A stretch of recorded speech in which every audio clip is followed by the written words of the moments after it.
All right. Excuses. Good luck. Better get some rest. Good luck with your studies. Excuses. Yeah, we're back. We're back. Let's see. Oh, for branch, and mame for bean. Okay, yeah. Yeah, I figured that character was for bean. Okay, so welcome back, folks. It is day 59. 欢迎大家好. Welcome. We broke into unit 14, so we're just gonna quickly review the English translation of the... I didn't even realize the section was called Ask for Directions. The vocabulary that we had yesterday. Everyone's out and back in. Okay, welcome. What you have for dinner, Claire? Okay, so unit 14, ask for directions. Okay, so we had bien, all right, bien, or side, bien, and mian, or like position, mian. So for bien,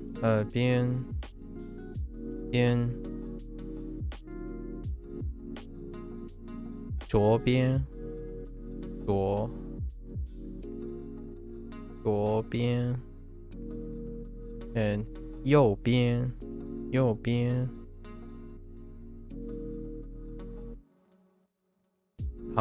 旁边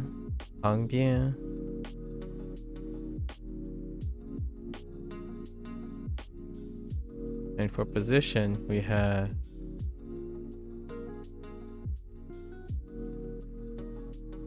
前面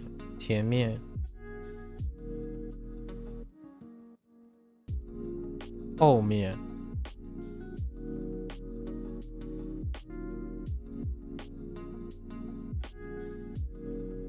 Your chat's Chinese weave is here just as the Japanese learners left. Let's see. Chicken with corn and garlic roasted potatoes. Oh, that sounds very satiating. Only took so long because the chicken was frozen. Ah, yeah. Do you move it to the refrigerator in advance, or do you just go full hog like on the counter? And then how do you thaw out your chicken a bit? Yeah, you definitely need your chicken to rest, man. Trying to, depending on your method of cooking the chicken, I wouldn't go at it with frozen. Yeah, I've done that before. I've done that a couple times. Like, the center doesn't quite come out. Yeah, don't do that. That's all I can think about is like, yeah, that would be like the classic rookie mistake where you like don't let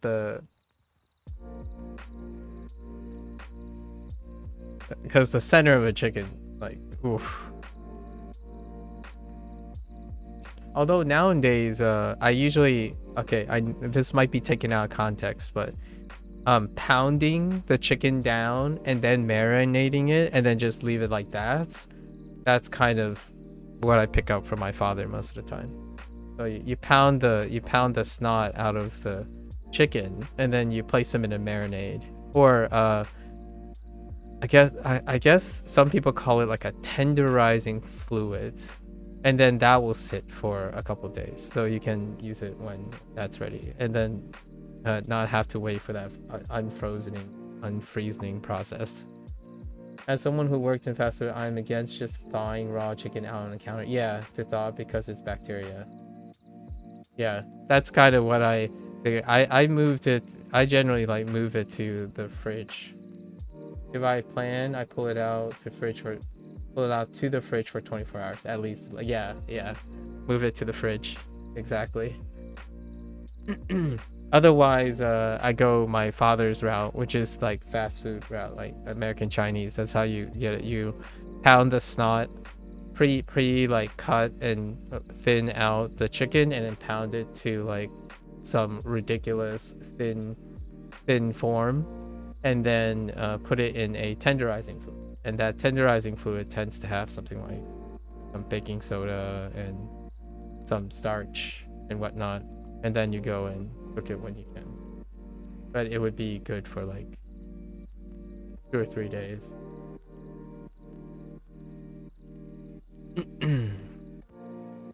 In the fridge, right? You leave it in the fridge. Let's see. So front, back. We also had other directions. Blue.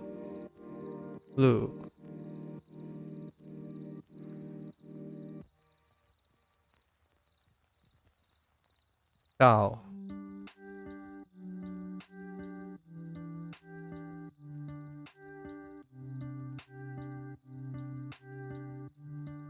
Joe. Joe.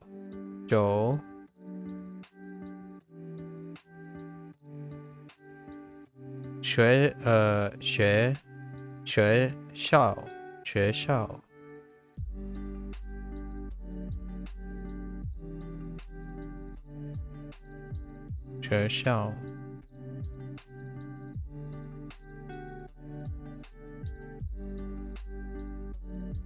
I can't wait to get my glasses, by the way. I got new glasses. I haven't this is gonna be the first for me. I have always worn rectangular glasses, like angular rectangular glasses that are incredibly light, like usually titanium frames and very light, like thin threading around. But this time, I hope like it's not too heavy, but this time I went the opposite direction. So now I'm gonna get gigantic frames and went for a matted look. I couldn't find any titanium frames that have gigantic frames. So you can't do titanium, that kind of thing. But it's gonna be interesting. I hope the lens isn't too heavy, because they're bigger lenses too, right? I'm kind of excited. You know you're old. Hear me out. You know you're old when you're excited for quality of life purchases. Like whenever like eventually, you know, your socks gets a hole in it from like years of running, right? You get the first hole and you're like, oh yeah, it's almost time to buy new socks. And then you get all excited and you spend like the next 30 days constantly window shopping until you find socks that you're good to go, or like underwear. I have to know, these things don't turn over very often. So for glasses, they're like every 5 to 6 years. Like 5 to 6 years. And if there's anything I identify with my glasses. So for me, I splurge on glasses. Anything that is involved in my quality of life, I don't cut corners. Like that's why I save money. Like if I typically save money, it's for the quality of life, right? So I'm excited about these glasses. It's practically the only accessory I wear. I know how that sounds, but generally speaking, I know of people who, when they got LASIK eye surgery, they still wear glasses as an accessory. Eat poor, see rich. Eat poor, see rich. Yeah, that's a deep cut right there. Meanwhile, I'm looking to try and contacts. Oh, okay, later this year. Kind of tired of using glasses your whole life. I see. Definitely not. Yeah. Nowadays though, it's my shoes. My shoes get rotated out. If you run if you run, shoes, you get lucky if you can run 700 miles in shoes before it starts like causing you shin splints and stuff. I pushed my last pair of shoes to like 1,000 miles, and I started developing a shin splint on my right. So shoes are the things that get rotated out very, very quickly. And obviously I don't skimp on it because I run every day, so you can't skimp on things. In my opinion, it's not worth saving things that you have to you use every day. Like a computer. Whenever people talk about like a computer, how long are you on that computer? You might as well make it the best experience you can think of, at least reasonably within like a value system, right? Obviously I'm not saying go buy like throw $1 million on a computer rig, but oftentimes I think sometimes priorities lie elsewhere for people. As someone who would walk every day, yes, good shoes are so underestimated. Yeah, like it was so obvious, and my shin splint went away after breaking in 2 or 3 weeks into the running again, right? My left pad, like it was worn down to nothing. You could start seeing the inner sole. So I really pushed my previous shoes to the max. I think I have a pretty decent idea when I should rotate out shoes. Running really, like running on roads and whatnot really does a number. All right, anyways, fun times. Quality of life purchases, they're so good. Like you gotta splurge, in my opinion. I almost even say I would encourage splurging on something that's a quality of life change or a quality of life rotation, because you get to use it every day. Like you get to use it every day, so you gotta make sure it's great. Like your mic, if you're like me who uses the mic like every single, or a keyboard because you're typing every single, your pencil, you know, the type of pencil, your journal, your notebook, it's got to be cute. If you write a lot, you got to make sure your notebook is like extra, right? Because you're always going to be using it. That's kind of a thing. I think sometimes when people say they purchase things, I ask them like, oh, so how often are you going to use it? Right? And they're like, oh, you know, I just want this, but I'm not really going to use it that often. Like, why not distribute that towards something else? And then sometimes it's very hard to convince some people to eat better. Like, I'm not talking about like they're overweight or anything. I'm talking about just eating better. Like, it goes a very long way on how far something that you do on a daily habit, and you're improving that that necessary habit. Right, that's kind of the thing that I feel gives far more dividend than, oh, I really was saving up for this one-time purchase and then now I finished it and that's it. And the glasses are one of them. Glasses is definitely one, because I wear glasses like, except for running. I don't wear glasses. I actually just run handicapped. I don't trip over things, so it's fine.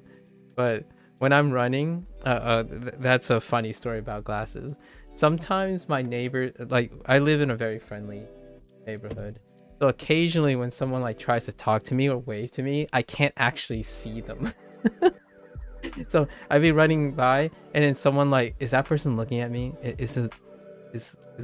Should I? And then when we get closer and closer, it's like, whoop, the time's passed. It's just I run by them and I'm like, I'm not sure if they were waving to me or they were looking at me, but I don't, my vision is not that great. I can't see from that far. I had a pair of heels I would wear to work, staying on my feet for 8 hours a day easy because they were comfy. Oh, heels even. That's impressive. As someone who doesn't have a car and walks area, it definitely makes good shoes so much more important. Yeah. So the reason why I'm saying this stuff is a good yapping thing. It's a good yapping thing, a topic, right? And it involves language learning as well. So if you think you're going to language learn, right? And you already told yourself you're going to study every day, then yeah, for sure, start working on maximizing, or like start working on refining that every often, right? So that that upkeep keeps you regular. That goes with the advice that people have a lot of times.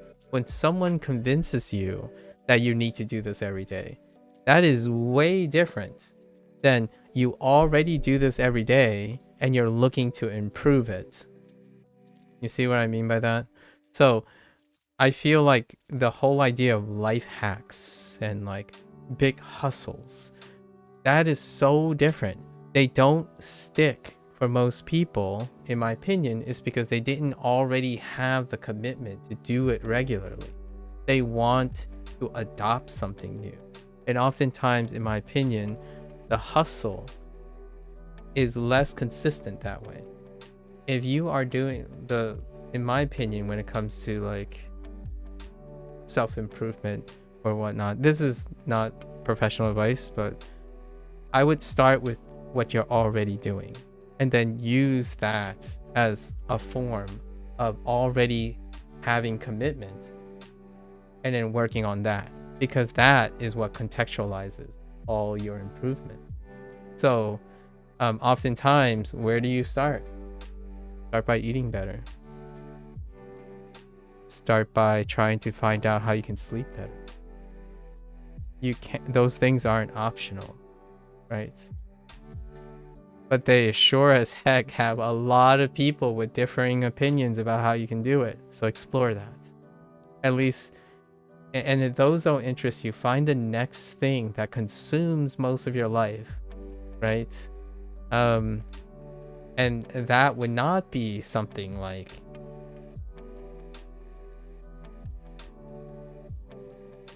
that brings you disproportionate joy, but it takes up like 30 minutes of your time. I don't think that's how most things go, but I do feel that oftentimes that's how people go about improving their lives. Like, oh yeah, I hate my life. I know hate is a strong word, but I dislike so many aspects of my life. Like, for example, I'm speaking hypothetically for another person. Oh yeah, 12 hours a day, I'm miserable. And then like whenever I get free time, it's the best. So naturally, what they would do is they would spend most of their money and their efforts to enhancing that small period, right? And you might be thinking, well, yeah, because it brings you good stuff. Like, yes, but think about the logic behind this, the impression about this. You're trying to expect that you can elevate something. Maybe your free time is only 1 hour a day. So yes, you want to enhance the 1 hour a day because it brings you joy. The gains you can have, sometimes the resource demands on that 1 hour, it will be diminished return. Like, oh, it's a video game. Say it's a video game time. It's like, oh yeah, but the video game can only benefit as much as the 1 hour can do. And video games can only go so high with the money input you have. Meanwhile, everything around it is free game. And it's already so low in your life, right?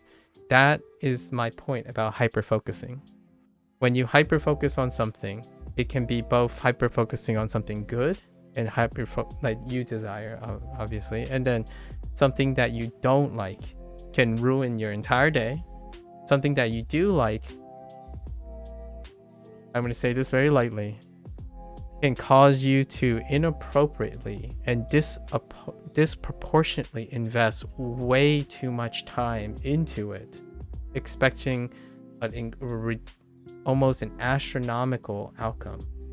Like 1 day, 1 hour of video gaming a day and trying to improve that, I don't necessarily think it's realistic to expect that it would somehow offset your like 8 hours of misery because you hate your job and all the meals that you hate to eat, and your low self-esteem outside of every time you're in a video game, right?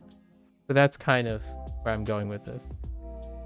Know what happens all the time in your life. And those things, even the small, in my opinion, even small amounts of effort can go a long way. Like, I can't tell you how wonderful it is.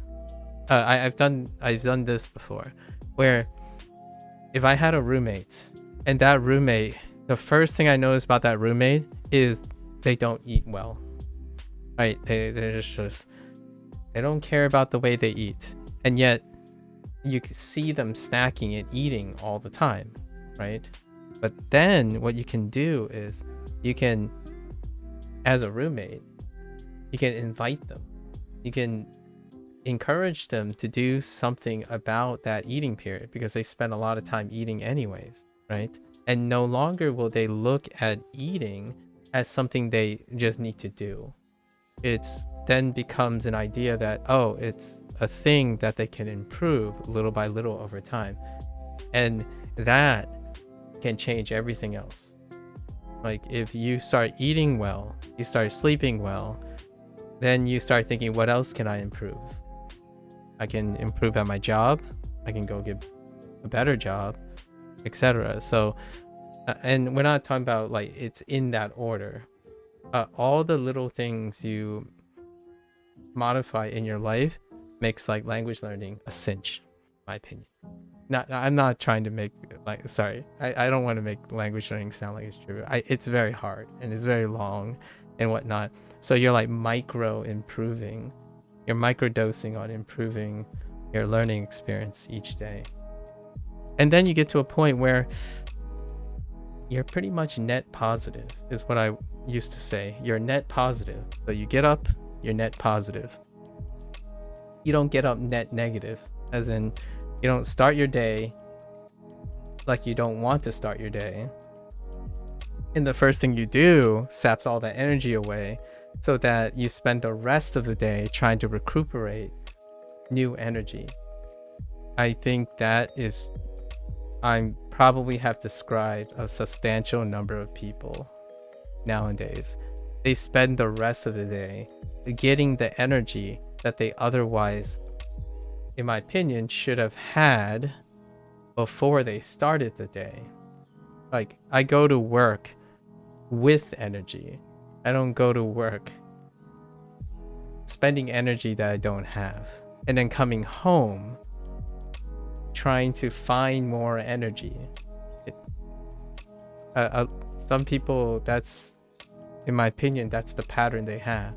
Oh yeah, I'm going to work, but I don't have the energy to do work. And then when you come home, it's like, oh yeah, I finally get to do the thing I want. It's like, well, personally, I get to go to work and I enjoy working, right? It's tiring, of course. And then when I come back, I enjoy what I do when I come back. And then I go to sleep when I'm out of energy, right? I go to sleep when I'm out of energy. The times when I'm out of energy is when I'm resting, as opposed to going through the day having energy that dips below anything else. Yeah.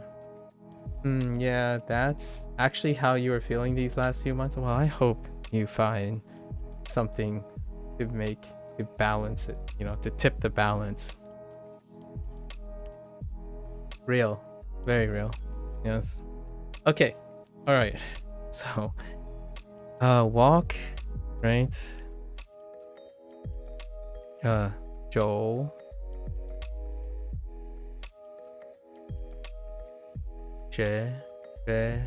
Dao. What else we got? We had 这里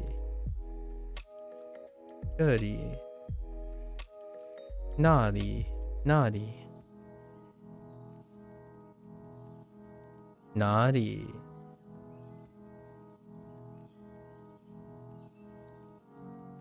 他们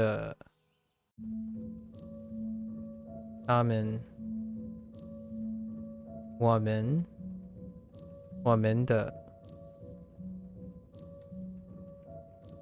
It's getting better. Doing this helps. Intense focus. All right, all right, all right. Well, I'm glad that it's getting better. Right. It's nice to hear things improving. It's definitely nice. Get and try to secure and liberate more and more energy.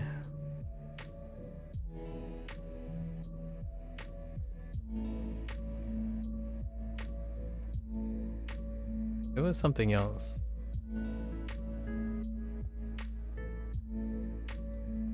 No, I think that's it. Is that really all the vocabulary?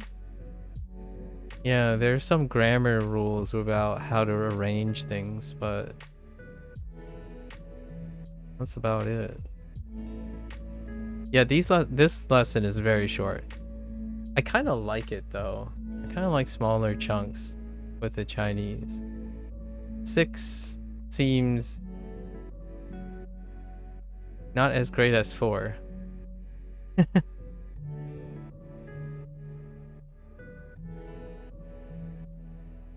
Do we have any returning?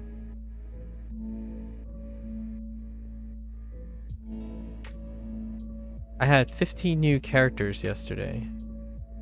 1, 2, 3, 4, 5, 6, 7, 8, 9. Was it 15 or was it 10? 10, 11.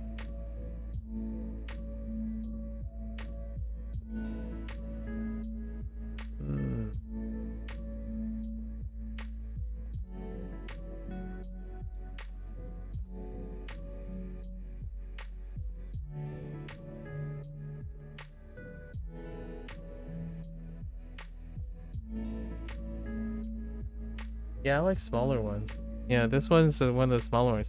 The Chinese kind of fluctuates. The Japanese is like consistent. It's always 6, constantly 6.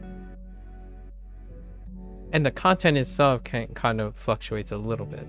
It fluctuates if it's a grammar thing, then it feels very samey. If it's not, then it's like high pace, lots of vocabulary, like food and clothing and stuff.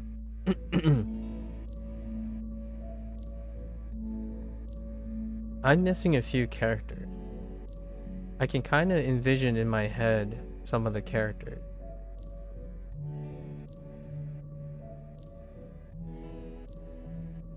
Tor words. Right, Tor words. The last comment yesterday that we had. Tor words.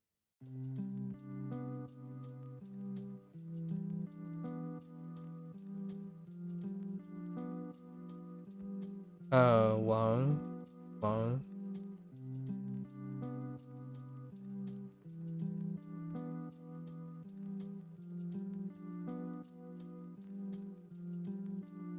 Yeah, we'll stick with this. This seems good. Unit, we still have to go to unit 13. What was unit 13?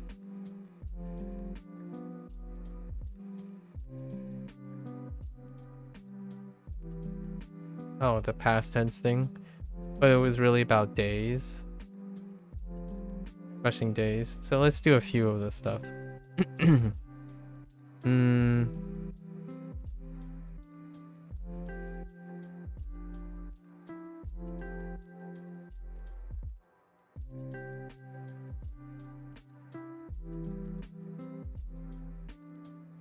Nope. Off to a rocky start.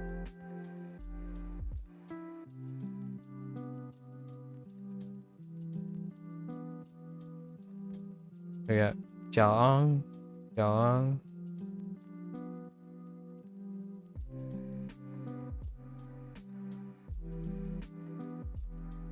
Jiaoshang,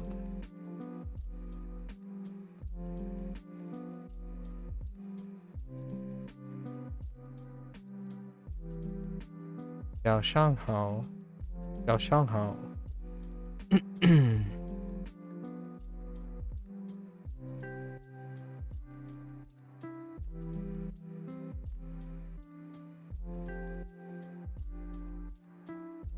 上午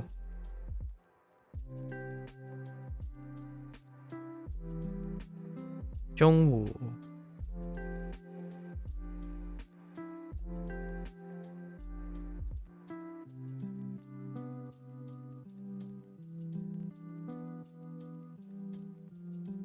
Uh-oh.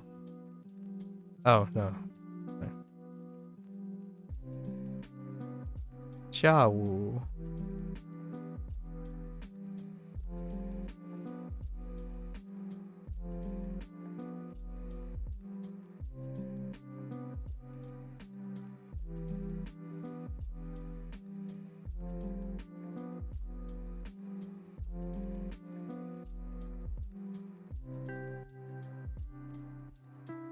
晚上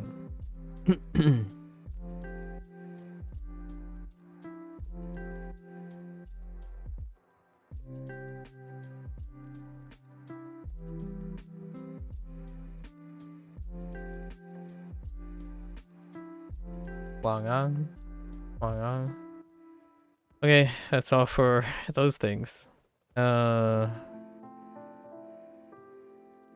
Okay.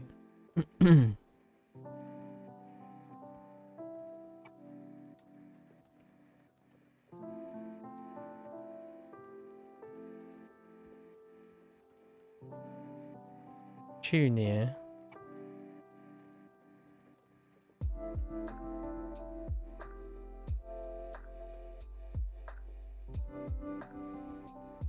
今年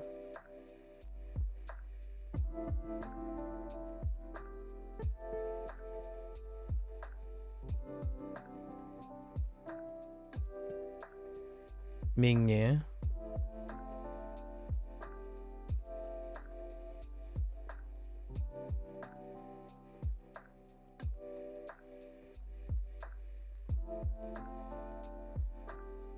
每年 I can replace this, all of these, with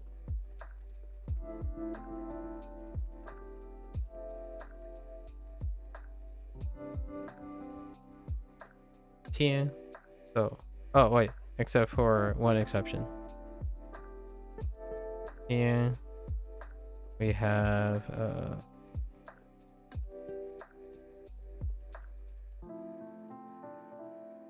right. 昨天 then 今天明天每天 also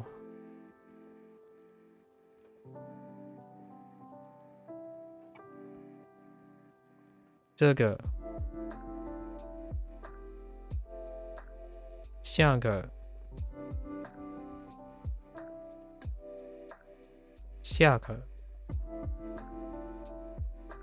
Yeah, that's how I sort them in my head. So, I think a bunch of people give fancy names to this, and I'm gonna give a fancy name to this. It's called grouping.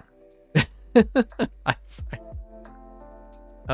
I've heard a bunch of people repackaging this in like a masterclass and whatnot.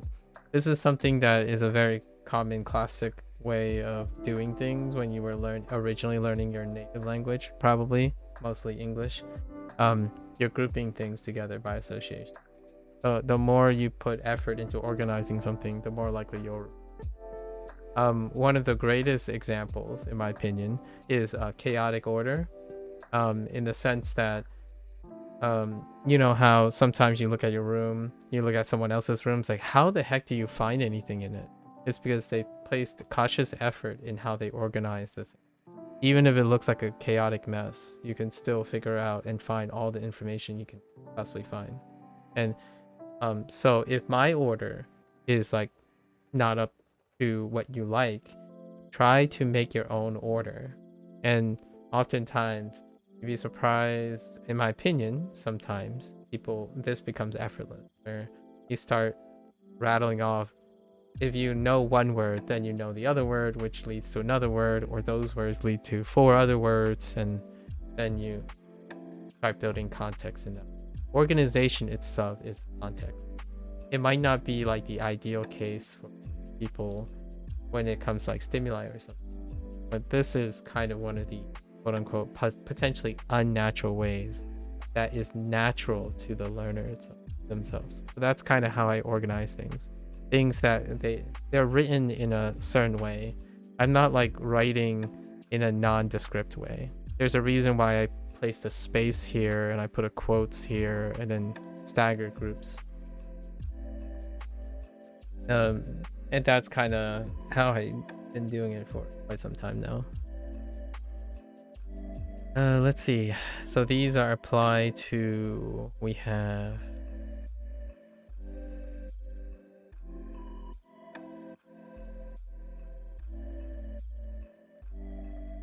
周末, right? 周末.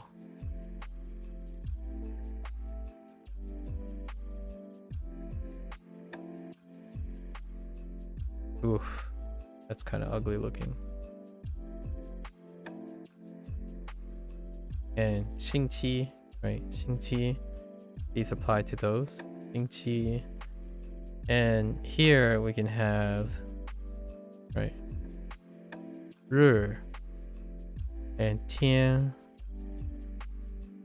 or 星期日, 星期天. And then the rest of the numbers, which we can write here. 1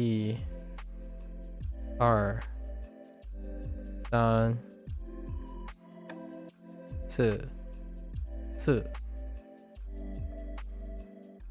4 4 5 and 6 for days of the week. I'm definitely less organized. We'll need to start doing this kind of recalling. Doubt it's the right word. Recalling is the word I use. I don't know what other people call it. Part of SRS, the last step most people don't really use too often, which is the recall. I actually use the phrase total recalling, as in it's unaided recall. So it's still slightly aided because I can see some of the things, but if you can go to a different environment, a completely novel environment, and you can still recall the things, that to me is like total recall. You don't have to do it, obviously. Practicing trying to do it is like an incredibly high effort thing, and it can really help if you want. It's not recommended if you're incredibly exhausted and over. But generally speaking, that's why context is really helpful for people, because you hope that context comes up again to help you recall. So that's an aided recall. This thing that I'm doing here is the most vanilla version of recalling, where I don't have any context clue. Like the context clues is carried with me. So if I were given a blank canvas and sat in a blank room, then this is what I would come up with. And that's kind of exactly what the word recall, I think. You know, I call it the total recall. This is more like 80-90% recall, because I know that it was about direction. And then unit 13, from knowing this, I can kind of remember what the previous thing was. So that's kind of a hint, right? The less hint the tool provides, how stronger your recall is. Let's see. We got some actions for past. So using 会. Future actions using 会. And then past actions using 了. However, there are some specials, but we'll just use 见. 见 is one. 见 认识 maybe no 认识 not that great. 做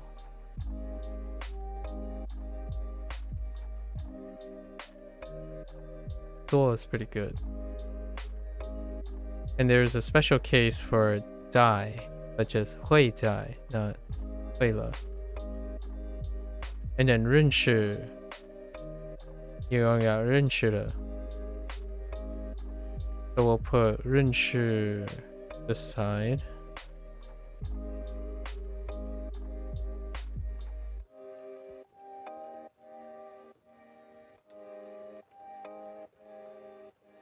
Rinchu. And we'll place die this side.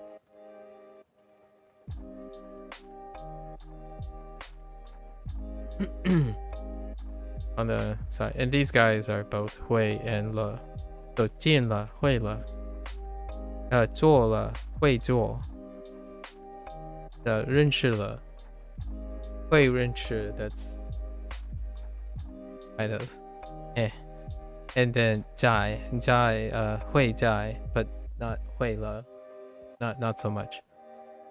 That's kind of what I'm orienting myself around here. Is there anything else? Oh, I missed one.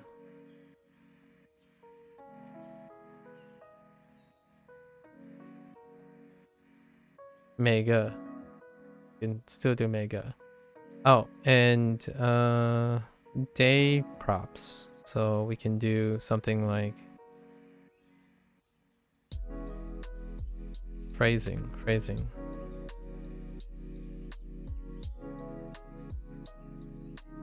Like, oops.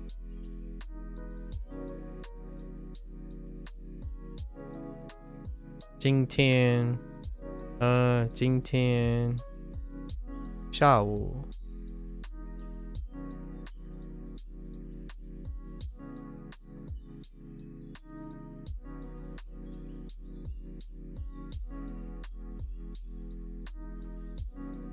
Definitely don't want to keep distracting, but I'm curious, what are you doing for planning to do for speaking practice for Japanese and Mandarin? I'm doing it now for speaking practice. If you're talking about like construction will probably interact with something that can respond. It doesn't have to be a human being. We can do self-dialogue and write out dialogue. No big deal. So if we're talking about construction, like dialogue construction, I can write dialogue with myself. It might not like be the ideal case, but generally if you can write dialogue, you can creatively write dialogue and have conversations. That's how you develop construction practice. Yeah, self-dialogue is incredibly great if you're flexible and you can if you observe a lot of human beings. Yeah, so if you observe a lot of dialogue and you read a lot of dialogue, you can absorb and write your own, provided that you don't have the opportunity to talk with other people, right? And you can also use machine learning. You can use large language models to do that as well. So that will be the plan for the future. Most of my conversational skills in English are refined through observing people, using those dialogues, and writing hypothetical dialogues, and play out those scenes myself. So that involves a creative process. In my opinion, that's even harder. Yeah, chatting with large language models. They're not necessarily AI. Like, I don't want to use the word AI because AI is too broad. But you can interact with large language. Actually, I don't even know if LLM is even wider than AI. But like ChatGPT, you can probably pull it off because you will have enough foundation. By the time you get to that point, there'll be enough foundational knowledge to make corrections, not corrections, have conversations and constructive without the aid of someone else. And remember that while things like that make errors, humans can make errors too.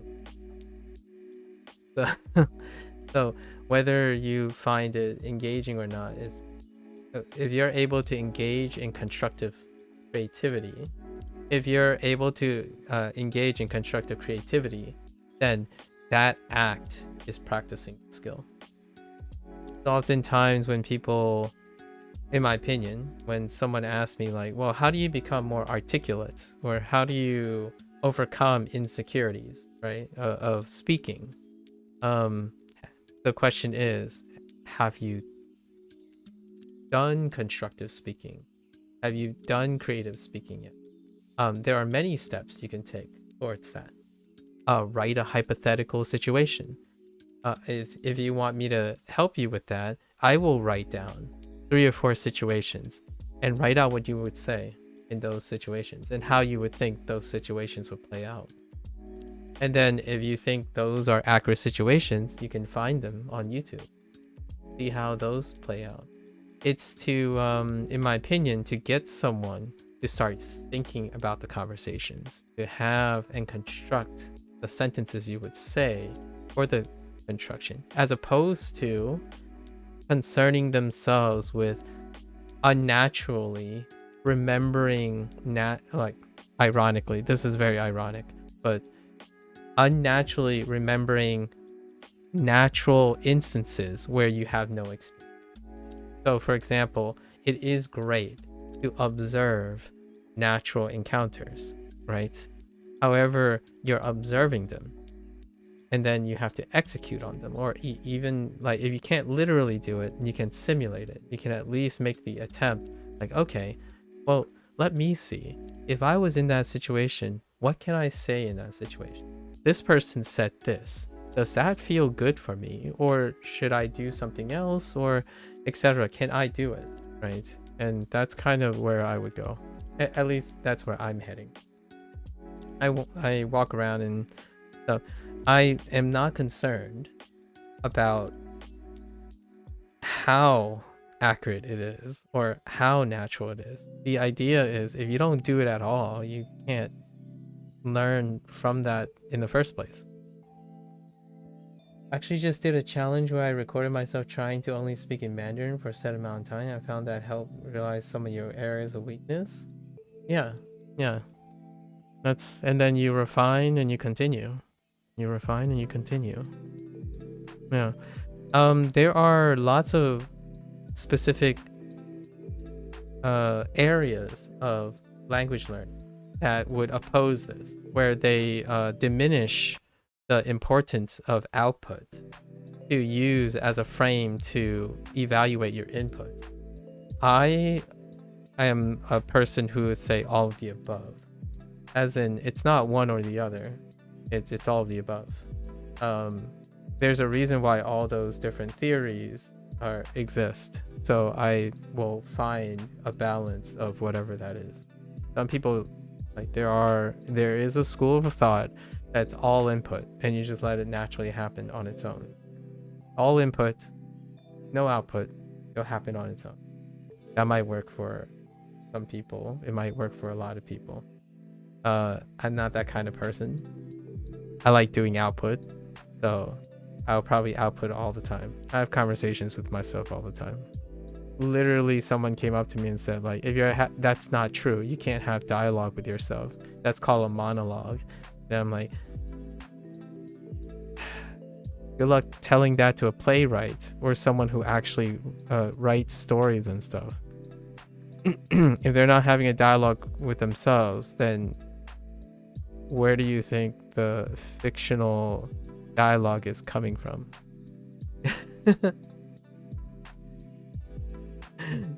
I don't know. Where do you think inventions and ideas come from? At least that's in my opinion. I like to encourage people to be creative. When any ounce of creativity is placed into your process, it's like magic. In my opinion, I don't know what it is though. I don't know what it looks like. So I'm not telling you what that creativity looks like. It is the magic sauce. It is the magic sauce. There's no way to figure out what is the sauce like because you have to create the sauce. I have a dialogue a lot with myself when I'm going to sleep. Pretty sure that's why I start dreaming in Japanese. No idea what I'm saying, but it's a different language. Indeed. Indeed. Alright. So we're done reviewing for this. So let's hop into our unit. Let's see if we forgot anything first. So today we're responsible for the pinyin of the new section. So I'm pretty confident I got everything from the past. So let's see. Oh, that's from yesterday. Okay. So Mei Le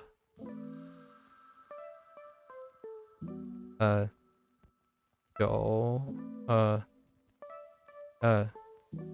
no. Zhuo. Yeah, Zhuo. Zhuo Xiang, right? Xiang Wu Xia Wan. Numbers. Zhou Mo Zhong. Yeah, we got Ge, Tian, Nian, Jian, Zuo, Jian, Jingqi, number, Ming, Hui, Qu. Okay. So we got all of them from yesterday. I mean from the last unit. So let's go here.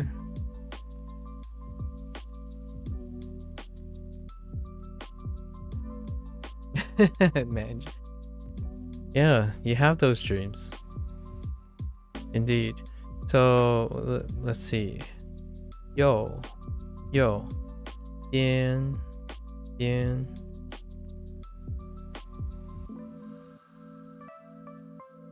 Zhuo.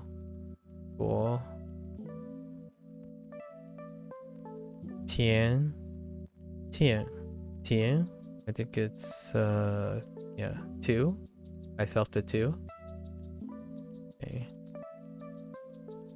Tian. Hang. Xiao. Right? Xiao. Lü. Gao.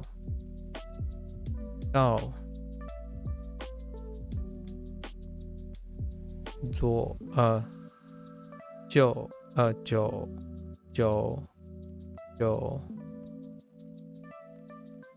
Wang. Is that 2 or 3? Okay, Wang.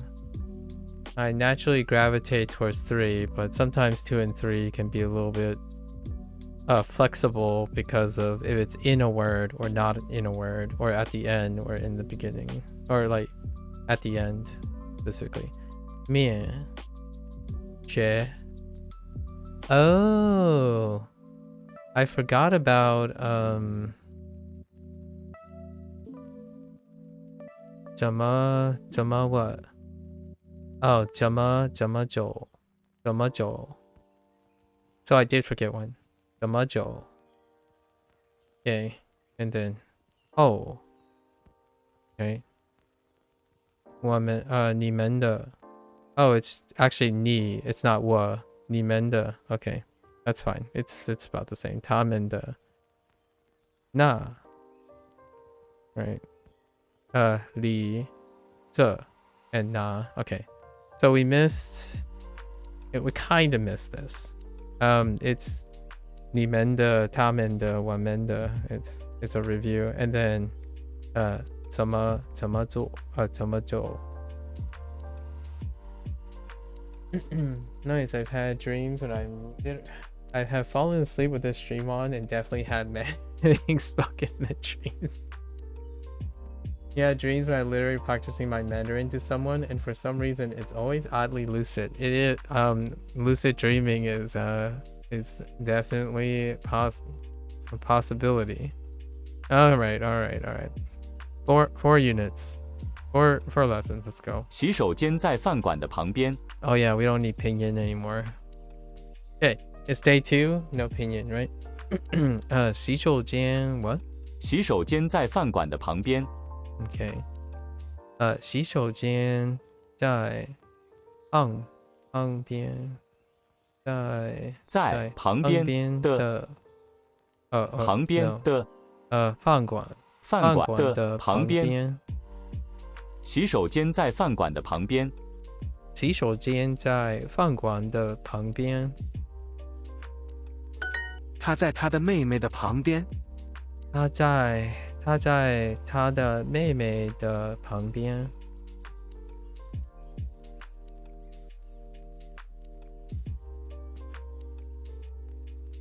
Lucid dreaming in Japanese or Korean? Yeah, I met Blair when Blair was working on her Korean.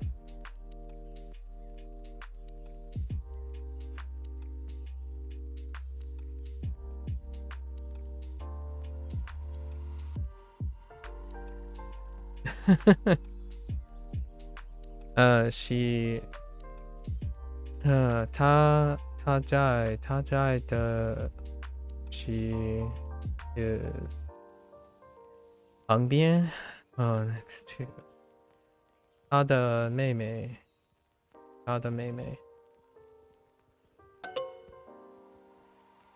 I said I said sister. Okay. 朋友在他们的右边， I started Duolingo for Korean and I have a huge Anki deck for Korean, but I stopped so I can focus more on translation because I'm so obsessed. Oh.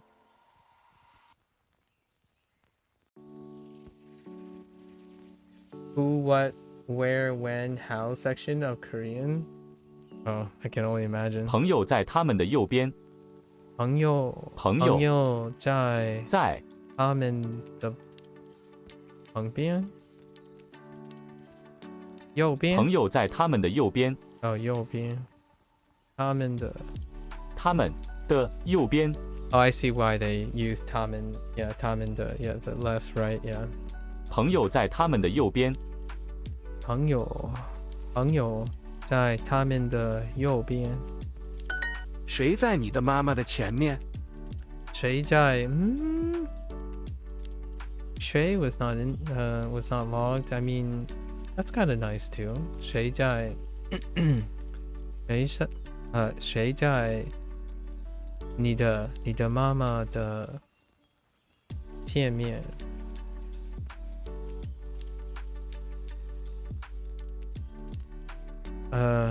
Who's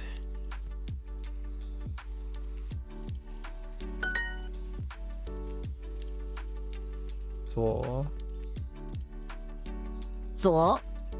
我的家在饭馆的右边。我的家在饭馆的右边。我的家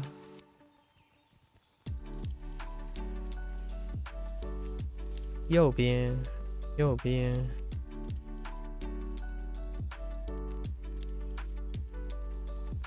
饭馆。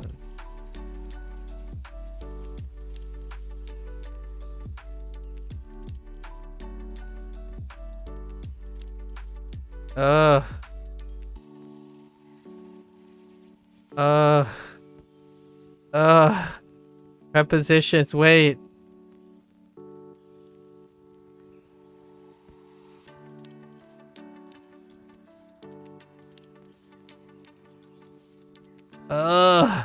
I need a preposition.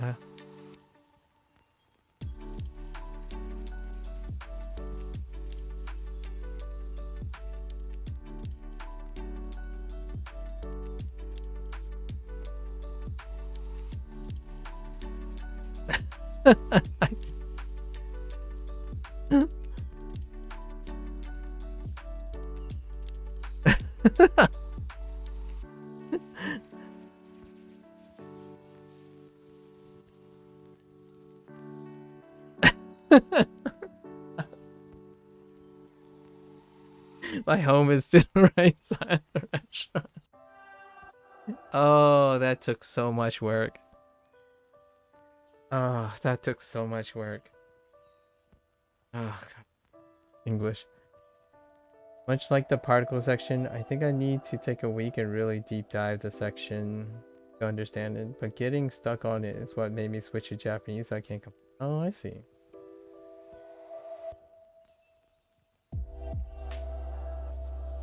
Chinese English is so cringe.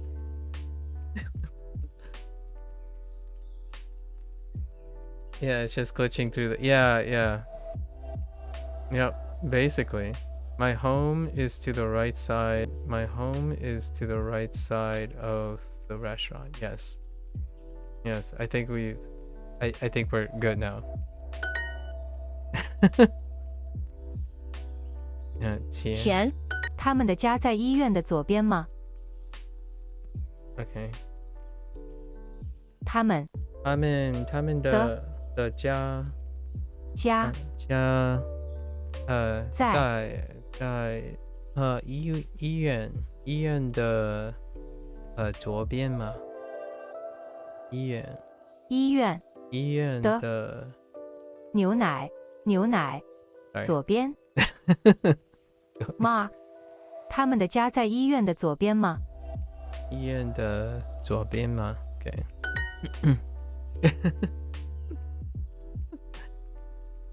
右左前边旁右旁前对右左边旁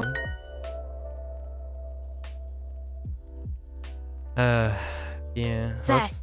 边 I just clicked on it. Oh, hey. But they're throwing in dog. 狗狗在在医生的左边。医生的左边。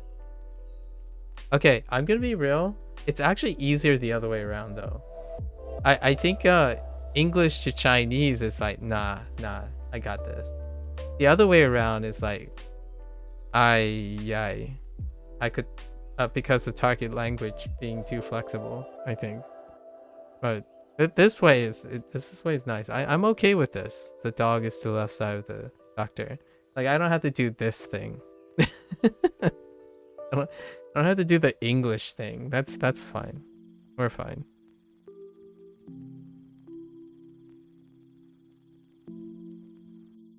Yeah, 高在医生的左边。Who's in front of your mother? It almost sounds like a setup for a joke. 谁谁的你呢？你的妈妈谁的在谁在你的妈妈的前面 Keep saying 前 It has something else, but 前面谁在你的妈妈的前面 Is their home? For a moment there I saw is there a home? Is their home to the left side of the hospital? 他们的家在在在漂亮医院的左边吗？ Okay. 朋友 Are we gonna possess? No. 朋友在他们的右边。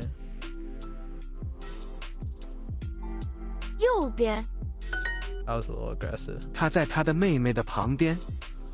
How did I screw this up? Oh yeah, I scrolled to dirt. I scrolled to darter. 他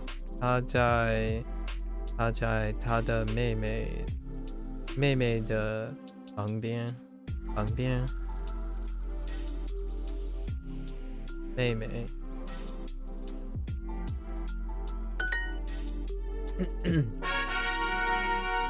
English, listen, English doesn't make everything so difficult for no reason. Everyone who uses English makes no, I'm just kidding. We're not, let's, no finger pointing. Too many twos, ofs. Yeah, prepositions are everywhere, man. Just throw prepositions everywhere.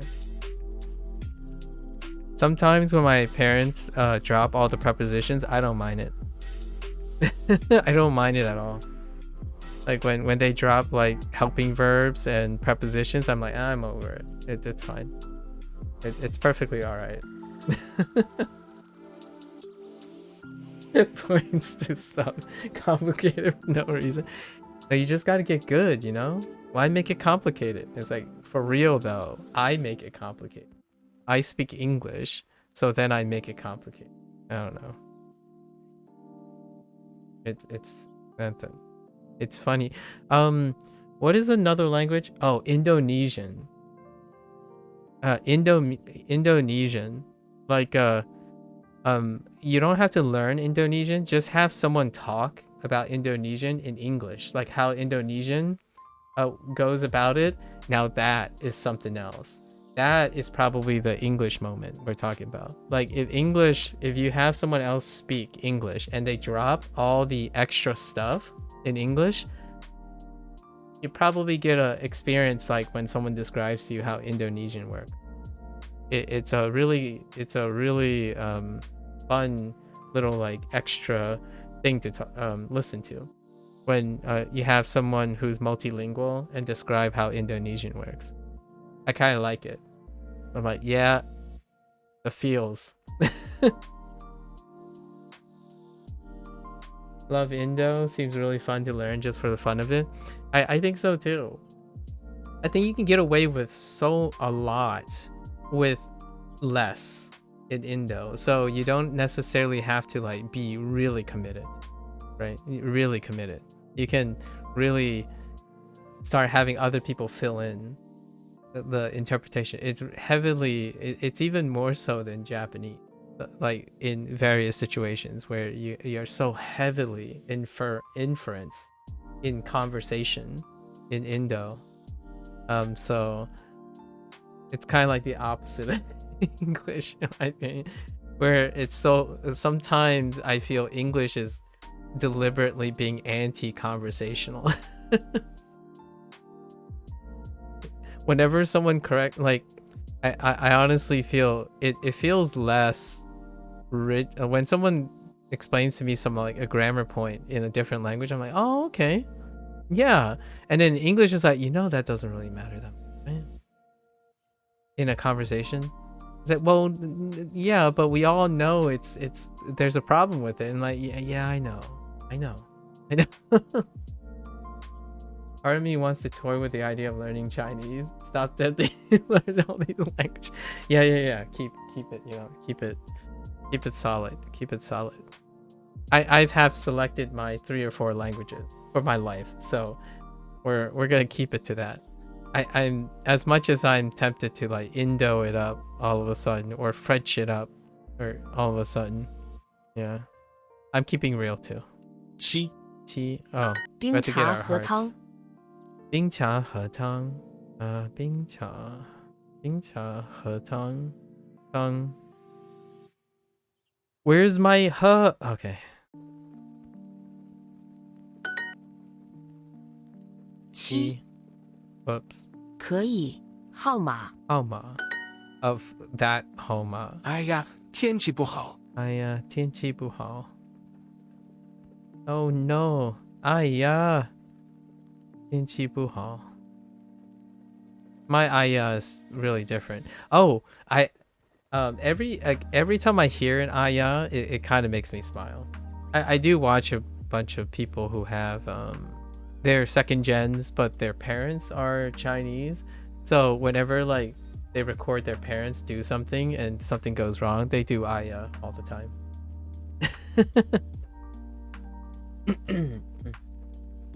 I saw it earlier on Duo and I started laughing. Yeah, so the my guess is that the aya is really, really different on their synthetic voices is because aya is not phonetically consistent. It's all over the place. So it's really funny how their trained model ended up settling on some versions of the aya, right? The ASMR aya, my mother does that all the time. The aya, like it's so airy that it sounds like ASMR most of the time. 哎呀，天气不好。 This one's like kind of mid. I generally express in like a more sharper and airier way. Yeah, just like the word, you can say it in any tone and it still means the same thing. I don't know what that word. Ooh, it looks fancy. Oh. Oh, that word. Okay. I see. So, yeah. I'm more like aya. I. Or I. So he. So like this is almost like non-existent. I. Miguel. I guess I know how to say that in Chinese now. Yeah. Yeah, mine is like I do it all the time when I'm talking to my parents. Miguel. Like I forgot. So my eyes tend to cut off the E completely. You can still hear it though, and then I can hear a bit of it in some of the ASMR versions ones. Okay, 哎呀，天气不好。天气不好。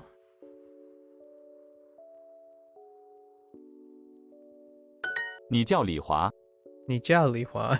你叫叫李华。I think thinking about the English of what this says would feel really weird, but it's not as weird hearing 你叫李华. This is literally saying your last name is like your name is like you call yourself this. But in English it's like, oh, that's kind of weird. If you go up to someone and say you call yourself this. Like you tell someone you call yourself this, but you're named this. But actually it's fairly common. Yeah, it's fairly common to say that in a way, but it needs more context, left and right, before and after.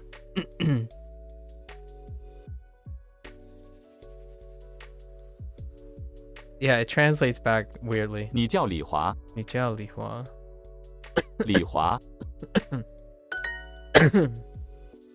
中国和意大利。中国和意大利. It's one of those things like you don't need to translate it, just feel it out, that kind of thing. It's kind of like asking if someone has eaten and you really mean how are you, you kind of translate it. But since Duolingo uses the translational approach, they gotta give you something, right? Gotta give you something. 中国和意大利.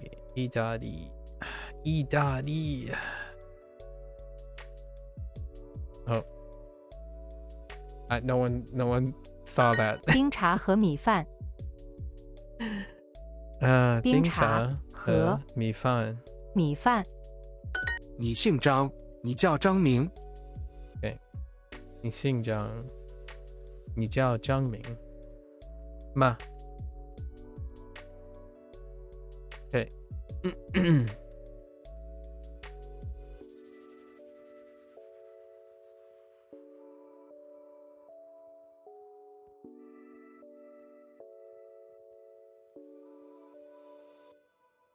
Yeah, see, this translates back weird.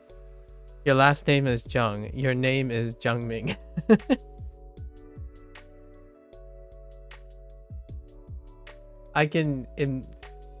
There are a few situations that this actually comes up. and it's often like, especially in a doctor's office, and that is culturally really relevant because oftentimes these types of phrases is reserved to that type of situation.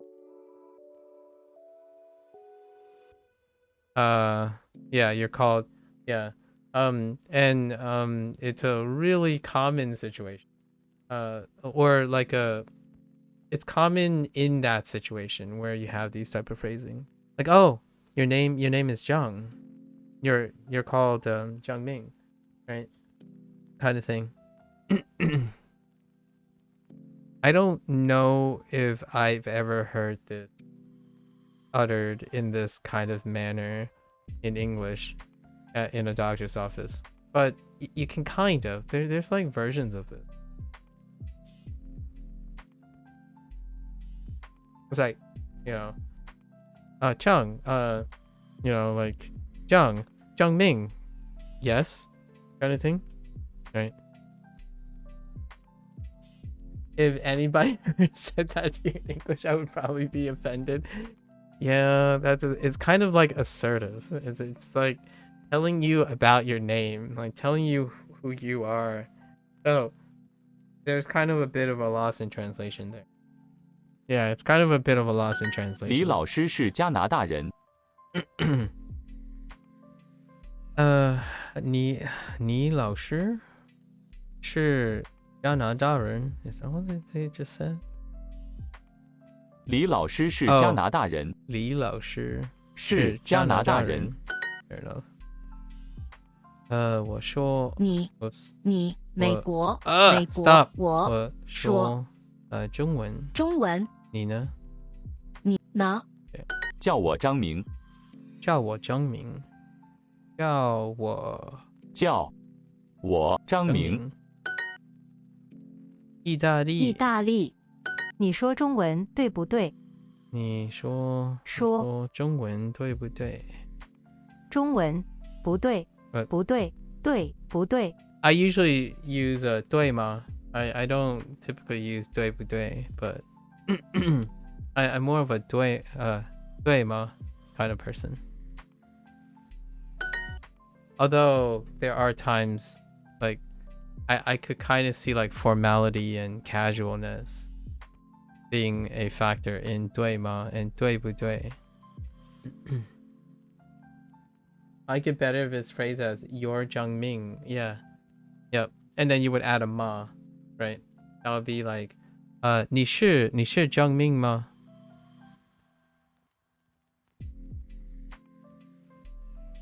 So you just add the ma at the end. It's very natural to do that. 这个这个周末天气不好。天气不好。 So is ma the Chinese version of ka in Japanese? It's more or less, yeah. It's the closest thing to a particle.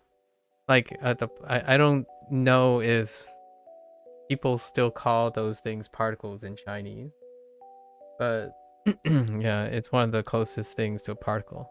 And like duh. Yeah, ma is a verbal question mark. Yeah. So it's the closest thing to ka. But ka is not just so that's a weird thing, right? Ka is an unknown marker. So there are other uses for ka as well. And ma, are there any other uses for that particular ma? I don't know yet. Yeah, deska with stuff sometimes. Yeah. It's kind of, it's fun to relate those things. Yeah. I'm gonna be real. I just stick ma at the end of everything because I'm not sure. Whenever I'm talking, like in my opinion, this isn't a life hack or laziness or something, but when you're talking to someone and you're like really unsure, just add ma to the end of everything. it will make it sound like, oh, okay, I'll be a little bit more understanding. You just say anything with the ma at the end. At least that's how sometimes kids sound like that. At least that's how it sounded when I was a kid. I added ma to pretty much at the end of everything. It's like, is this right? That's that, right? And 对吗 is more of it, like 对吗 like ですね 对吗 is like ですね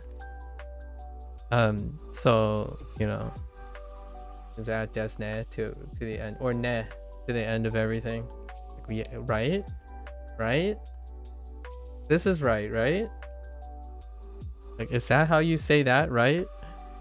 You know how in English, when you start learning how to speak, generally speaking, the younger you get, the less experience you get, everything sounds like a question because it all have uptones. That is the English ka. That is the English ma that I'm describing. Instead, since English doesn't have a verbal uptone, it's funny because kids naturally develop an uptone in English. So until your young ones become more confident in completing their ideas and secluding, generally speaking, even a language without a verbal question like ma and ne and ka, they will still develop an uptone for being like very confused and or wanting to ask questions all the time. So while I had an uptone when I was younger too, I generally don't complete my sentences with the downtone. Like, it just keeps going. However, even in Chinese, I added a lot of ma's and 对吗 and all that, and it goes up as well. So 对吗 我这是贵吗 it's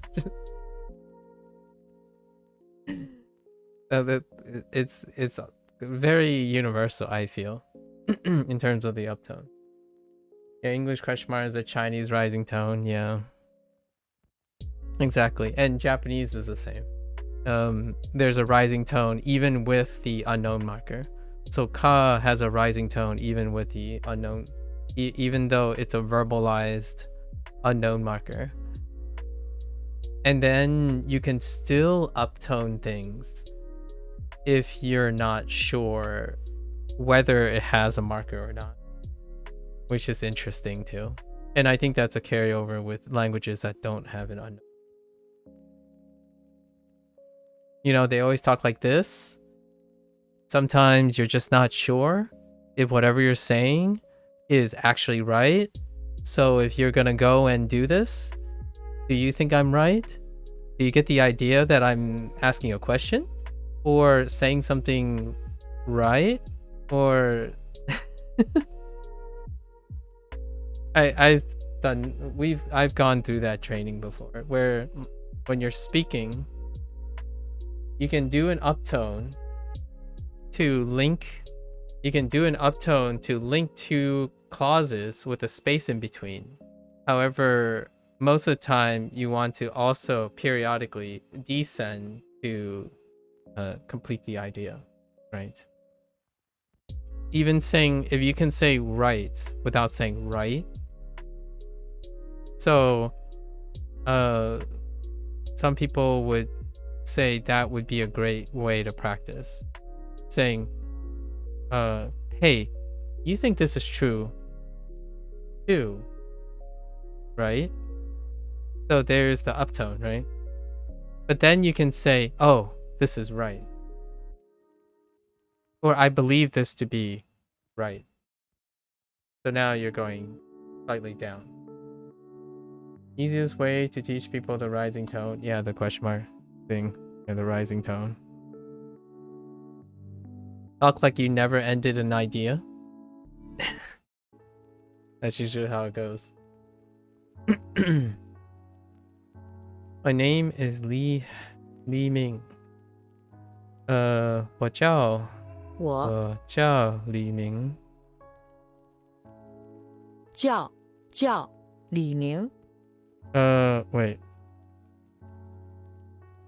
我名字叫李明。Sometimes you just gotta go with it. It's fine. It's fine. You just gotta know. You just gotta know. 他的 Wow, that's so low. 他 That vibration though. 他的电话号码是66789。电话号码是6789。All right, we got our second heart. Let's keep going. 到你的学校怎么走？ Oh, okay, yeah, the phrasing. 到走 Whoops. Where's 到 Where? 到走到你的学校怎么走？怎么走？到你的学校怎么走？到你的学校怎么走？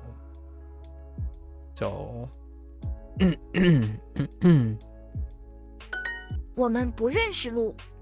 我们不认识路。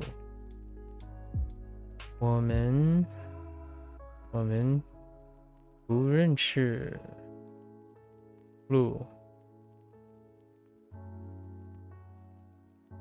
Do you know the way?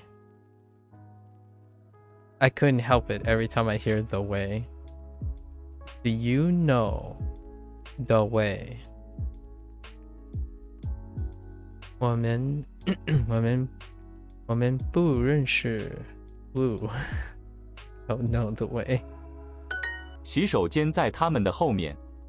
洗手间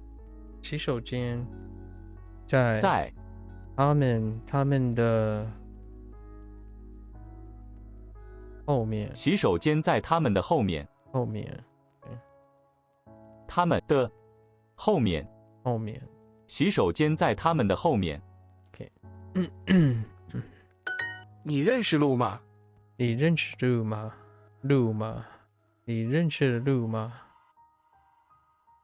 The L's, man, the L's. You can start feeling why L's are cursed. 你认识路吗？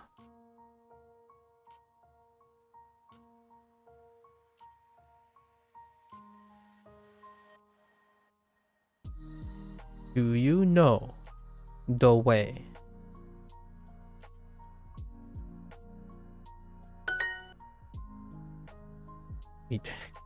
我们不认识路。谁在我的后面？谁在我在我的后面。学校在我们的家的后面。Do you know the way is a throwback if you're referring to what I think it. Yeah, I am referring to that one. Pink. Do you know the way? Do you? I know the way.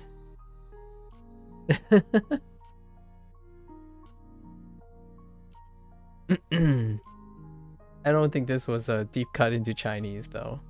At the time. Now it's funny because it's a deep cut to the Chinese. When I think of Lu, I haven't ever thought of it that way until now. About Lu.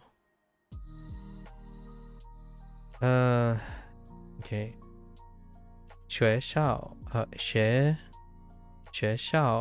在我们的家家的后面。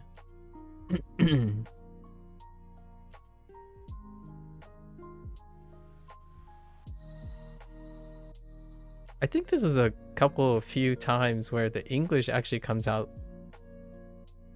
arguably shorter than the Chinese. 学校 Yeah, because they're going with school. Yeah. 学校在我们的家的 lots of does 家的后面 So the does make it seem like because there's only there's like one preposition in this, but there's multiple does.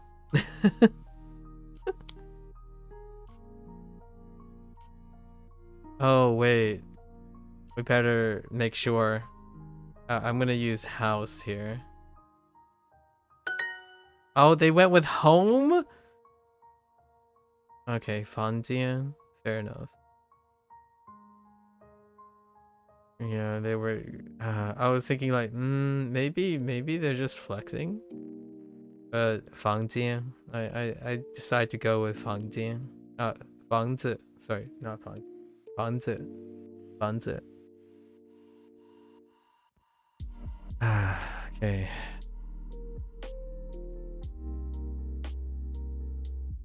照. 笑。你认识到医院的路吗？你认识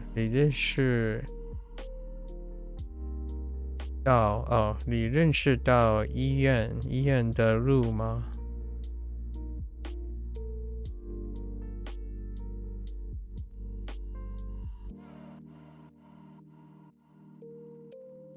Do you know? Do you know?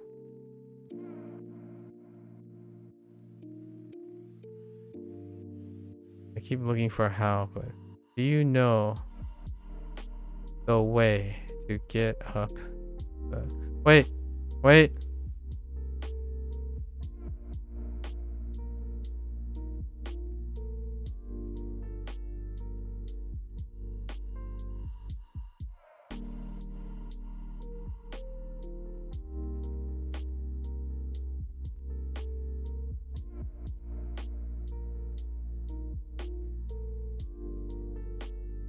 Oh my gosh, prepositions.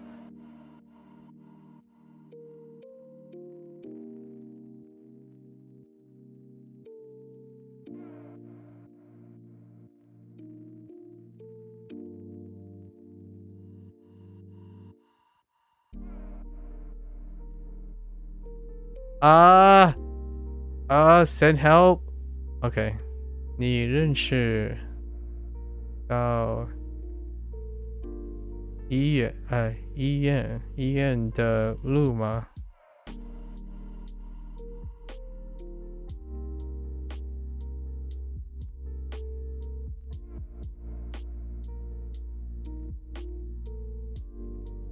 I guess you don't need up. I guess you don't need up. Do you know the way to get to? Do you know the way to get to the hospital? Yeah, that's fine. I think.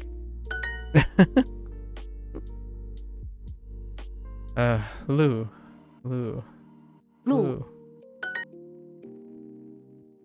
后前路左笑后笑后前路边现在学校女儿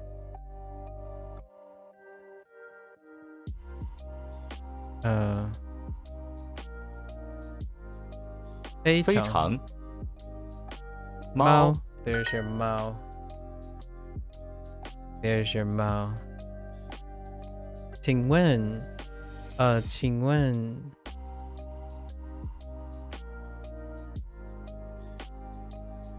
请问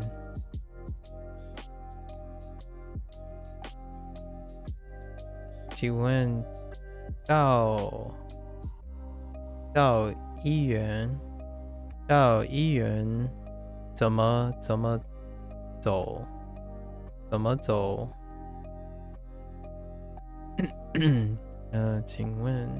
请问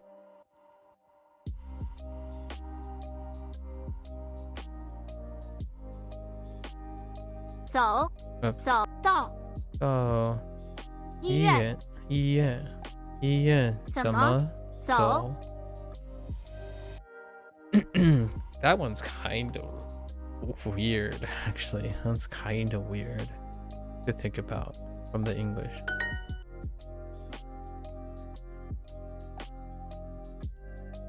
到到学校怎么走？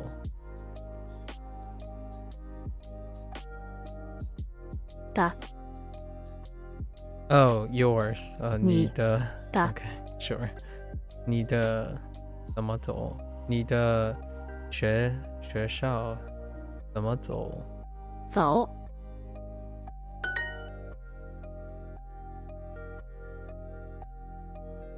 Okay.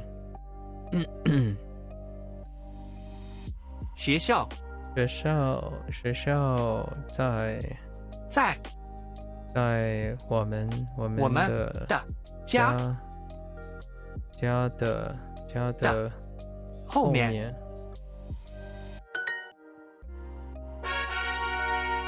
All right. 往前面走，往前面走。左边左边，往前面走。到走。I'm just clicking on any boxes at this point. 往前面走，往前面走。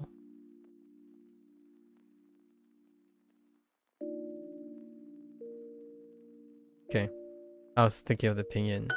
你在哪里？你在哪里？这里是你的家吗？这里是你的家吗？你的家吗？这里是你的家吗？这里是你的家吗？这里是你的家吗？我们住在那里。我们住在那里。那里。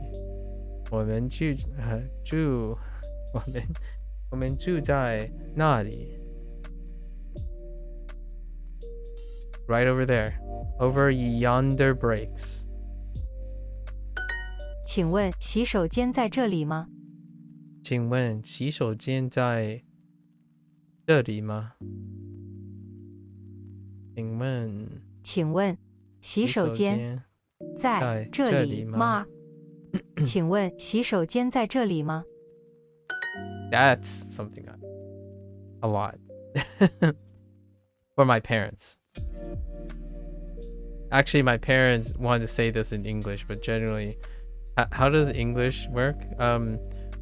They would basically just say bathroom. And I feel like that's something that is underappreciated. I have to say something about being underappreciated. Something that when it comes to like when people worry a little bit, I suppose worry a little bit, and there was an example with someone Japanese that said like, oh yeah, you know, sometimes unlike English, right? Unlike English, the person said unlike English, maybe to a lesser extent is what I would say, to a lesser extent, but you still find this because if you have parents that don't have great English comprehension, you still get away with it. It's still to a lesser extent. But in Japanese, a lot of times there's a lot of implicitness. So when you start a phrase, you can get learning from a phrase being completed. And this would be a great example. Like, yes, you might not be able to say 请问, or you might be able to just say 请问, And then you can say 洗手间 to like a stranger, right? Or like to the contact, and the person's like, oh, the bathroom. You know, 在 you know, 在哪里 right? Something like that. In Japanese, the person made an example. It's like, oh yeah, you know, unlike English, you could do that, do this too. Like if you're asking questions but you don't quite know, it's more like in a conversation you often speak in fragments, right? Like すみません、すみません、お手洗いは and then the person, oh, you're looking for the bathroom, right? However, on many occasions, I would say over the course of my life, my parents would go up to someone and say, excuse me, right? It'd be something like, excuse me, bathroom. And then that's it. And then the person's like, oh yeah, bathroom, right? Like where the bathroom is. So I don't think it's particularly unique to any language, but generally speaking, it's pretty great. It's having conversation shouldn't be something that scares people. Having conversation is so flexible. I know. That's not saying everyone is a great, pleasant way of speaking. You're going to probably have a lot of those very salient bad actor interactions. But man, speak fragments, speak things. People think, right? Your grammar book doesn't think. Duolingo doesn't technically think. It just yells at you for not getting the right answer. However, people, given the proper circumstances, if you know the contextual use of those words, there are two people in this situation. The other person is contextually also knowledgeable of your situation. So like learning and speaking language, if you can associate contextually where vocabulary is, that's a great place. I think that's sufficient to like get started with interacting. So like you're at a restaurant, well, you know a bunch of vocabulary that deals with a restaurant. Use them as fragments, because those fragments will be contextualized. You knew that these are the vocabulary words that are useful at a restaurant. So when you use those vocabulary words, the people around you that interact will know that contextually. So when you go up to like a cashier, you're like, bathroom? And then they would be like, oh, okay, well, the bathroom's over there. So I think it's not as scary as a lot of people. I feel the trap here is not understanding and that's why Duolingo has a lot of shade thrown at it. It's not that you the trap here is if you can't imagine what the context is that you would use these phrases, then yes, you may want to go find something by its context, because even broken vocabulary in the correct context in a conversation is going to be oftentimes sufficient in a conversation. You know, if you know that this vocabulary is going to be useful in a video game convention, you go to a video game convention and you just throw those words around, you probably get enough context and people will probably be on the same page. I'm not entirely sure about the whole word natural though. I think natural gets a little overused in my opinion, and the word fluent gets a little overused nowadays, where like, oh, it's natural and fluent because it's the ideal way of interacting. Like, okay, well, conversation may not always be natural, and actually I kind of feel like conversation tends to be not natural between a person who's learning a language. It won't ever be natural. A exchange, in my opinion, between a person who is currently learning something within, you know, in anything. I'm not talking about language learning anymore. Like, it is unnatural for someone who knows the thing and talking to someone who's learning a thing. It's literally the unnatural state. You're talking to someone who needs to learn something, who wants to learn something. Right? So, me and broken Spanish, how many bed? Smoke or no smoke? $100 deposit. Yes. Yes, exactly. Exactly. You know what my parents did in their restaurants? Papas fritas. Papas fritas. That's all they said. Like papa fritas. Pollo. Pollo. That's it.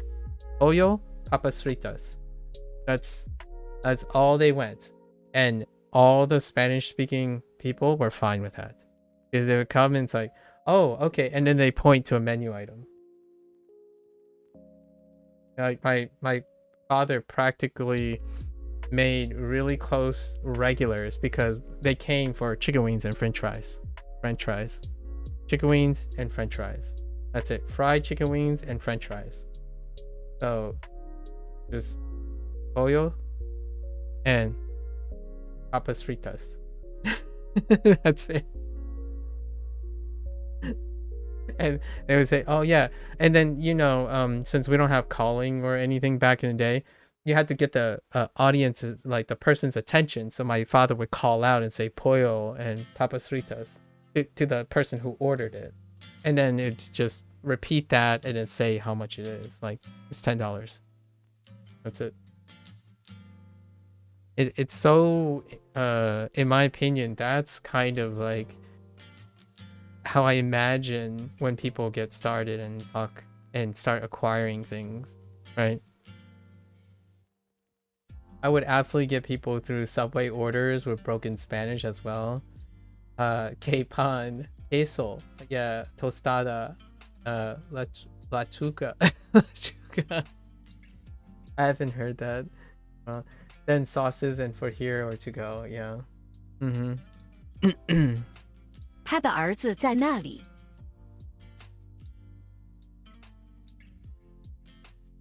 The point of me raising those things is I don't think it's as scary as people might. I honestly, or I feel like I want to be like a bearer of good news. That when you talk to people, is less so about having perfect grammar and like being quote unquote ready with all your input. Sometimes you just do. And if you end up encountering a bad actor, right? A bad actor will happen in anything you do in life. So you wash off, grow up from the bad actor, and then continue. Right, the likelihood, the consistency of having a conversation in which that happens, yes, the bad actor is gonna stay and is gonna sting a little, but generally speaking, I think that I'd like to believe that's not the majority experience. That's when dropping English in the middle of your sentence comes in clutch. Yeah. If you drop, my parents acquired English words because they dropped in, and they acquired Spanish words because they were dropped in the like reference and whatnot. Like, it's so hard to unhear like daijoubu over and over again. Daijoubu. Right. Not that I'm not sure if everyone knows what that is, but generally speaking, when things come up, it comes up and it sticks. I think that's the acquisition talking. Generally speaking, when you're studying, it's oftentimes it's as unnatural as it can.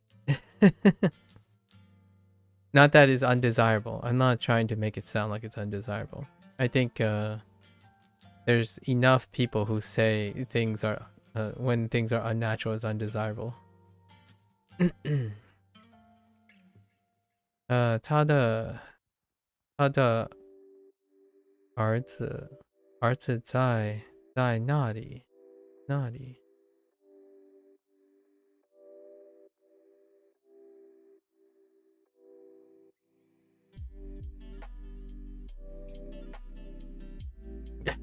Hers.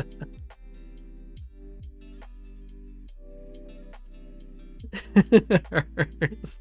Sorry. I don't know what I was thinking.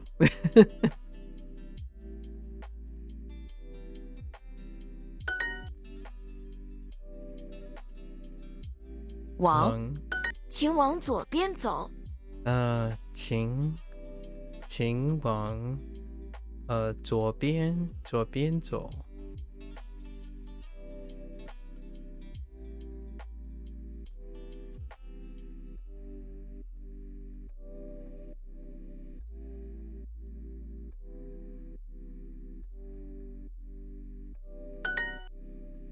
Okay. 里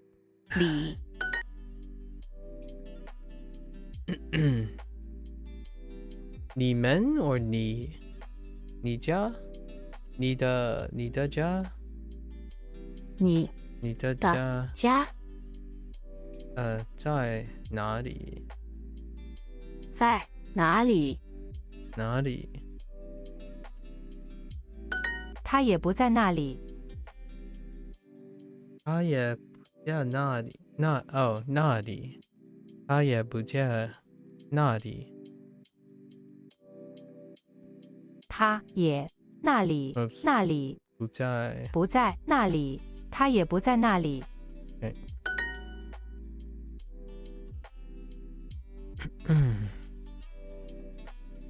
后，里，往，路，左。诶，你你在哪里？哪里？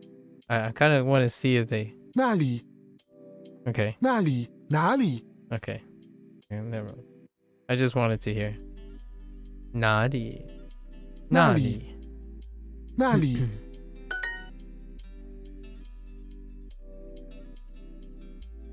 前，往，里，左，路，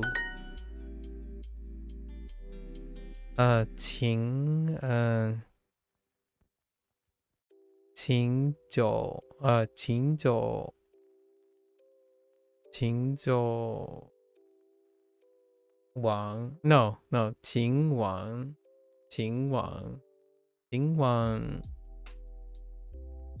右边走 a reverse 请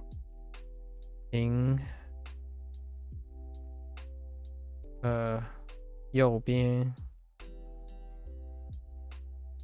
what 往右边 okay they just grouped it together 往右边走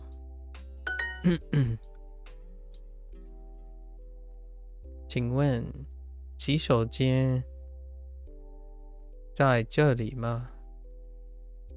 请问洗手间在这里吗？这里吗？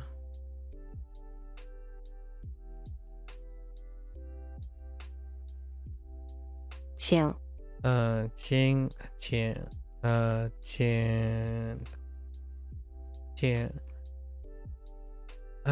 在no 往左边左边走往左边往左边走。One more 他在他的妹妹的旁边。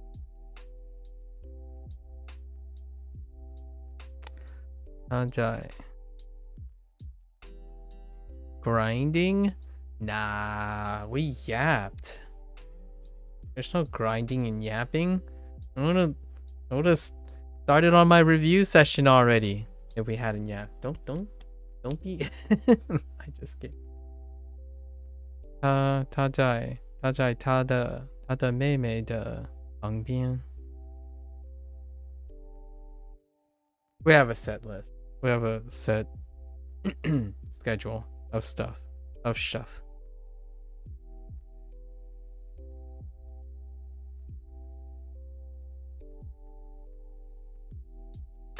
请往左边走。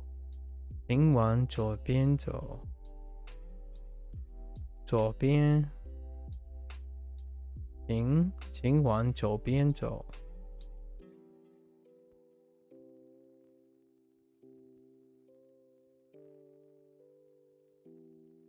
谁在你的妈妈的前面？谁在你你的妈妈的左边？前面。谁在你的妈妈的前面？ I'm just not listening. 谁在你的妈妈的前面？他们的家在医院的左边吗？ I feel like some of the downsides to how I'm doing in Duolingo is if I can predict what the predetermined sentence is, I'm not actually learning the language. Yeah. That's one of the things. Yeah, you have to find other ways to engage in the sentences. Otherwise, your cleverness, your mechanical cleverness is going to create shortcuts and become convenient or very efficient. That's kind of the way why flashcards have diminished return. If you become very frequent, very high frequency, when you do SRS, sometimes like SRS can be too frequent, and Duolingo can suffer from that. It is too frequent, and then the word that most people use is repetitious. However, in my opinion, when people use the word repetitious, it also means that they have become so complacent that they don't believe they have anything to learn from it, which is true if you don't get creative most of the time. So when I see myself starting to figure out that it's predetermined, I add something else. So like, for example,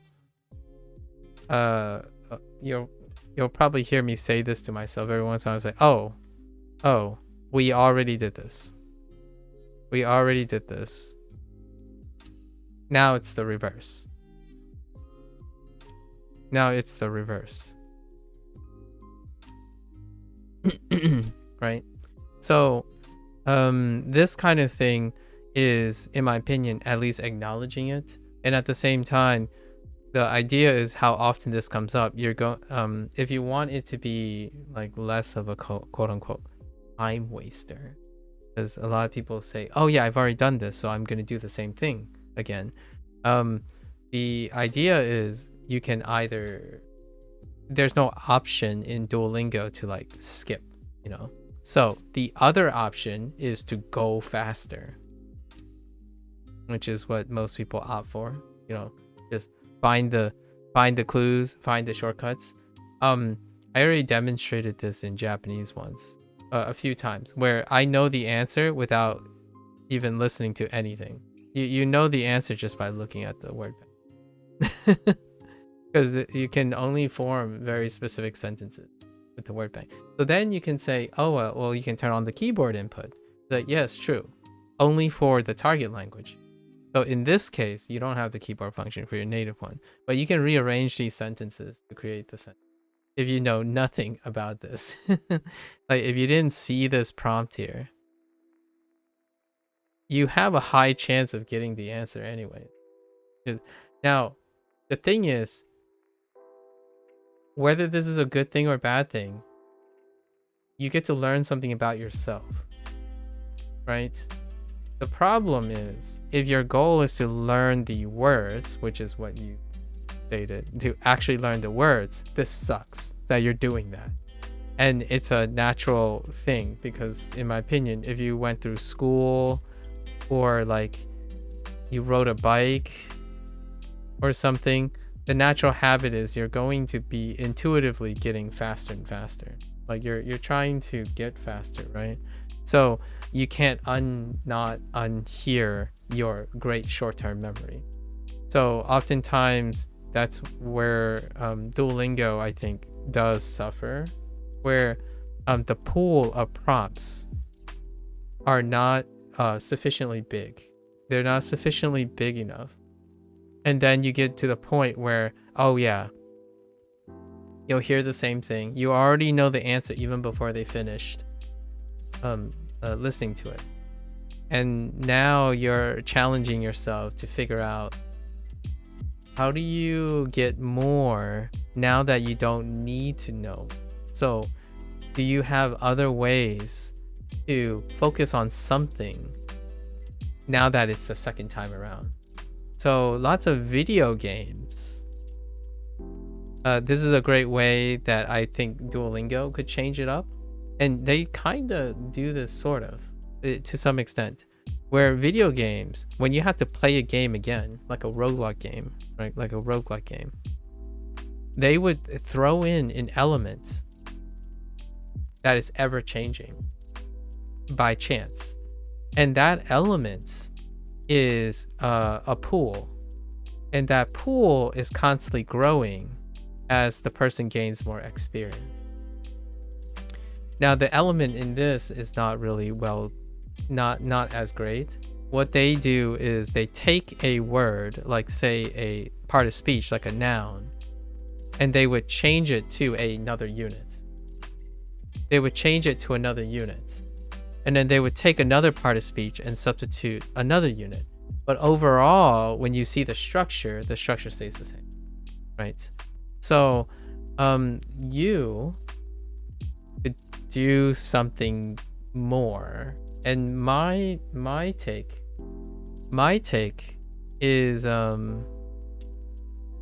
because I do already does the whole substituting thing. I actually tell myself what Duo is substituting. And then at the same time, if it's the exact same prompt, I would try to look at how I would change the prompt instead, because I already know what the prompt's answer is. So I would try to do something else. The problem with that is you're doing all the extra work, which not a lot of people like. That to me doesn't sound like a problem. It means you're doing extra work. And when you're doing extra work, then you will get more out of it than this. So like it is that's kind of what happens. And flashcard does the same thing. If you know the flashcard already, that's why an SRS system tends to have an algo that tries to de-emphasize things that you are supposed to be familiar with, while spacing out the familiar. So you're spacing out the familiar while introducing novel, so that it never feels the same. Like you're not trying to get complacent. So an efficient algorithm, Anki has a pretty efficient algorithm apparently, but Duolingo is not, and that's kind of one of the things that you have to look out for. And how I address it is usually to try to do something else with it. That's why Anki is kind of nice, because their SRS algorithm would space out the familiar at a pretty reasonable pace. And the pool, you can always affect the pool yourself. You have control over the pool. And other people have designed more ideal pools to do that. You'd be actively engaging the other things you know to make another prompt. Yeah, that's kind of the idea. And I do think it is something that Duolingo has to consider. Either they expand the pool so that it increases the average non-repeating identical prompts, or so here's the theory, right? You're wondering then, so why did Duo do it this way? We have to keep in mind that the target audience is it's kind of casual. So casual target audience. And if you remember in the beginning, they asked, what is a long session? The long session is 30 minutes. When a person is learning a language, the average 30 minutes would be around between 3 and 6 lessons. So when you pass a complete lesson set, the next lesson set will engage in the same pool. So if you cross 2 sets of lessons, you'll likely encounter this again. So I split my days into 3s comfortably, because generally if you do them in 2 days, you're going to have redundancy. And what happens, in my opinion, when it comes to SRS is when you continuously repeat for an indiscriminate number of time, repeating something that you already know for the day, you get diminished returns. And you can't advance. So you can't like just skip the repetitious thing, right? In Duolingo, you have to do it in series.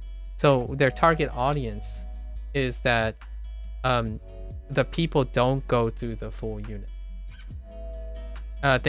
They're not expected to go through the full unit. They're expected to only see something once for the day, like on average. And then when they return, that pool is sufficiently small that you'll see the same ones again, or a similar one again, to reinforce. So it's kind of like having a small flashcard deck of 10, right? Let's say you have a deck of 15 words, and it takes you, I don't know, 15 minutes. We'll say you spend 1 minute on each word, right? And then you do it again. So that'll turn into 30 minutes. But it might not be 30 minutes. It'll probably be like 20 minutes, because it'll take you 5 minutes to go through. So 5 minutes to go through the same 15-minute words, right? And then the third time around, it'll take you even less. It'll take you like 22 minutes. Then you stop. You're getting diminished returns. You're getting faster and faster, and you already know this stuff. So you need a time. You need time separation. That means you rest, and then you challenge again. That's kind of that's the principle behind SRS, right? So either you increase the pool so that you continue to challenge yourself in the same time, or you take rest and then test your long-term memory. And then what happens in SRS is the time gets bigger and bigger. Bigger and bigger. And that's what Duolingo does, do that. So what they do is they space out the vocabulary that overlaps in subsequent units to bring them back every once in a while. And it gets further and further because the volume goes up. So the volume goes up, and then less words recur over time. And you're hoping that with that repetition, it stayed with you. That's kind of their structure right now. And that's not for everyone, especially if someone like Blair, you strike me as someone who is kind of more than a 30-minute person, and I'm definitely more than a 30-minute. So since I don't expect Duolingo to change this up, because their target audience is not really me. I'm not like the target audience for Duolingo, honestly. For better or for worse. So what I typically do is I try many other different ways to engage myself, be it yapping or thinking about design languages and ideas of swapping it up or something. That's what I'm gaining from it as well. So I'm learning more things than I'm trying to learn as many things that isn't just necessarily language learning. It's probably how I go about it. The alternative, here's one last side note. Remember that Duolingo is a platform with multiple languages. So you can ideally say, if you have a total time, right? Your total time is like 1 hour a day. And your repetitious lesson completion is 30 minutes for whatever unit. Then technically you can have 2 languages, so that you don't hit a repetitious bottleneck. Now, whether that is great or not to the person's development is really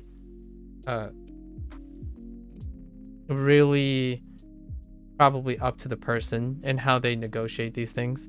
I found that, to me, since I'm hitting like a Japanese wheel, like the wheel is pretty well oiled now, my natural inclination is to integrate a new language, to stagger a language, right? So that brings us to what I'm doing now. That's pretty much it. And one of the things is that my approach to Hanzi is different than my approach to Japanese. So that's kind of the idea. This is when Anki kind of helps, in your opinion. Anki is different, so you're just doing something different, in my opinion. And that helps. Anything actually helps. Like engaging in your target language, anything reduces the repetitious nature. So the idea is you break away from SRS, right? You break away from the SRS. Writing does the same thing. Writing a journal, creating artwork with your target language, writing dialogues, and anything breaks the tedium of SRS. I would actually even argue that Anki only reinforces the SRS. So finding another method that isn't SRS is probably more likely the case. However, Anki is a different form and a different approach, so it is still more, in my opinion, than doing the same thing. So that's kind of the whole spiel that most language learners will end up throwing at each other. It's like, oh yeah, you got to use more than one resource. It's like, oh yeah, but why is that? Most people would say like, oh, it's because one resource is better than the other resource, and I'm like, no, that's absolutely, in my opinion, not the case. That's so far from the truth. Complacency, in my opinion, is the underlying reason, not that one tool is better than the other unconditionally. It's that you're being comprehensive. You're engaging yourself, basically, in different ways. I've actually been thinking about doing art, including the katakana in my username. That's a good way. Yeah, and Anki is definitely a different SRS. That it can be very a different way to approach your target language. Having too many SRSs is also a pit that other people discuss. I think that most people end up getting like 3 forms of SRS, and then they go and find other forms of input, whichever it is that works for them, like podcasts, vlogs, graded readers. You have lots of avenues to go to get different forms of input. Because getting so much SRS is, well, you gotta rest at some point. You get tired and you start doing shortcuts, like, oh yeah, I've already done this and like a dozen times. I don't need to be reminded of this until I forget, right? So how long is that? It could be years. Like, how long is it gonna take me to forget sumimasen? Maybe never. So if sumimasen comes up again, it's like I'm not getting any value from the SRS unless I can find new ways of engaging it. So one way you can do it is find out new situations in which sumimasen is different or maybe contextually useful, and it'll breathe more novelty. I think I'm gonna get fire for this, like pushback for this. I think sometimes what makes predicates and conjugation ever frustrating but also continuously engaging is because it just doesn't seem like it ends. The rules don't end there. You know what I mean? Like when you're conjugating something and then suddenly a new conjugation gets thrown at you, and then all the things you have to apply that new conjugation to everything you've learned. So those are the most engaging parts, and oftentimes those are the most, in my opinion, popular Anki decks. And what I mean by popular Anki decks, I don't mean like they like it that much. Those are probably the most used Anki decks, things that deal with like conjugation. because they're multifaceted. They're layered multiplicatively. If you know how to speak in the present tense and you suddenly learn how to speak in the past tense, it multiplies the volume that you can express, not just one thing, right? If you say, if you learned, casa for umbrella, well, you can only go so far with casa. Kind of like how video games work, right? Like, roguelike game, you have fundamentals. Or like a puzzle game, if you like puzzle games. There are fundamental rules. Now, when you learn something, when you discover something that changes the fundamentals, and I can't spell fundamentals, I put an O there. Fundamentals, it multiplies the engagement and difficulty, right? It's incredibly engaging. However, if you acquired like a new item, right? And that item is single use, its novelty is restricted to that. So it's like a drop. It's a drop as opposed to like another bucket of water. And Duolingo doesn't have enough of them. They don't have enough mechanical separation in prompt design as well. Like it also feels like you're always doing these types of prompts sometimes, or it always feels like it feels limited. So I hope in the future they will integrate even newer types of formatting. It's another limitation of Duo. Now, you might be thinking, well, that is something that's limited. It's not limited. I think Anki is super limited in format changes, because Anki is only limited by the user's ability to find things. So if the user is not seeking and inquisitive, then Anki will limit the user's potential. Like, if you're not motivated to seek new methods, seek new creators, seek new formats and stuff, then Anki cannot help you. Like, be useful. Like, it's not there to help you. It's a tool to organize your creativity. Meanwhile, Duolingo has a bottom line. It has a structure that is bottom line, where like everyone has to meet this bottom line, and the bottom line is very low. Right? It's a low bottom line because it's casual and popular. So that's why, in my opinion, when you talk to an Anki person, they always seem more hardcore. Because yeah, if Anki worked for them, they must have invested some consistent time in thinking about this problem, this repetition problem. Because you have to, otherwise you wouldn't be able to use Anki to produce results. So Anki is a lot more customizable and unhinged. Until you run out of inspiration, right? If you don't provide enough inspiration and input to change your Anki style, like to continuously style up your Anki deck, then you don't grow. And no one's going to tell you that. Anki can't tell you that. Right?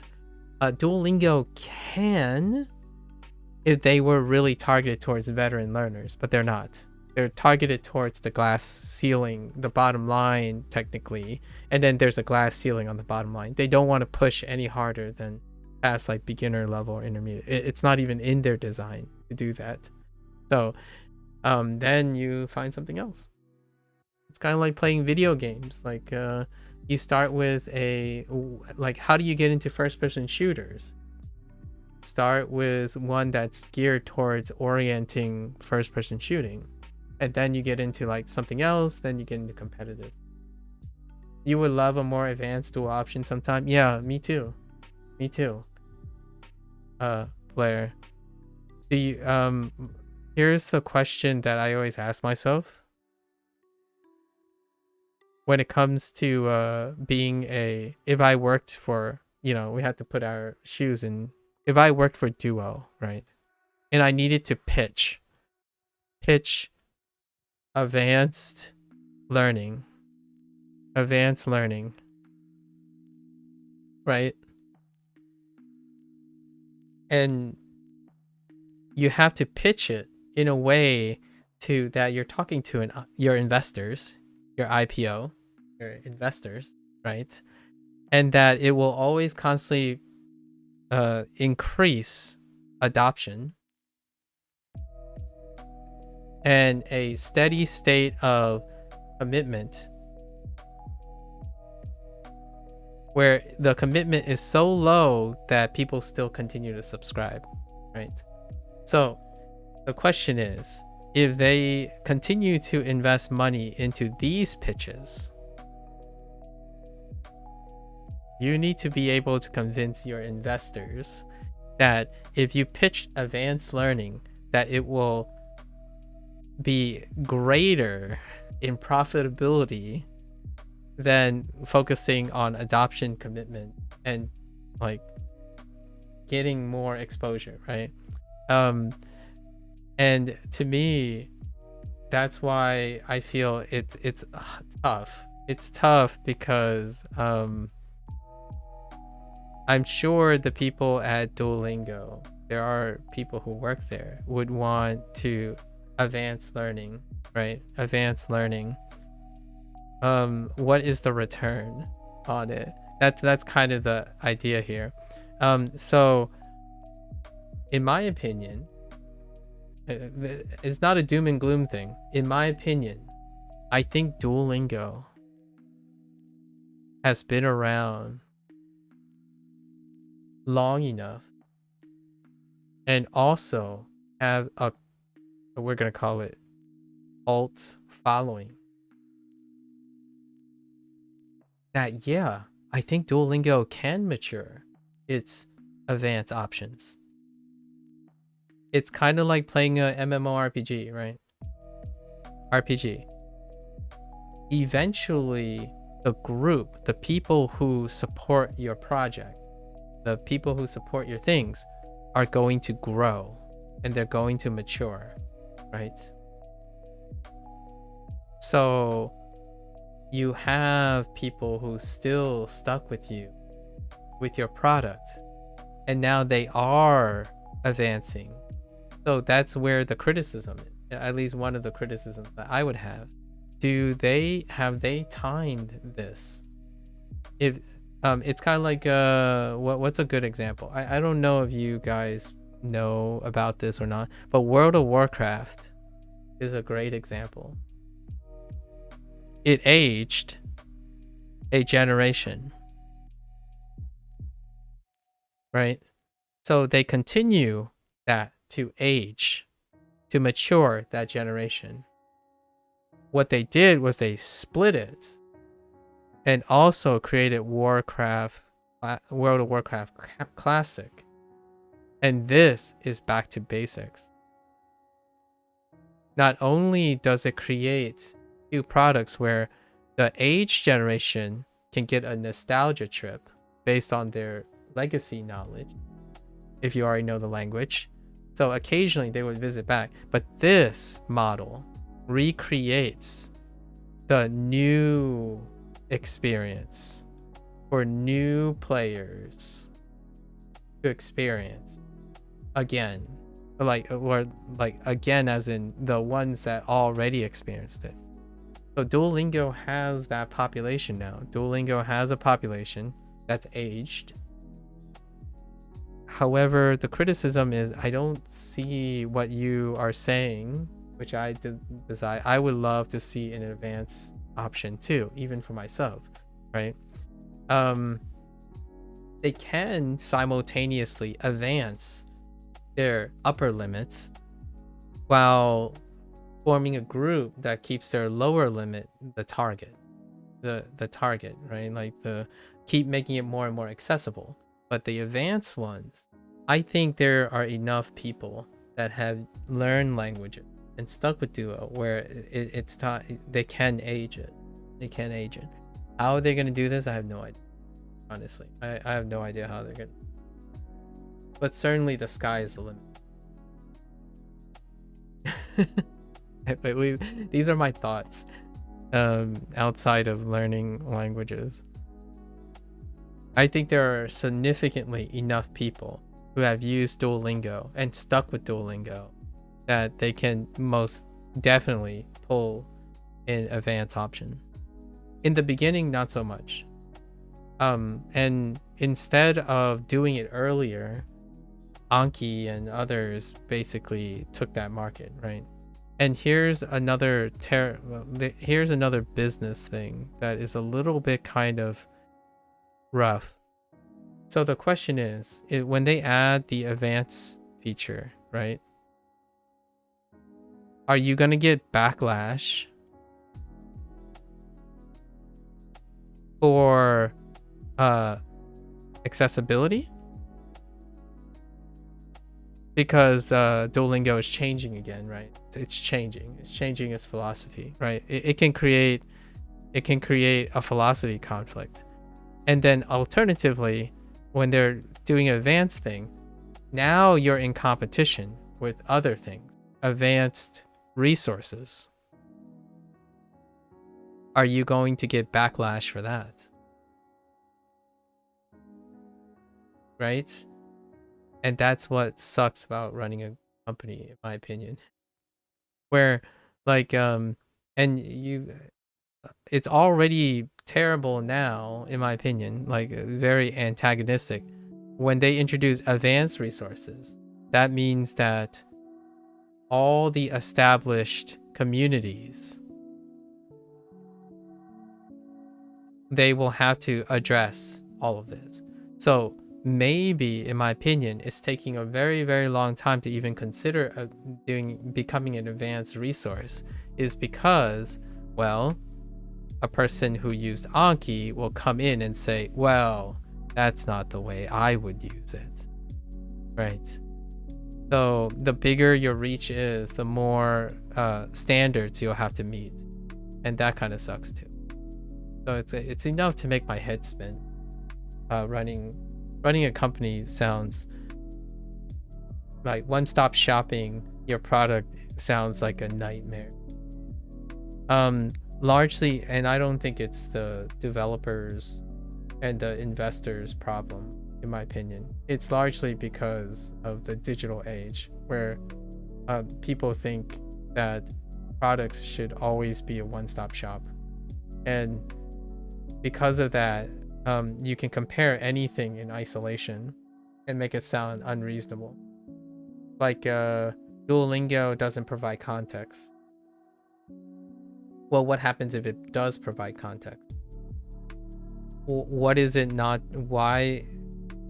It, like, the difference is someone thinking that the developers at Duolingo doesn't believe context is important, versus why haven't they focused on context, right? The assertion oftentimes is people want something, but they don't know what the trade-off or the context of the trade-offs are. Like, what is the trade-off for hiring swarms, investing millions of dollars into voice actors or readers, natural readers for their program? Well, it has poor scalability. You have no control. Well, you have very little control over the quality. Like, you might be thinking, oh yeah, QCing's easy. Just go hire all the best native speakers you can hire. It's like, how do you go about doing that? like how do you go about doing that?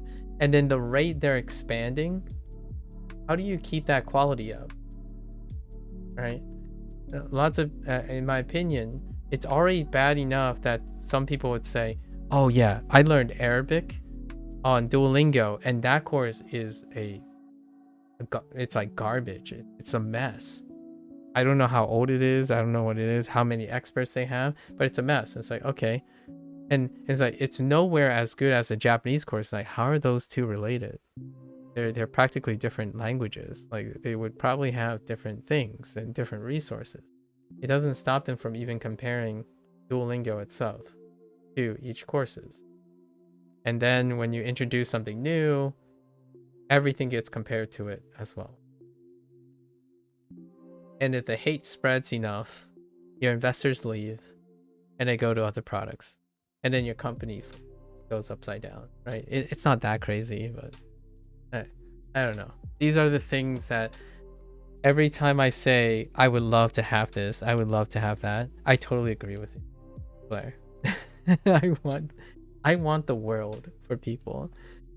But some part of my thought always ends up coming back to what would happen if it did happen?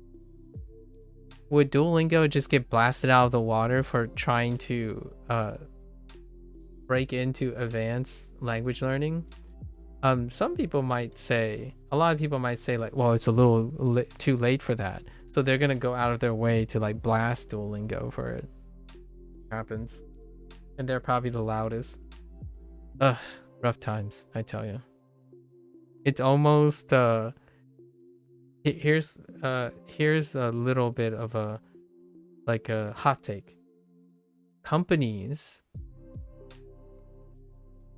build a separate product and then they name it a separate product but still kind of relate to it. So I would totally be behind the idea that they make Duolingo advanced, as in they keep this, whatever this model is that they're working on, and they beta test and pilot launch a Dual Advanced, as in that's basically what they're trying to do right now with like Dual Max and Dual Super. So they would tier the thing, and there you have it. There's the tier model, right? You have premium users, you have people who don't mind ads. You tier your system, and then you separate yourself from the old product or from the other product, so that you don't get the whole like, oh, if this side of the thing is bad, then the rest of it must be bad, which happens a lot. Kind of like I'll use an Anki example. Someone says Anki doesn't work for them, and then you find out that they constantly use the same decks. Well, yeah. Is that Anki's problem or is that you? Right? And that's kind of a tough question. You might be thinking I don't want to give the impression that I'm picking a side. It's not. It's a two thing, right? Did Anki's design so is Anki responsible in design to encourage people like, oh hey, it seems like you're doing really well with this deck. Have you considered, insert link, all these other decks that are more advanced versions or different versions of that, right? As far as I'm aware, I don't think Anki does that. But Duolingo as a product is responsible for that. So not only do people criticize things with different standards, they also, in my opinion, fail to understand what is provided. Duolingo is seen as a product that would guide you through. Anki is not. So if you have a mentality like, I can get this done myself, then yeah, Anki would be great. And then you have tons of those, and then that's how it turns out. The tool itself also conditions a type of pre-selection, right? If you make a hardcore tool, you make a hardcore community.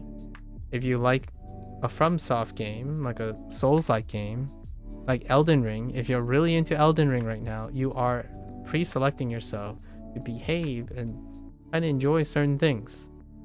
Meanwhile, when a person who likes Elden Ring goes and talks about any other action game, they'd be like, well, this isn't as hard as Elden Ring. Get good. And to me, it's no different from the tons of Anki users that come by and say like, oh yeah, you're learning the easy way, the easy and lazy way in which you can't learn much. Psychological, like, I wouldn't say it's all that dissimilar. We graduate, we get new tools. In my opinion, go out there, buy new tools, right? You can choose to keep using the same ones if you wanted to. It's not as hard as X. Good. We don't want it that way. I can see where you're coming from. Yeah. The nice thing is though, you have other things, Blair, and I would totally take up Pink's suggestion about Anki, because Anki can be as hard as you want it to be. Heck, I would say to the Anki users, you know what's harder? Going to a stationery store, buying the flashcards, and drawing and writing all your flashcards manually. That is the FromSoft syndrome. Like, yes, it can always be harder. The question is, when are you gonna put a ceiling on it? I literally linked a clip of someone who's been playing video games for a while, who's a little bit older than me. And these people get questions, bombarded with questions about perceived value, to perceive challenges by projecting one's value, right? And then somehow say that's good or bad. So insinuate. So this person, when they ever play an Elden Ring game or like a FromSoft game, they would get the question, oh, you know, real talk, does this ruin the game, or is this the right way to play the game? Or dude, this is like, doesn't this like break the game and make it easy so it's not worth playing? Like that's implying the situation, right? And that person had this really wonderful thing of a reductio ad absurdum, which is the at least that's what I come to understand it, is when you take an argument or a debate and you escalate it to a point of ridiculousness to demonstrate how that kind of logic won't end. It won't, like, it's absurd to think of it that way. And he said something like, well, you know, yes, this mechanic, using this mechanic will make the game easier. That's what the game is designed to do. It's like, well, you can take those away. You can choose not to use those tools, and therefore it gets harder. You can also choose to blindfold yourself and play the game. You can also choose to only use one hand. You can also choose to not listen and mute the audio. And then you can choose to get in a space shuttle and play the game from outer space. That is still harder. So that's kind of the idea. And in the long run, I still would like it, even in the long run. He's no more, Dad. Such a funny name. Thank you. Thank you for the prime. Please, no more, Dad.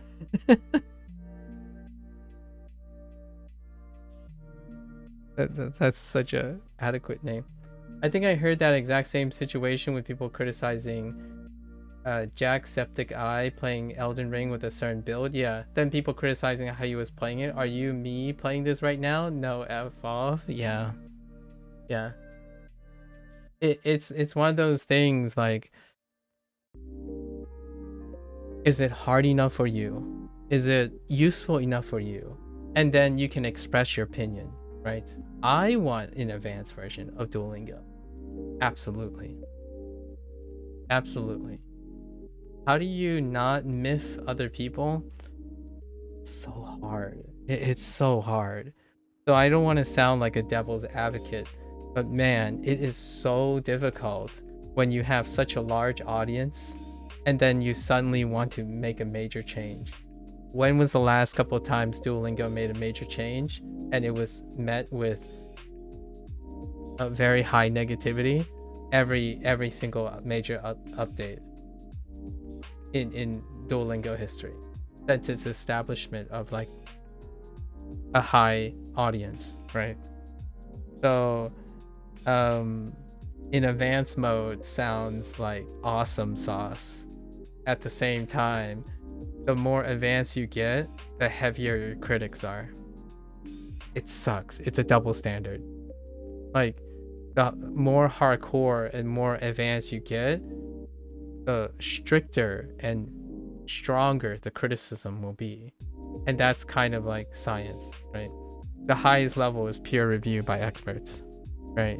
Especially when it comes to peer review process, you deliberately want your harshest critic to be your peer review, because if it can stand up to that, it can stand up to anything, right?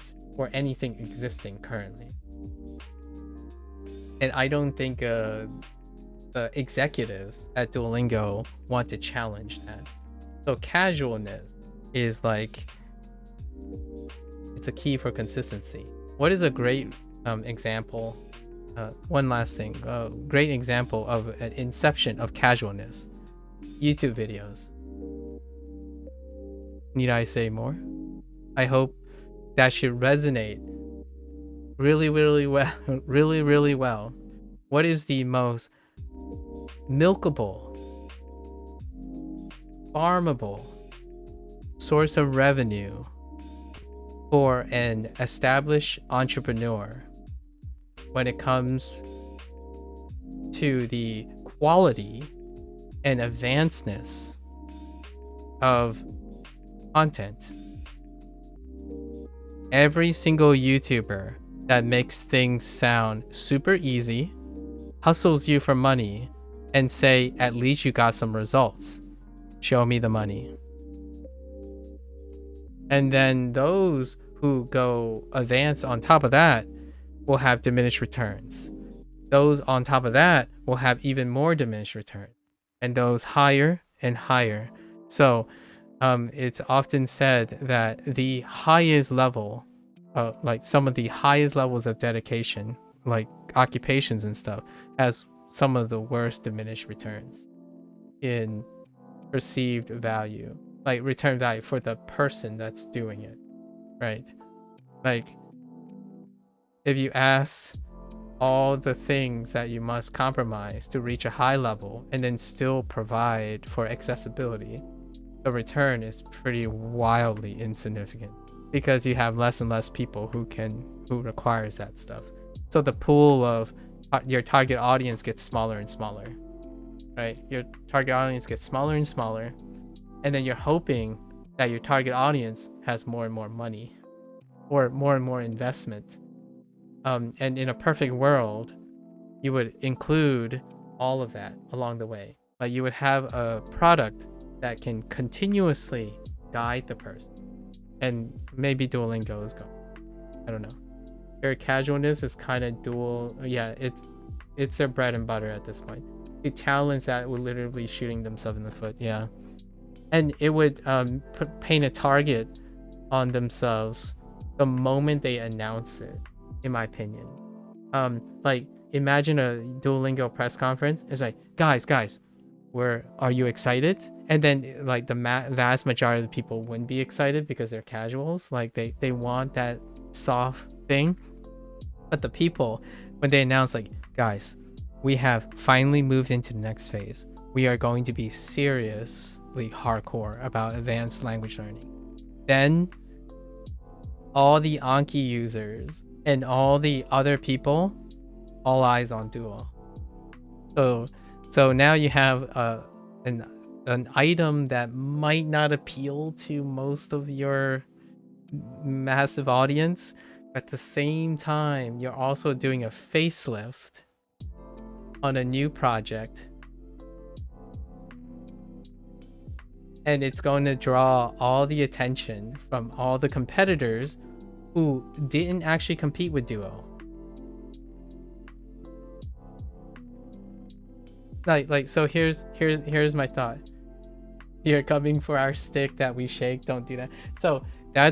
So here's my thought. I have always been someone who encourages people to use both.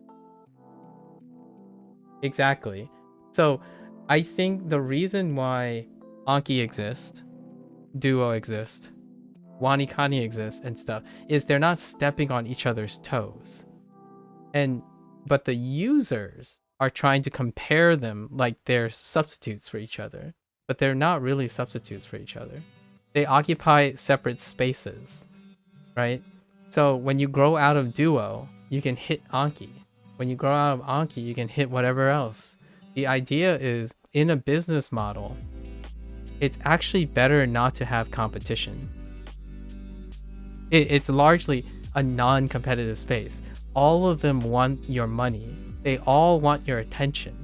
The idea is, if you really want to support a product, you don't force them to fight each other. You force them to work with each other. So in my opinion, Anki Anki Duo partnership would be a monopoly, but it would be incredible. Then you're going into a different field. You're going into a field of monopolization.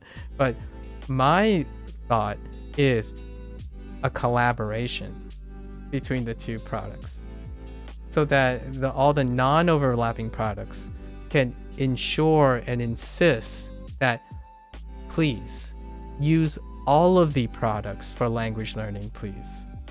It's not YouTube. I mean, it's not YouTube. I keep saying YouTube. It's not Anki. I'm gonna say YouTube versus Twitch, but it's not Anki versus Duo. It's Anki plus Duo, Anki plus Wanikani, Anki plus your favorite podcaster. Duo could even collaborate with. They did try it, by the way. Duo did try to create a Twitch section. That's why I'm streaming on Twitch, by the way.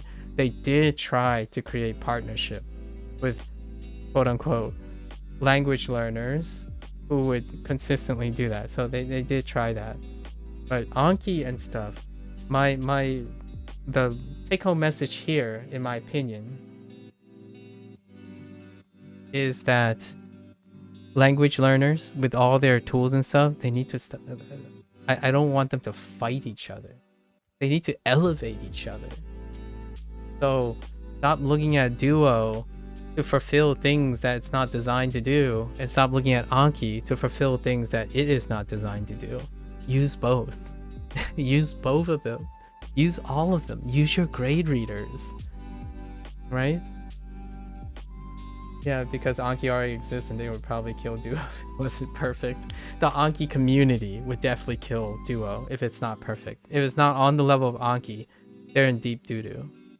There will be so much hate against Duo for trying to break into another segment of language learning, in my opinion. That'll escalate the animosity. Even as someone who likes Anki, yeah. It's the Spider-Man meme, but they're all different versions of Peter Parker. Exactly. The Spider-Man meme. Indeed.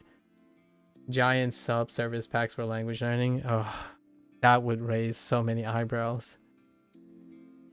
Whenever I mention or make suggestions for Anki, I always mean use it as a tool that can be used simultaneously. Yeah, with the other things. With other platforms. Yeah. You can't learn with just one tool. If that one tool existed, then all the other tools would not exist. If you know what I mean. Like, the logic dictates that if you had one tool that actually did that, then those other tools would not necessarily exist anymore. They don't have competition against the one tool to rule them all. So logic dictates that Anki exists and Duo exists simultaneously because they occupy different spaces. And to a business person, to a developer, that is sustainability.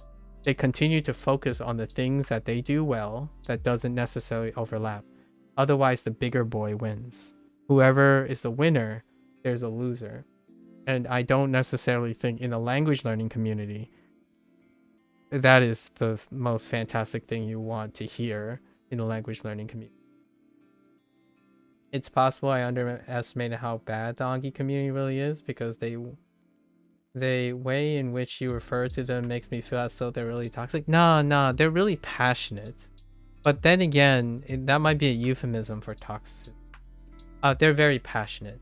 You have to, the reason why I mentioned the Souls-like game, the Souls-like game is that passion is also incredibly volatile. If you know what I mean. It's not fair. It's not a it's a double standard. So casual people are more lenient, right? Serious people perceive I'm a very serious person, right? In fact, it's kind of ironic that serious people think that I'm not serious because I'm using Duolingo. You see where I'm getting at now, right? Like, if you're associated with casualness, then you can't possibly be serious. And then when you're associated with hardcoreness, then you obviously are serious. But that doesn't mean you don't have casual Anki users. And well, I will let people brainstorm about hardcore Duolingo users. I don't know what that means, kind of, but I can tell you there are casual Anki users, and their mileage varied dramatically.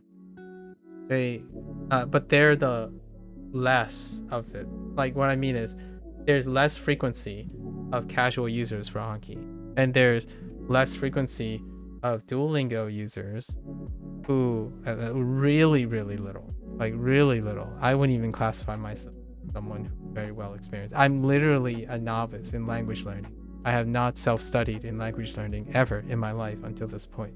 I would consider myself inexperienced when it comes to language learning. So would I tackle Anki? Maybe, probably, some way. Yeah, you got a casual Anki user here. Use a mix of a lot of different tools to get where I am now. Yeah, exactly.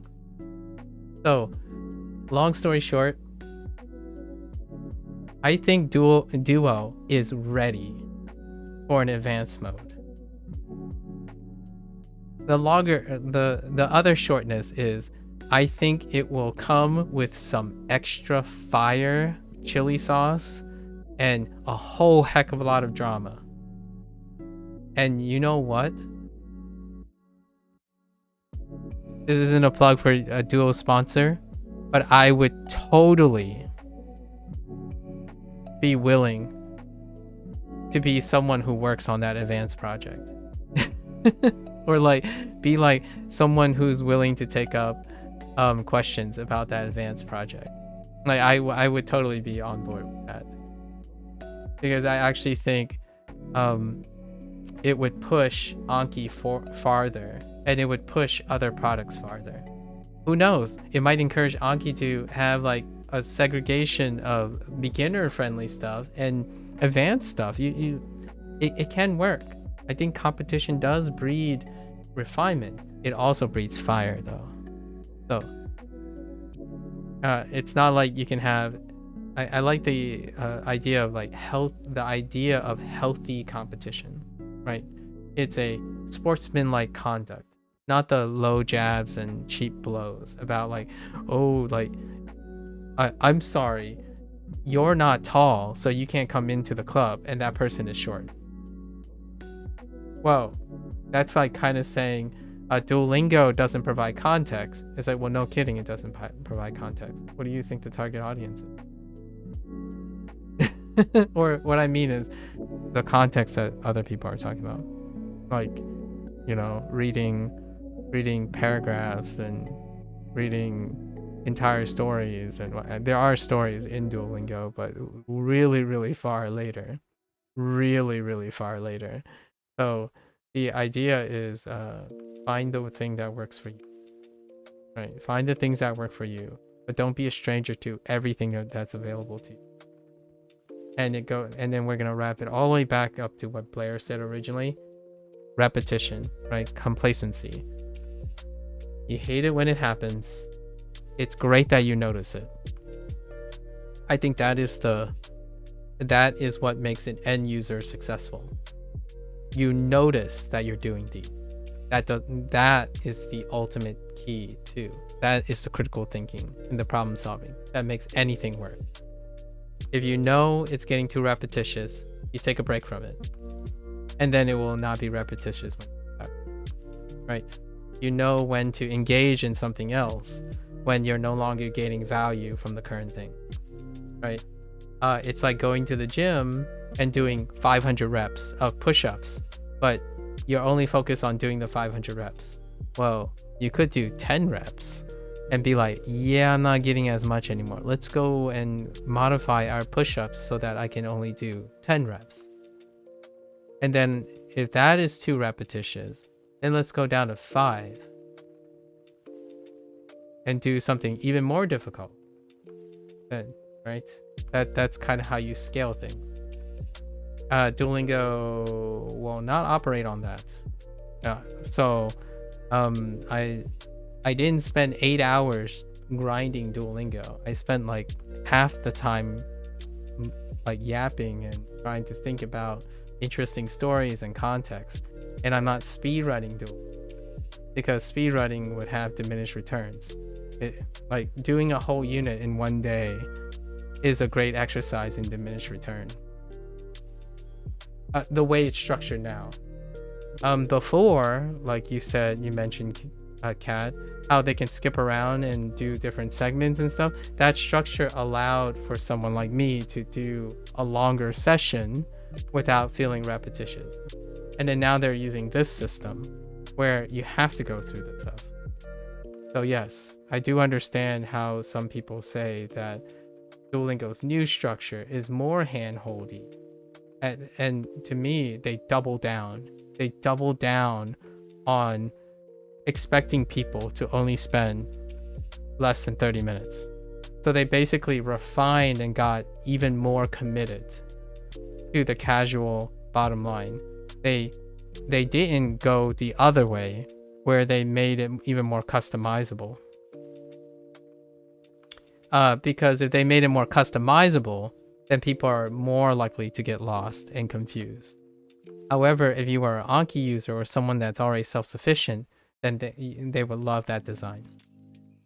So now users don't even have to think about it. They spend 30 minutes, they complete the lesson set, and they come back tomorrow. That's kind of how I see what happened. At least that's how I'm interpreting it. So they doubled down on more casual. And in my opinion now, I think for Blair and me, and maybe and you, Kate, I think they've gotten to the point where they might as well just release a separate product. And you might be thinking, have they done this before? Yes, they have. They have, Kat. They have done this before. Duolingo ABC. If you look up Duolingo ABC, it is a separate product presented by Duolingo aimed at an entirely different casual audience. The kids. So this is Duolingo standard. There's Duolingo ABC. And believe it or not, it's even cuter. Oh my gosh. Like it is, I feel like they put more money into I don't want to sound too jaded. I think it's fantastic. The Duolingo ABC is like fantastic. It looks well animated. It has like lots of bells and whistles to make like kids really like kids have it great. Like if I had to say something, it's kind of one of those things like, you know how you're eating your healthy salad, right? As an adult, you're eating your healthy salad, but then you just watch this kid like chug down a Coca-Cola, like a Coke, and like throwing back 10 pounds of sugar, and they're fine. They're just going about it saying, man, I wish I had that. or something like this where like they're like playing on their smartphone and they're like doing all these things with their smartphone, and then you start thinking to yourself, man, why didn't I have that one out? That's kind of how I felt when I looked at a demonstration of Duolingo ABC. And for me, I think they can make Duolingo advance. It's a possibility. I actually think it's a possibility.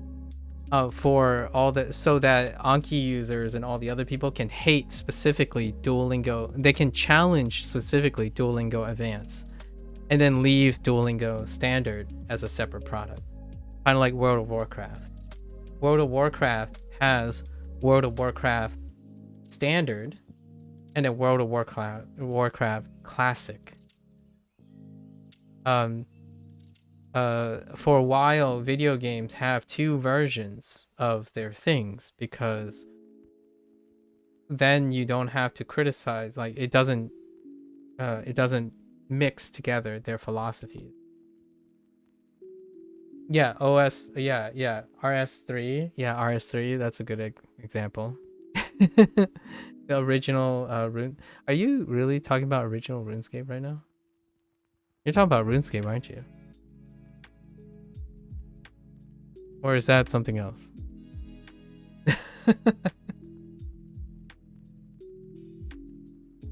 Oh, you're talking about RuneScape? Yeah. Anyways, that's a good digression there. Well, enough yap for that today. So I would totally back a Duolingo Advance.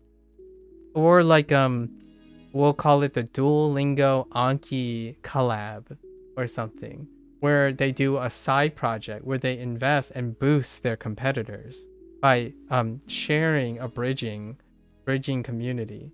That would be awesome. I think that would be almost monopoly level, and then we'll have other moral and ethical concerns about monopolies.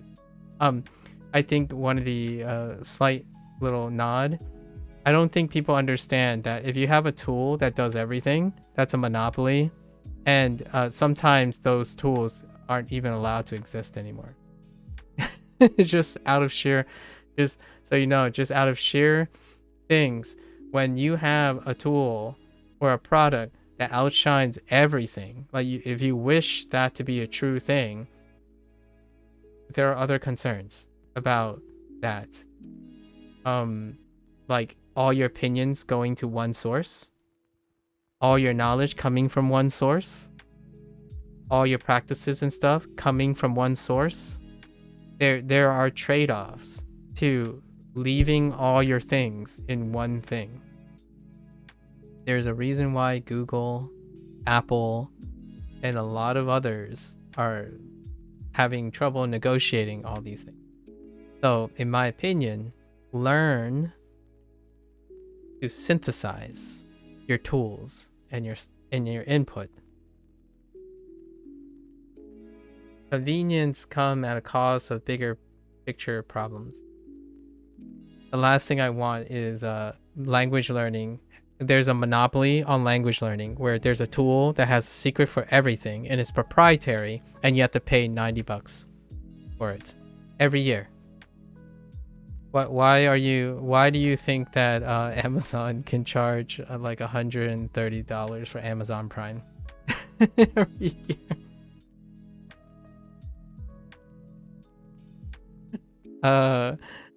I don't think that stops anyone. If they had a tool, a universal tool for language learning, it's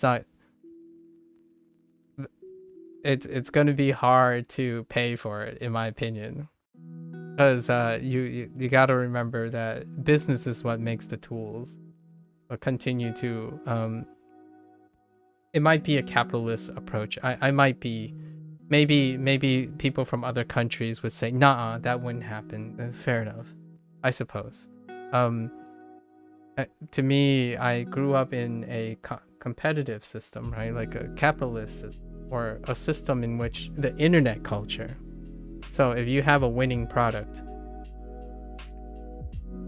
that screams a lot of problems too. There's a lot of ethical and financial trade-offs. Without competition, you might have a monopoly. And for an end user, if it comes cheap, it won't stay cheap for long. At least in my opinion. What is the best product I should ask this about to experts. What is the best product that someone have had that is so close to a monopoly, yet it still seems reasonable? I think I would still say it's probably Google search. But then you start asking, but what about all the data that you supply them? How much is that worth? Some people would say it's worth more than Google. So yeah, they have so much data. You are paying for it. You just you have to know, right? People are motivated by a return on investment. So what are you paying for it? What are you paying for it? I'm paying with time. And I've already argued that my time is the most precious thing. So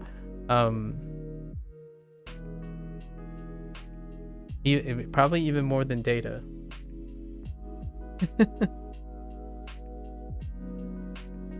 Good old... Sorry, I love talking about these. Like, talking about the things that people have to consider to execute on products, advice, PR, communication, public relations on a wider scale.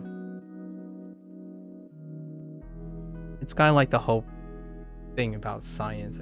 You always wanted to, at least in my opinion, I always wanted that really romantic dream of envisioning something that impacts millions of people's lives.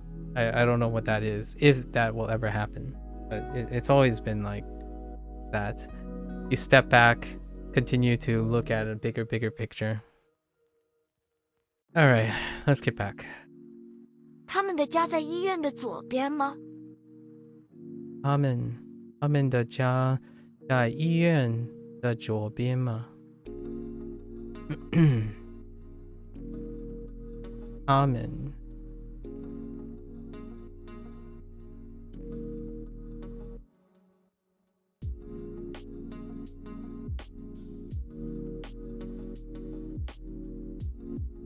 Oh no.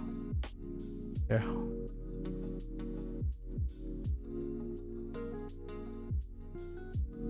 Okay, I got it. 请往右边走。请往请问 wait. 请问往右边，往右边。请 where's 请往右边。往右边。走走走，请往右边走。请往右边走。狗在医生的左边。狗在医生的左边。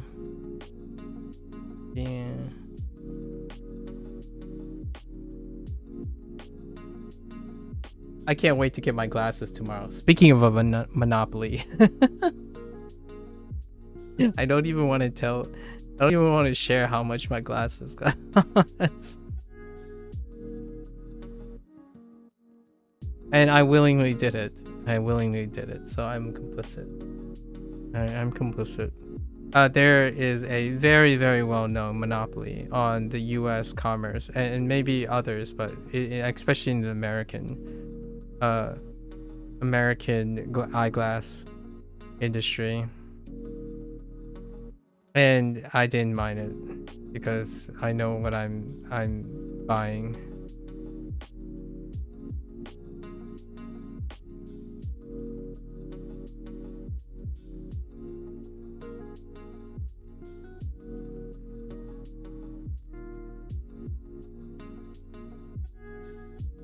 $200? Nah. Nah. 儿子在爸爸的前面。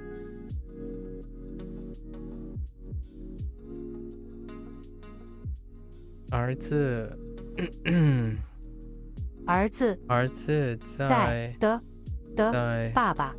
爸爸的前面。儿子在爸爸的前面。Less? You can get a comprehensive eye exam, frames, and glasses for 200? Huh. Or less? Do you get annual checkups? Well, actually, does Canada have universal healthcare? Oh, well, the glasses is most of it. The comprehensive thing is only $100, or it's like $86 for the comprehensive eye exam. So, it's already 100 for that, but even not including that, it's not even close. Oh, right. I keep forgetting. I keep mistaking you for the other person. Sorry, you're American. 200? Where do you get 200 glasses? Do you go to like Costco or something?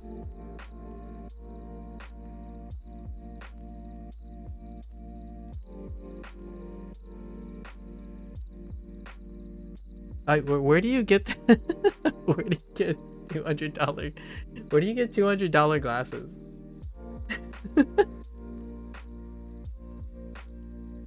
Oh, just good insurance? Okay. Yeah, I don't have the health insurance, so but that's not it. The cost comes out about relatively the same. It's the outlet that I went to and the place that I went to and the frames and lenses that I purchased. Usually it comes out about the same. The premium that I actually paid for came from the lenses.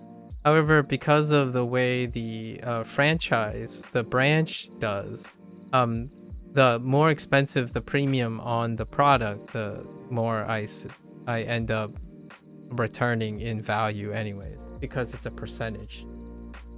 So it's like 50%. My lenses were expensive, but I got like the goods. I wanted lenses that will be an investment, for a 5-year investment in lenses. I don't usually go more than once every 5 years.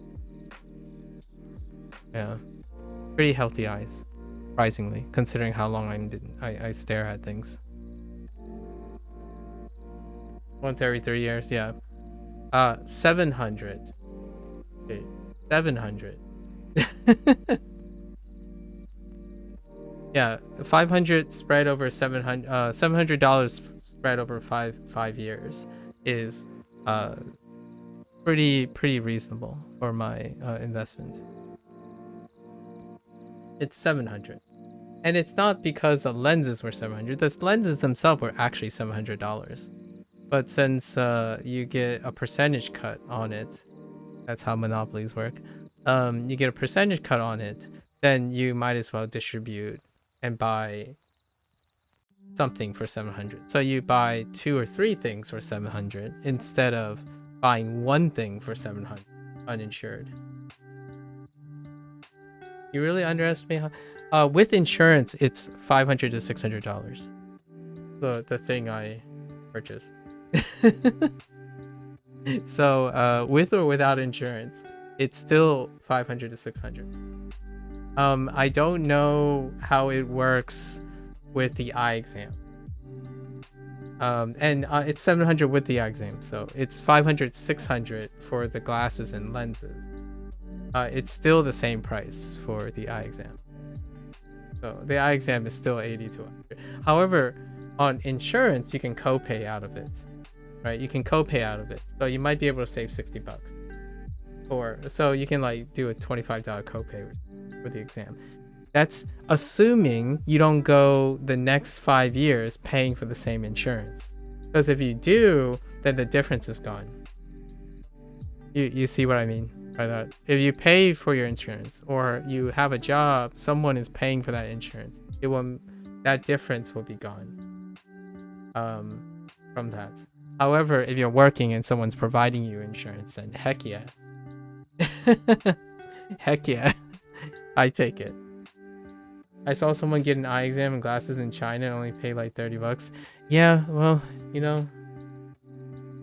we have to step back and think about all the other things, right?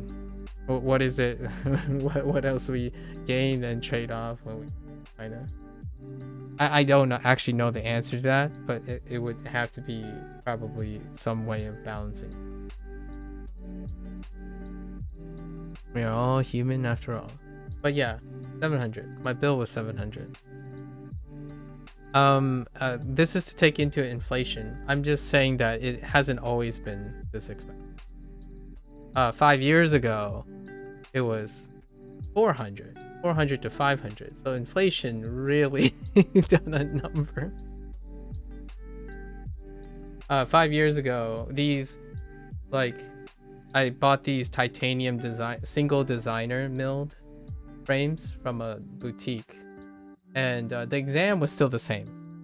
The exam is still the same amount of money because the person is what you're paying for. Like, maybe there was some technology tweaks. There was a technology tweak, but the exam itself is still the same because that's part of the business model. You get people to have affordable examinations, and then you sell them the products, right? You see what I mean? Like, that is an adequate business strategy where you want to go to a place, to patronize a place, because the cost of the examination is almost immune to inflation costs. So the exam was literally still the same cost as 5 years ago. It did not get any more expensive, but the products themselves was subject to inflation. It increased by 200. And I'm a designer kind of person, so it's a splurge. Well, the particular design that I wanted, a particular, even though it all belongs to the same manufacturer and the same parent company, right? If you know your eyeglasses, your eye frame, and then the lenses are hecka expensive because my eyes are pretty pep. But I love the experience, and that's why I'm willing to pay for it. Yeah. I think this company is not what is it? It's Luxicon? How do you call them? It's like Lux.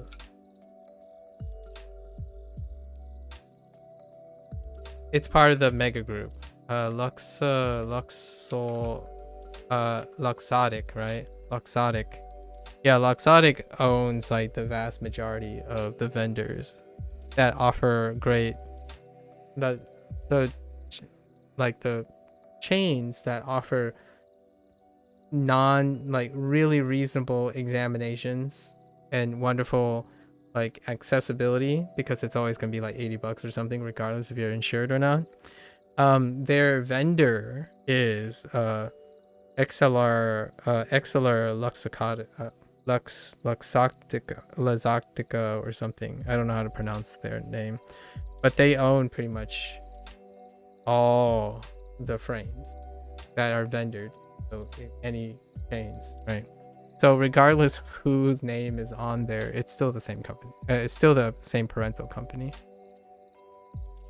And I don't know, but I hang on.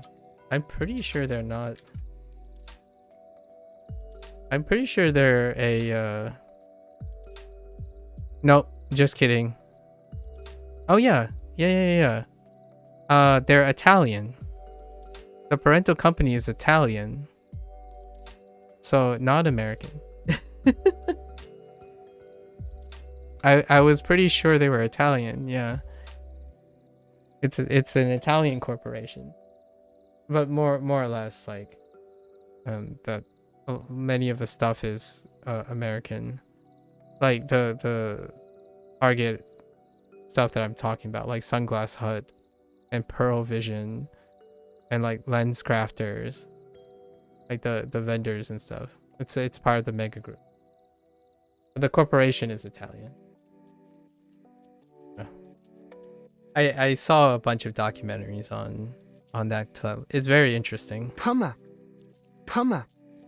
I'm obviously grateful. Like I don't. You're not gonna get average Monopoly. Yeah, you're not gonna get too much like hateful words out of me. I live in an era I live in an era where I could sit here, stream language learning, like me learning a language, and still have enough to be provided with things. So I know that's not excusing corporate greed or all that stuff. However, I'm one that I try my best to understand the human condition, and then work around or work with the human condition, not pretend and whine and complain about wishful thinking. So I'm more than willing to pay that cost at this point. Where that money goes, I have no idea. But I did like my experience. My experience was very pleasant. I really liked the residential optometrist that I met. And they had this really neat machine that I haven't ever encountered before. They no longer dilate your eyes. You can take like a high resolution scan of your eyes with like this a machine thing, and it was pretty neat. I saw my eyeball. It was kind of neat. They were really proud of it too, so I got a chance to see the inside of my eyeball. My eyeballs.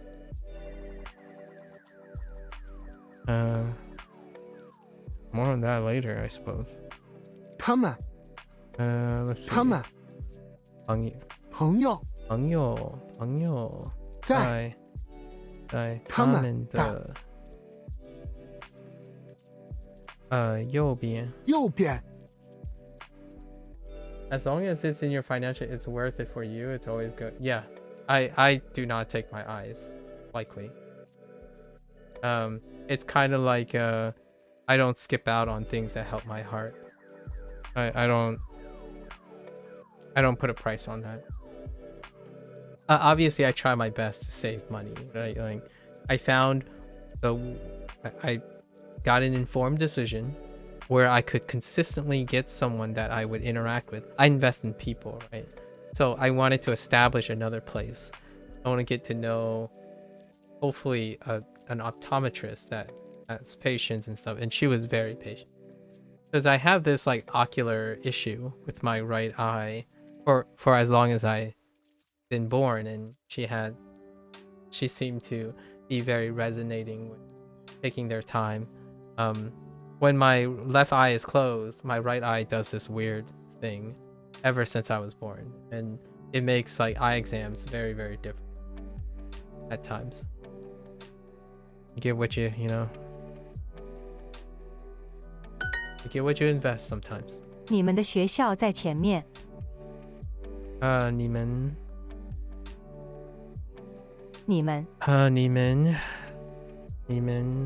的学校在前面。你们的学校在前面。前面，你们的学校在前面。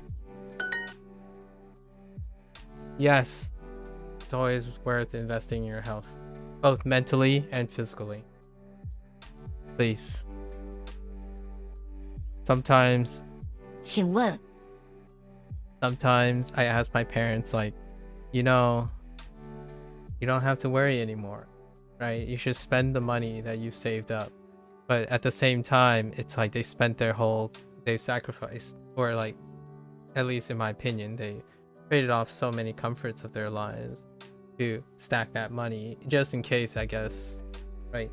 As expected, if my sister and I fail, which, well, life has that way. Neither of us failed. And now they have to find ways to want to enjoy investing in the rest of their lives. 请问洗手间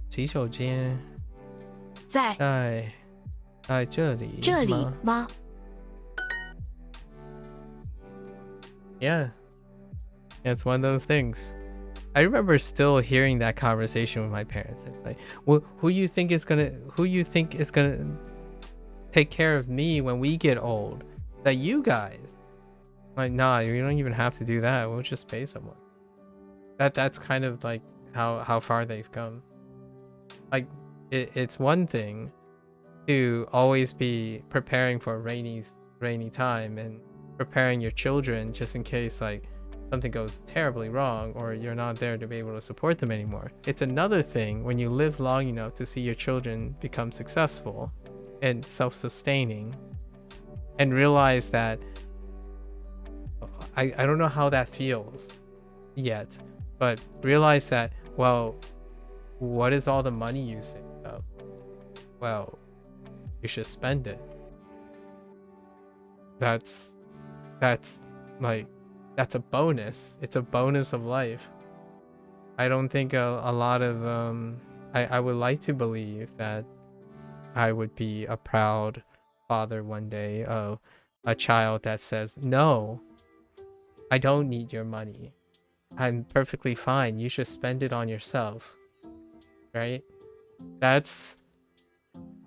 Think about how crazy that is. I mean, I can't even think about it because I don't have a child. Right? I don't know what that's like. I'm not even in the game that far yet. At least that's how my parents should see me and my sister. 请问 Because we wouldn't ask them for anything. We don't really need anything. Like that, right? I wouldn't need anything like that. 请 It kind of reminds me of those little YouTube shorts of people asking Mr. Beast or like Beast, Mr. Beast, what he did for his mother, like all the little stories, that the stuff that he did for his mother. That's basically, that's the dream for both. I think that's the dream for a grateful child and a very, very proud parents, in my opinion. And you don't have to just stop working. You need to stop working. My parents are seniors. I get to stop working. 请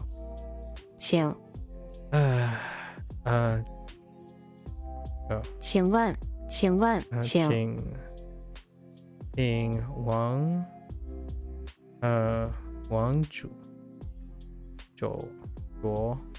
左边往左边往左走往左边走。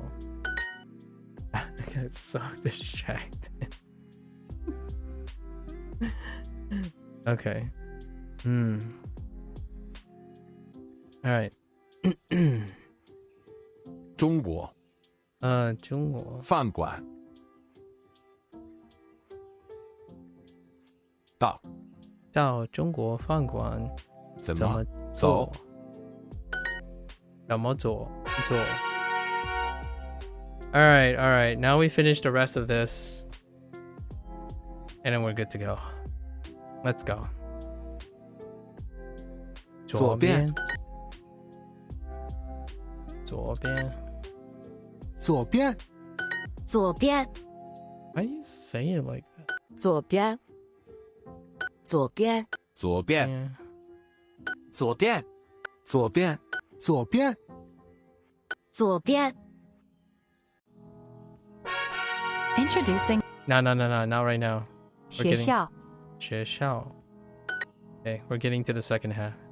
学校学校学校 Okay. I'm paying attention to pinyin. We're responsible for pinyin tomorrow. 学校学校学校学校学校学校学校学校学校学校学校学校学校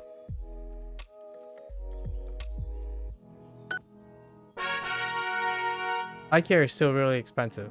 I forgot to mention that. I'm not giving I don't want to give the impression that just because I'm willing to pay for the service, that doesn't necessarily mean it's accessible or affordable to a large majority of people. Right.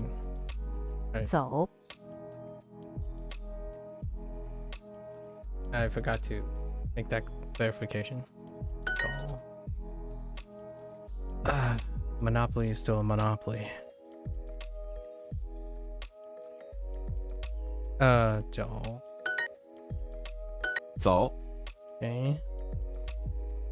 走 走 No surprises here. 走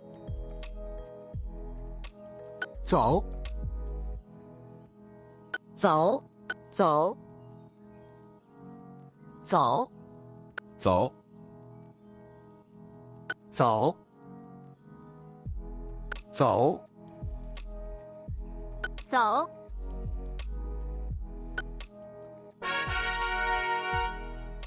It's fine. Didn't take it that way. Okay. 学校学校学校学校学校学校学校学校学校学校学校 Oops. 学校学校 One of the things that were occupying my 学校 mind yesterday, the recent days, is I was thinking I might have waited too long to get a new prescription, and the lenses wouldn't come in Ooh. time before I had to go to the convention, and night driving would be devastating. Because the reason why I got a prescription update road, I guess, yeah. 路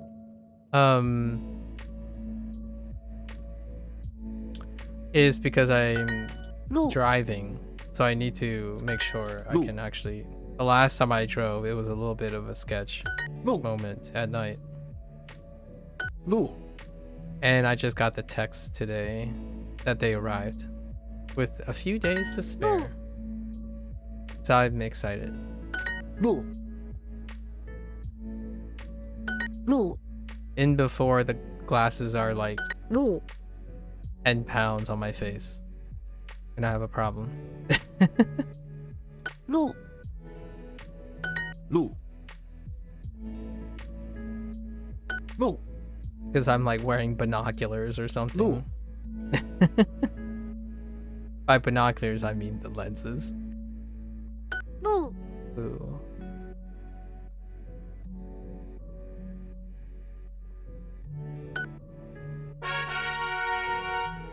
What con you going to? Otakon. Otakon. Oh, you might have been away when I was talking about it. 名字. Anime convention. Anime convention. 什么 It's an anime convention that I voluntarily work at each year. Every year. It's the last 17 years. 名字 Yeah, it's kind of like a tradition 名 thing. 字 I go there to people watch and help out. I think it's really nice to go to something that people enjoy all the time, like every once in a while. 呢 No, 名字 means it's great.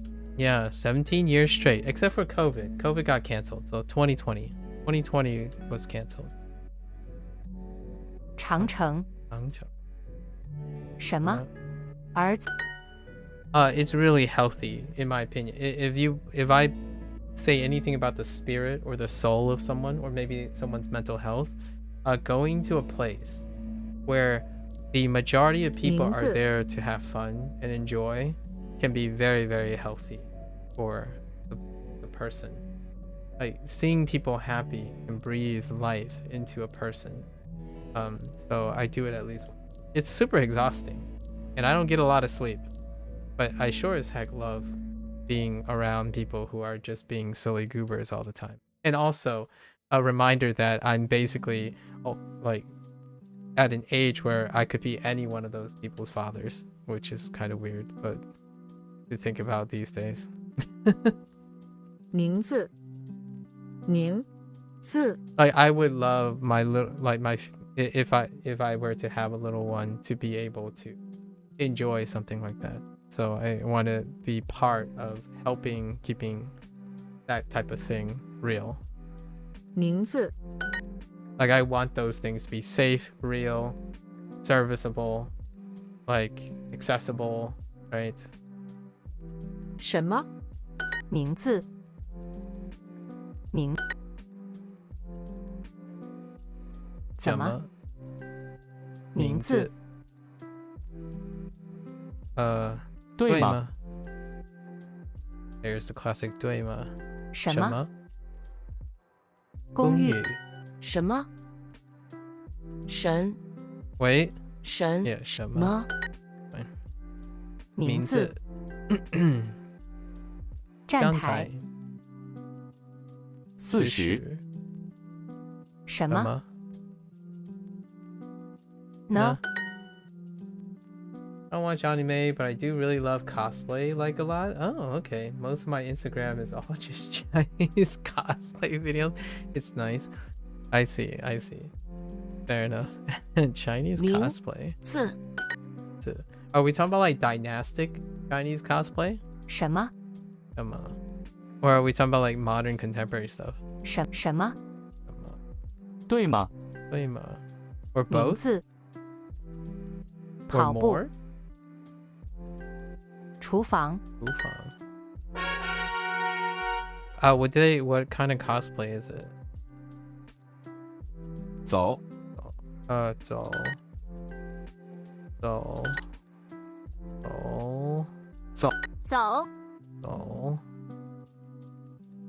走， Like, give me some examples. 走？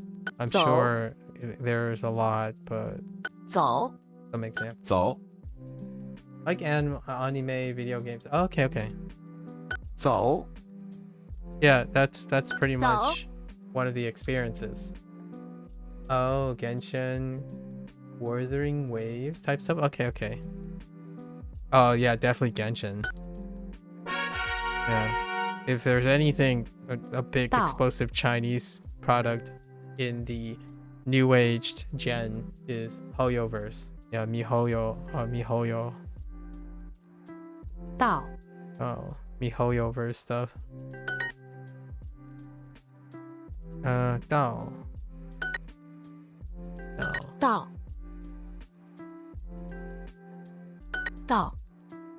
到，到？到，到？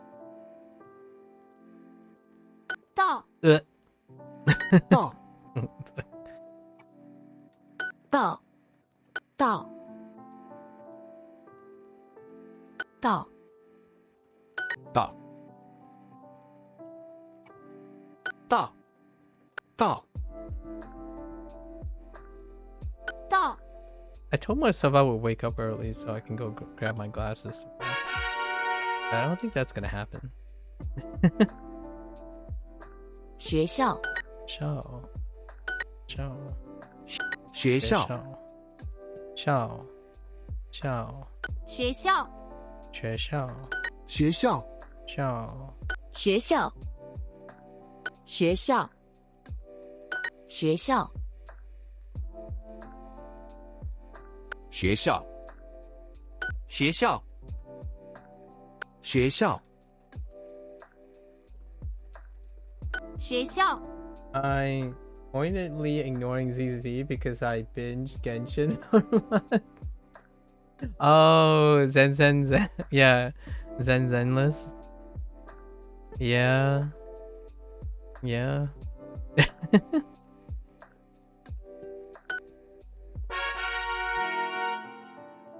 I used to be addicted to Genshin. It was really bad for like 2.5 years, and I have here where I waste so much money at Genshin. Oh, enjoying the heck out Weathering waves. I don't really have any interest in checking out ZZ. Plus, you don't like the gameplay. Fair enough. Fair enough. Blue. Blue. Blue. I wonder Blue. why they went with road. Blue. Lu. I mean, it is Lu, but Lu.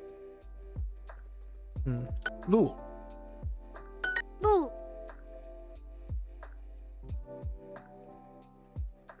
Lu. Blue. it goes without saying, Blue. you'll probably find me make commentary about live service games too. I do play live service games as a meditative like thing. Blue. I do work while I'm playing live service games. There's a lot about the design and the business language and stuff. The psychology behind live service game can be very helpful in contextualizing ways to get people to develop healthy habits. Live service games, any live service. But I do play an MMO. I do play 2 MMO. 到 But any live service game. Genshin is a live service game. Live service games are the current models for business practices or content rollout, whatnot, right? So that is not very different from habit formation, and I've been using it to some success to helping people like frame how to form new habits, like health promoting habits and self-improvements, by using something that they're very exposed to. 国 Well, it's kind of like the people of past who are very successful at doing it because of the way television works, or like how like primetime TV works, and then subliminal messaging, things like that, like advertisements. It's a very useful way of trying to find context when you're talking to people. Like what I mean is talking in the sense that you want to help them. If they're asking you for help, it's very informative to partake. Well, not necessarily partake. You don't have to partake, but observe all that is going on, because you are only as helpful as you can contextualize it for someone. If you really want to help someone, you need to also know all their sources of stimuli and observe what they're interacting with, right? It's easy for someone who doesn't understand that and say, just quit TikTok, forehead. It's like, use my product, it's better than TikTok. Well, can it compete with TikTok? Do you understand how TikTok works? Right? That's kind of like, it's one of those things that if you don't understand your competition, how do you suggest that your product is better? Or how do you design a product without understanding your competition? It goes back to the whole Duolingo thing, right? 医院 I think on one side, you can make the argument that Duolingo probably doesn't want that, or doesn't have experts who want to do that, so they don't want to touch that kind of thing. 路 Kind of like automobile industry. Happens all the time in the automobile industry. For as long as possible. This concept that I'm talking about is really nothing new. Oops.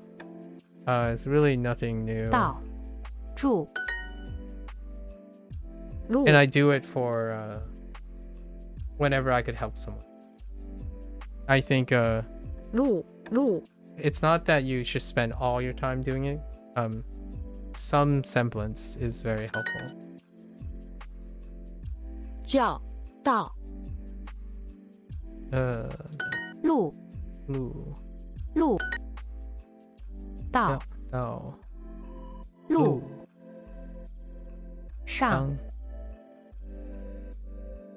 走 走 口 道 走 道 路 Oh, I did it again.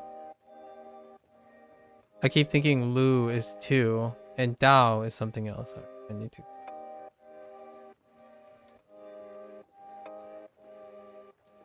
Nice to meet another science field person. Nice to meet you too. Not Tom Nook. What do you do in the science field? 图书馆，她的丈夫是中国人。她的丈夫是中国人。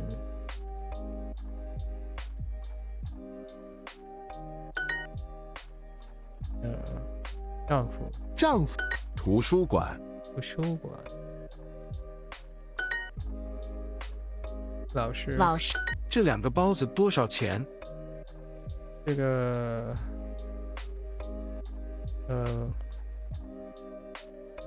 2个包子。我说英文。Suspiciously, this person reminds me of Tom Nook for someone who isn't Tom Nook. I know, right? 我说英文。我说英文。英文。明天我们去图书馆吧。You're in biotech, was doing research work, but switched to operations to see how that is. Oh, interesting. Research work, like, are you talking about like academia and then you switch to industry for a bit? You get compared to him a lot? Interesting. Nook.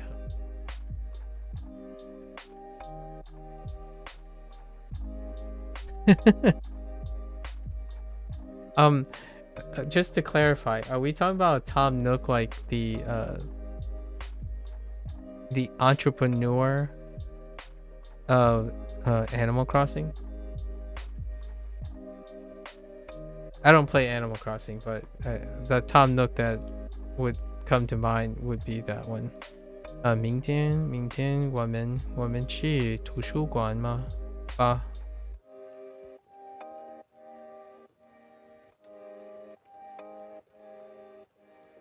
You're in industry working with biotherapeutics?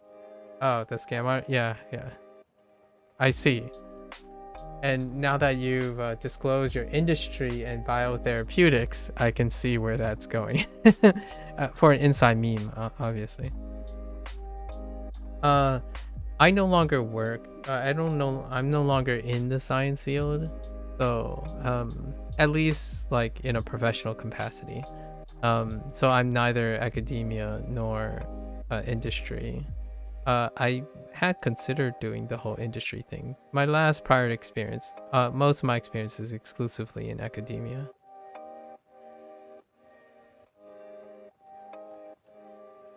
I'm in 去图书馆吧。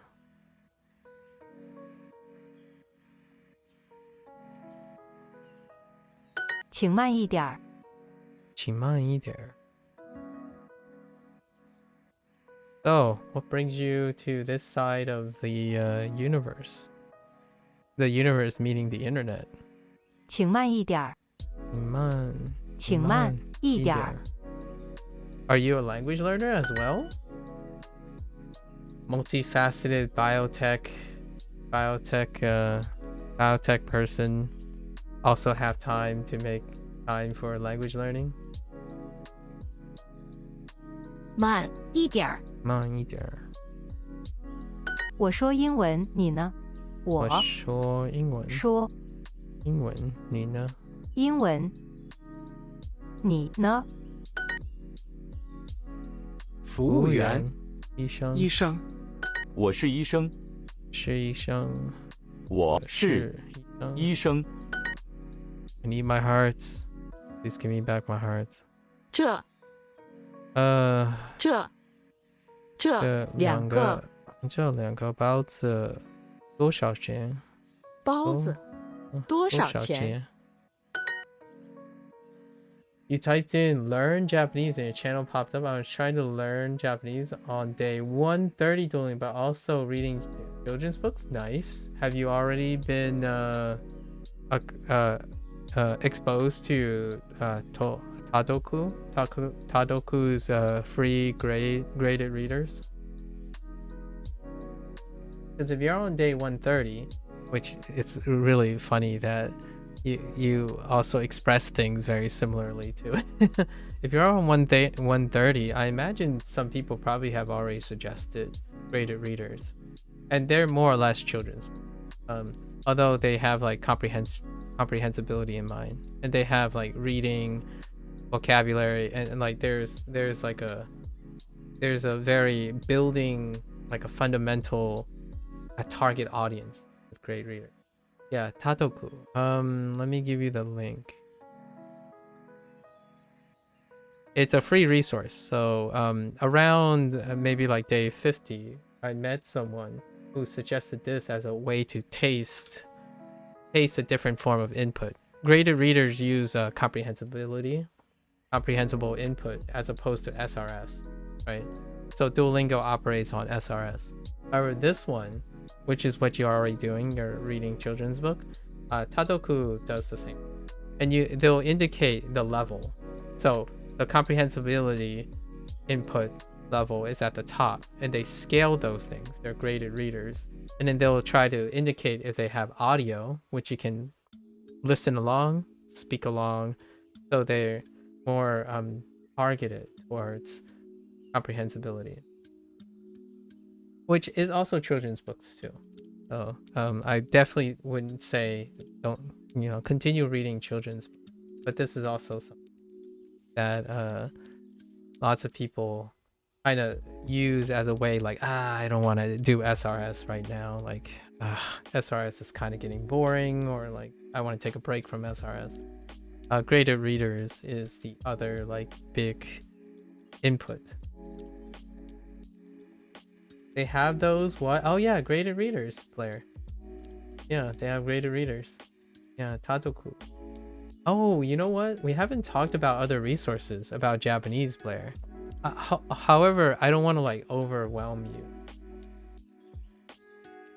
Yeah, someone else shared it with me, and they're way a veteran than me. Yeah. And you can continue to do both, obviously. Using a comprehensive approach, it can alleviate the tedium, the complacency that we all develop over time. Basic human condition, right? If you're doing something for a while, you need a break from it. I was super close to buying someone online class, but I'm trying to find every avenue first. Oh, okay. I'm guessing an online class, maybe like something on italki or something, or maybe even a masterclass like from someone else, some YouTuber or something.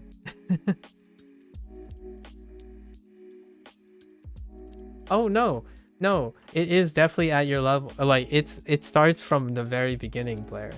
Like the Adoku starts from they are using only 4 like keywords. The whole idea of grade readers is not to run for the dictionary. So you either have a picture that says, oh, maybe this means a round ball or something. Graded readers are really wonderful. I think it's pretty wonderful read. Like a well-known YouTuber, Instagram person who teaches Japanese. Yeah. Perhaps like Dogen or Matt vs. Japan or something like that. You gotta start getting in bed. Oh yeah, take care.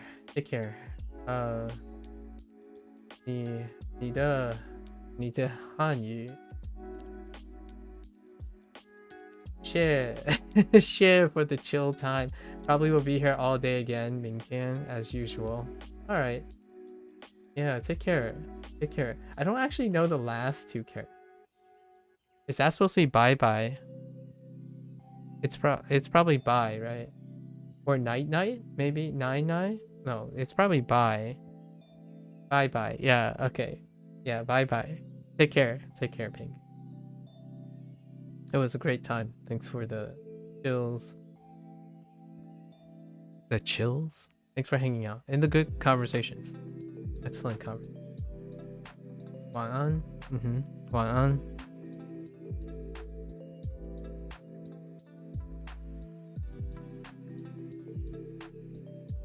How would you recommend learning characters? Oof. As in like kanji.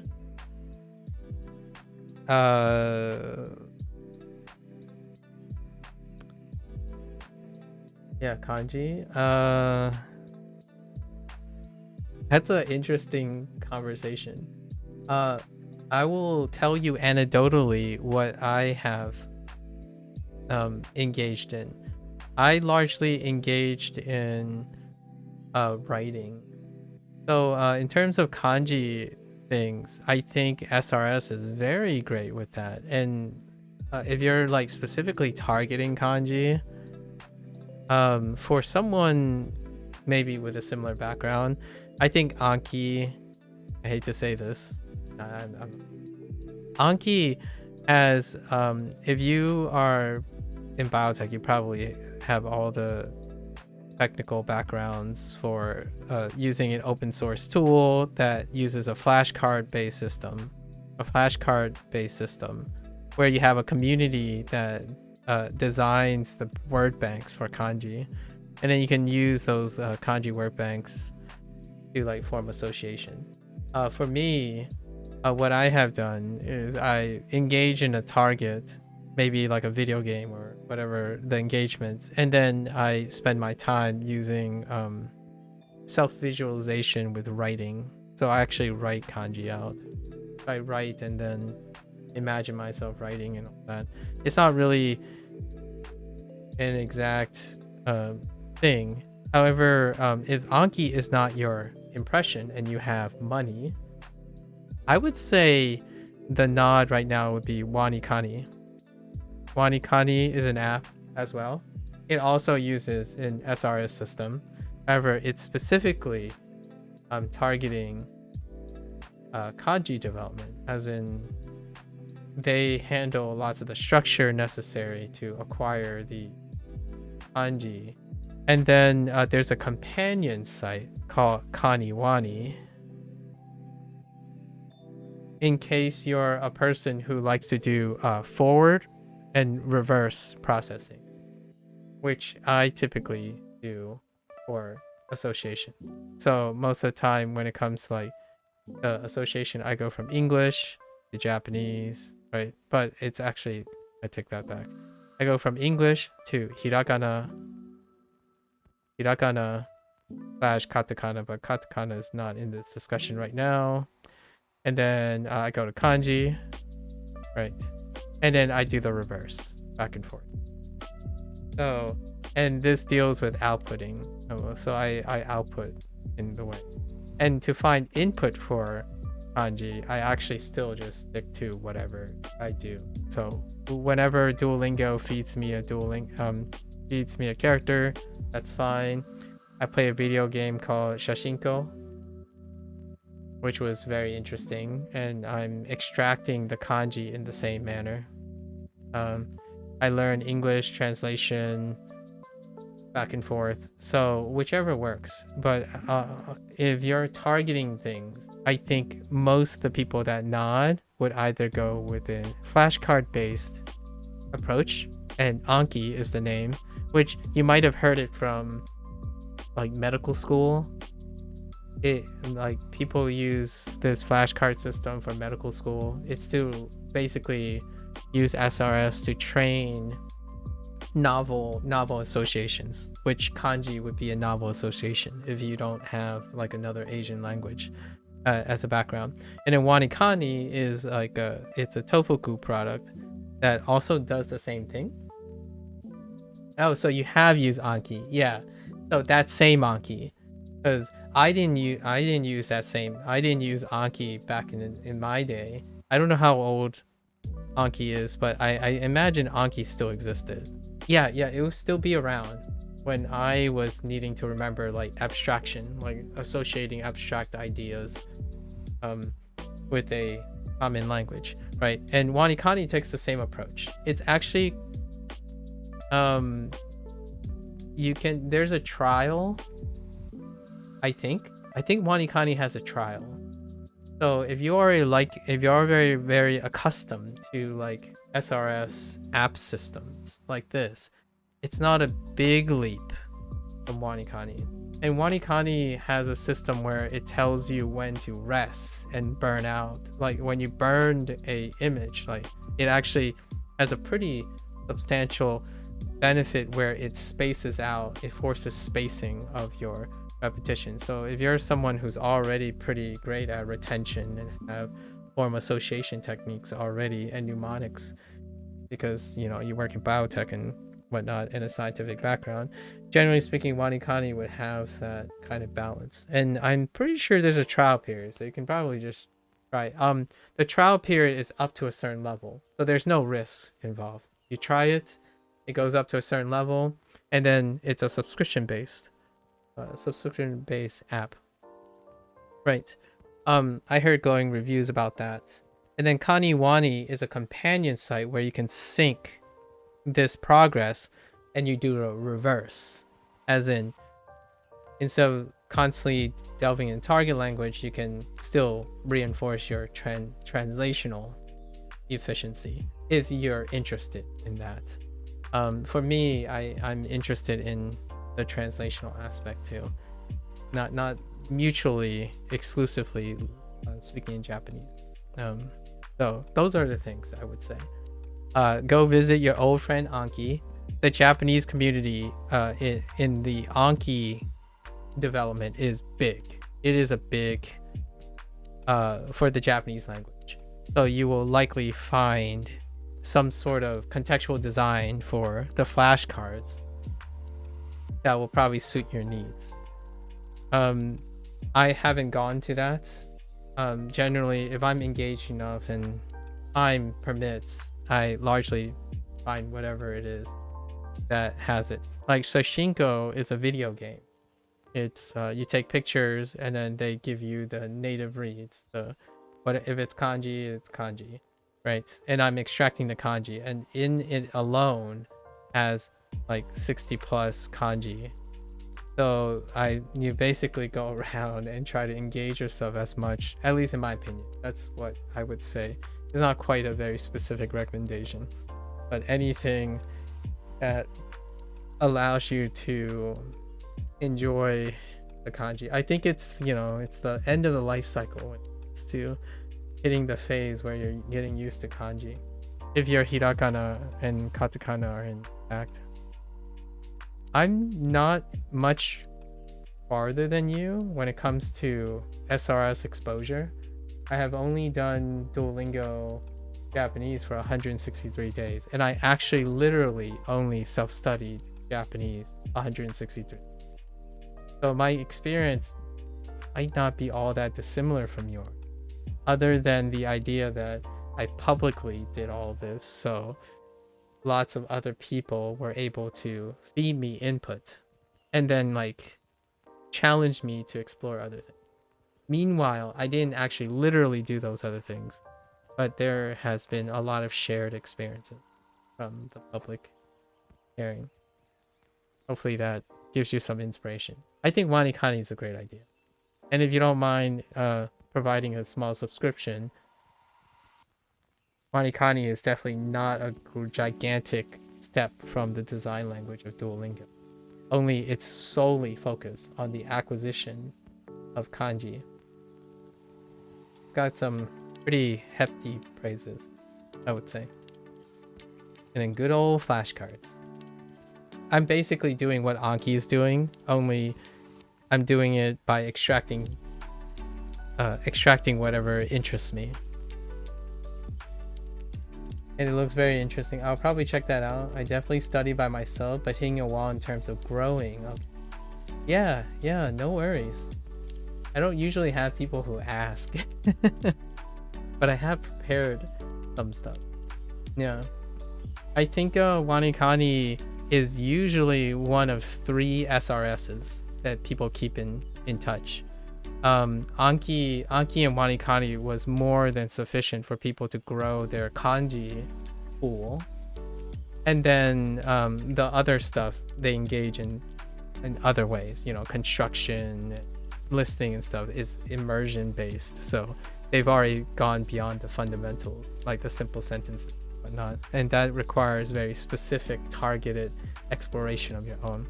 However, the consensus that I get as a baseline for most people is they have at least 2 to 3 sources of SRS. And oftentimes, Wanikani and Anki are the 2 prevailing ones that show up for targeted kanji practice, like just developing your kanji pool.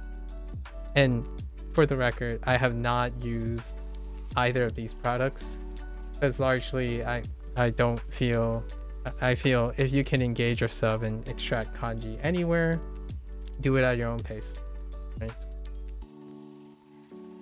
What's your interest in Japanese, by the way? Even though you work in biotech, what's your interest in Japanese? I'm kind of curious. Let me reciprocate a question. Reciprocate with a question.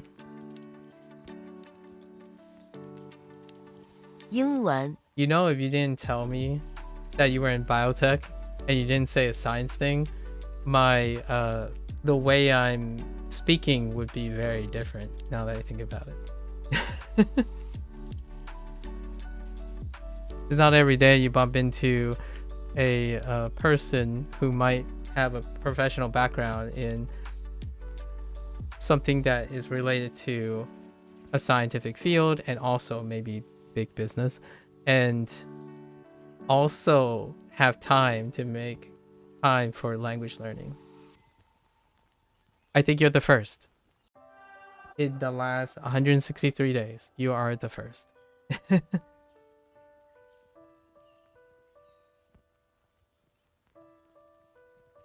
Mostly everyone else are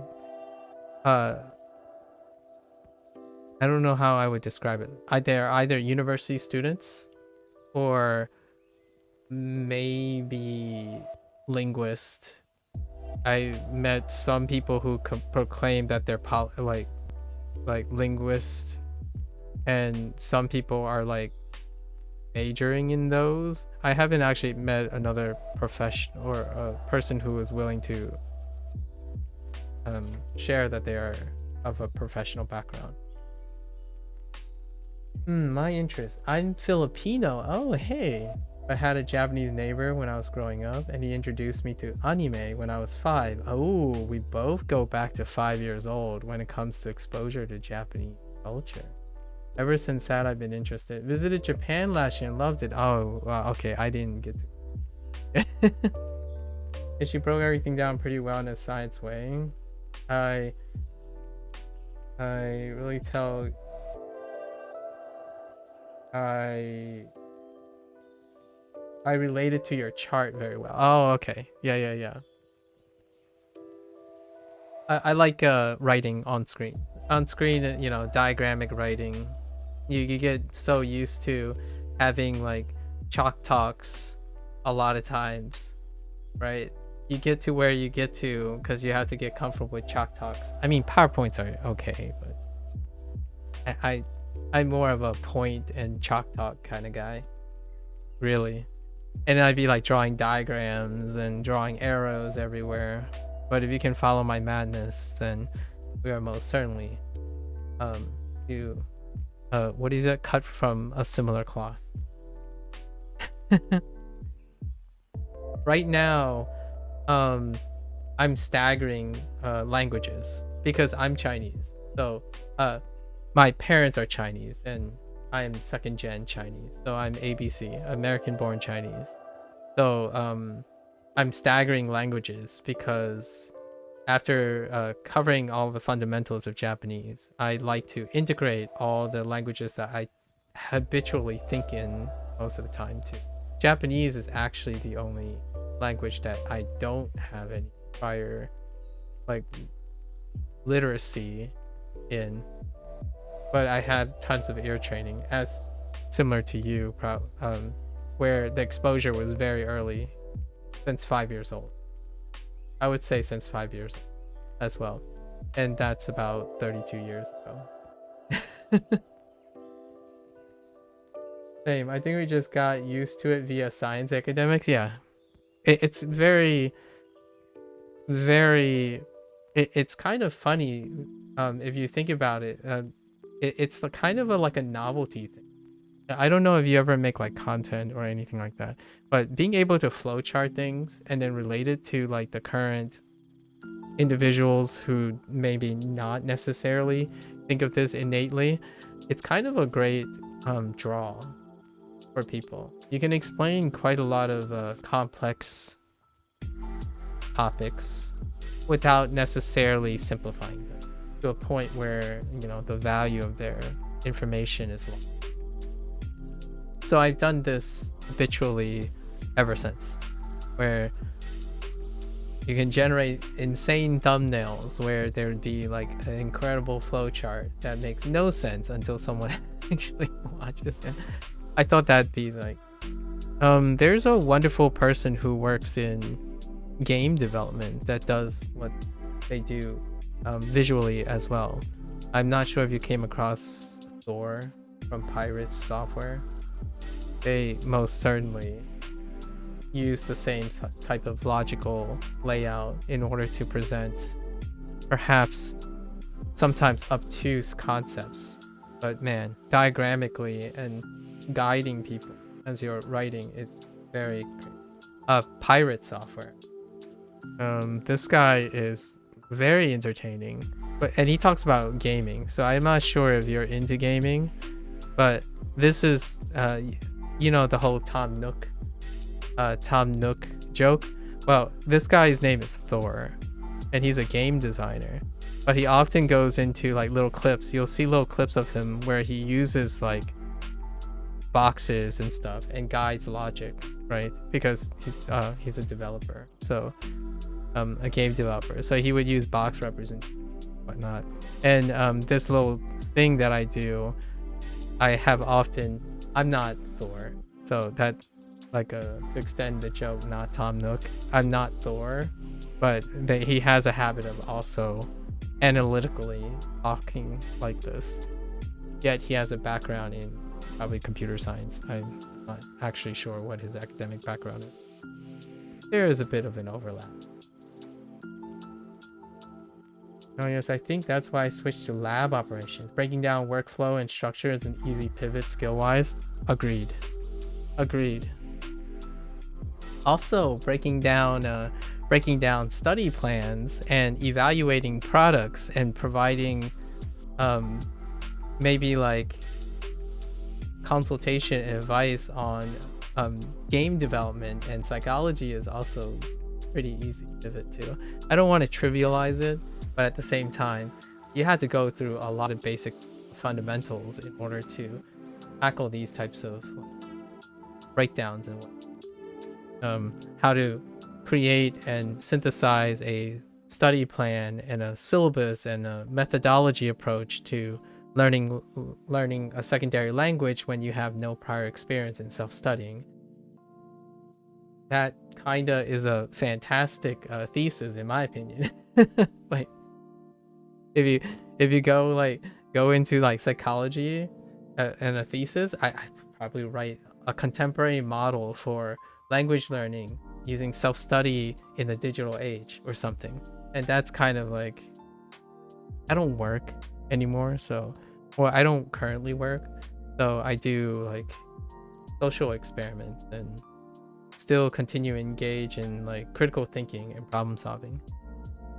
You can't take the scientists out of the science, but like you can't take the science out of a scientist even if they're unemployed.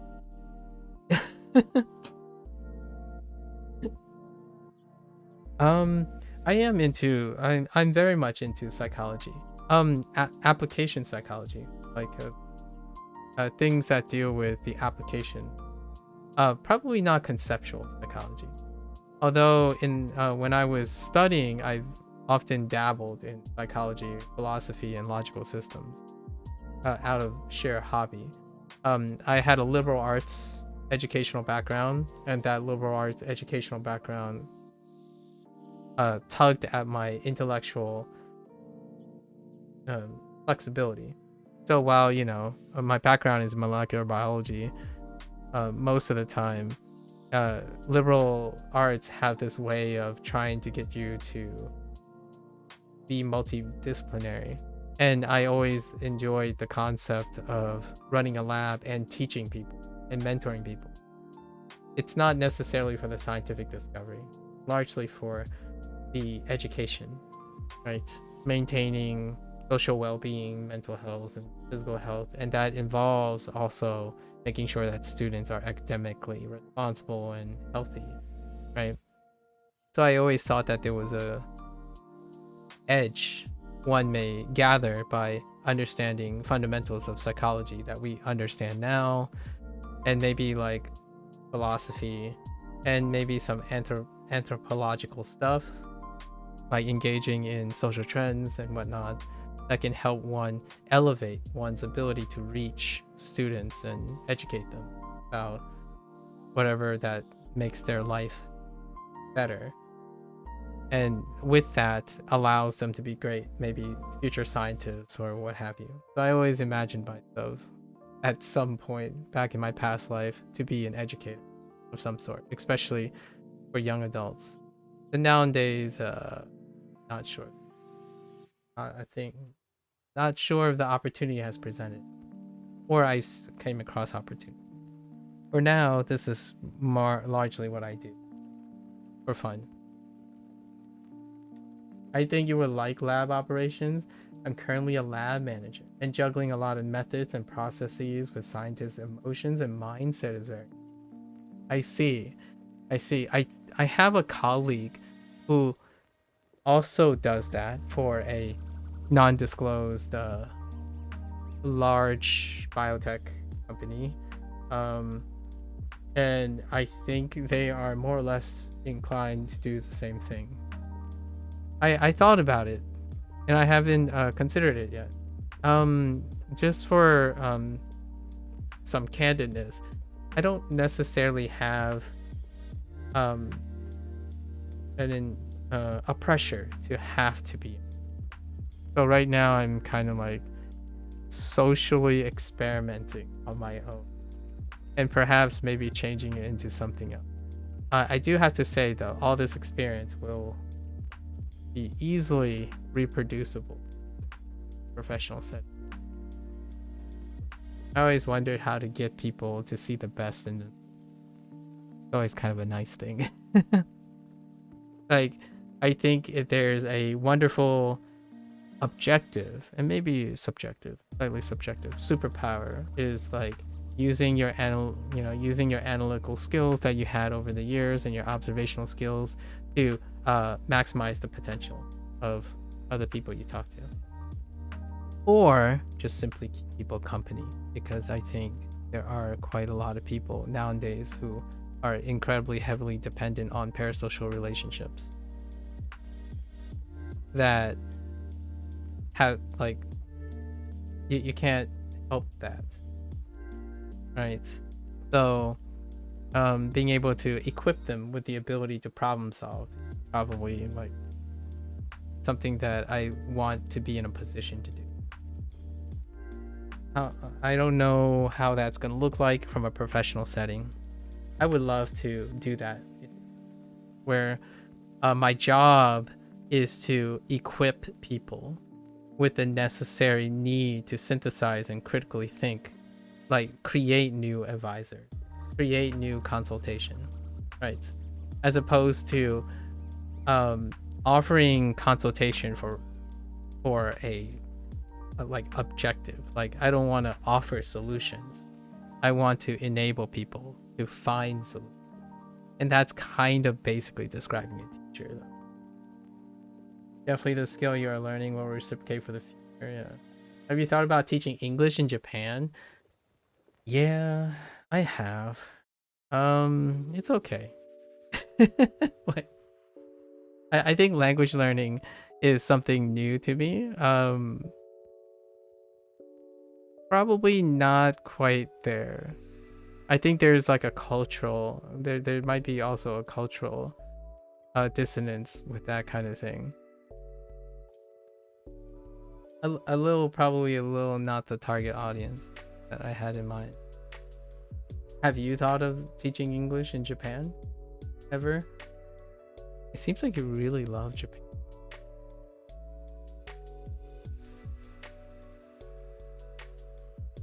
和医生。医生。 I had thought about it though. I had thought about it.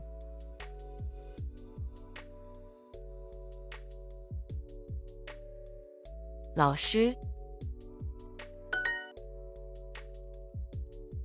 Actually, I haven't even asked. Are you in a different, like, are you in the United States or are you somewhere else? I'm in the United States. I know I sound like a weeb. I did think about it after my layoff last year, just to take a year break and move to Japan for a year. Oh, is that why you visit? You're in California? Ah, a West Coaster. Yeah, I'm East Coast. East Coast. Another Californian, huh? Nah, you're fine. I'm this might sound a little weird. You just got back from New York last week? Oh, okay. Yeah, New York is my home state. West Coasters, yeah, I was super hot there. Felt like Asia. Oh, okay. What'd you call it? I don't know if we have a generational gap or not, but you sound very enthusiastic and passionate, so I want to say I might be like 10 years old. I'm kind of older. I don't know where we line up in age, but I like living in the United States because I'm diaspora, and going to Japan sounds great, and teaching English in Japan might be a great thing, but all I can envision is it's a temporary thing. I quite like the more fluid like environment of the United States, especially around where I live, or very close to New York, basically. You're turning 29 this year, so losing that enthusiasm slowly. Yeah, but here's a silver lining, right? You're gonna lose that enthusiasm, but what you lose in enthusiasm, you gain in solidarity and stoicism. At least in my opinion, especially if we're cut from the same cloth. I can smile about a lot of things and be able to say like, things are okay. I can work around this. I can make this work. Certainly you can't do like crazy like promises like the hustle, like you're not as hustly anymore. Like, oh yeah, I'm the best. Like I want to be a superhero. But you also gain that really wonderful thing about, hey my guy, you talk to this youngster, like 18 to 20-year-old, like, don't worry, I got this. If you can trust me, I got this. I won't give you promises and like crazy enthusiasm and bounce off the wall, but you can rely on a solid rock. At least that's how I feel about getting older. I'm 37, by the way, Tom Nook. So we are almost. I was thinking maybe 10 years apart. We're 10 years apart. But yeah, I'm 37. I agree. I did notice a big cultural difference in terms of freedom or opportunities. Enthusiasm for stoicism is a solid trade-off. Yeah, you get like really solid. You become like a solid rock if all goes well in the adult aging thing. That's where you go find a little one. Oh, that sounded really weird. That's why you go raise a little one, because you're the rock, and you get to be that solid rock for the future generation. I sound like a nurturing kind of guy because you can't make you can't make for a great teacher and mentor if you don't always think about this. Yeah, you might lack in enthusiasm, but heck, if the youngsters, if there's anything a youngster wants, it'll be okay these days. Yeah, no, same age gap. I miss my enthusiasm, but hey, at least I have answers. Yeah, like answers in a way that it can be very cathartic, and I think that's pretty great. I am definitely not enthusiastic. Or like what I mean is that same enthusiasm. Like, oh yeah, let's just drop and uproot ourselves and go to Japan and then do a startup. I literally heard someone said their friends, they're catching up with their friends because their friends decided they love Japan, so they decide to learn Japanese and move to Japan and start a startup. My thought was, holy heck, I'm too old for this. Like, whoa, I can't. I feel like my heart just skipped a beat when I think like, yo, you're gonna uproot your life. You're gonna go to a country that you're still learning the language, and then you're like, yeah, let's just bank it all on our startup. Like, you know, it's just do a startup in a foreign country. I'm like, whew. That definitely reminds me of an 18-year-old with dreams. I think I'm growing too tired to be enthusiastic at this point. All my tech friends did the same. They left San Francisco and moved to New York for startups. Okay. Yeah. I really thought you were that's what gave me the vibe that you might be in your 20s, but you're yeah, I can see where you are at this point. Yeah, because life has this way. It's not bad or good, but yeah, enthusiasm, you can still feel young. You can sense the life journey. Well, you can still tackle certain things that will make you feel young again, right? I think interacting with younger people makes one briefly young again. So I think streaming has been that outlet for me.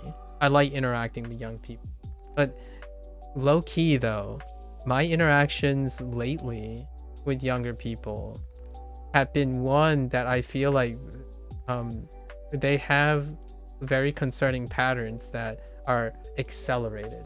As in, like, sometimes I would think it'd be like, oh yeah, this would be something I would probably experience much later in life. However, things seem to be accelerated. And that's kind of an interesting talk as well. I'm literally in the middle of a 5-year plan to own the place I'm working. I have 8 years to get the age clear for the kids to be independent. Then I get enthusiastic about it. Then you can be enthusiastic about travel.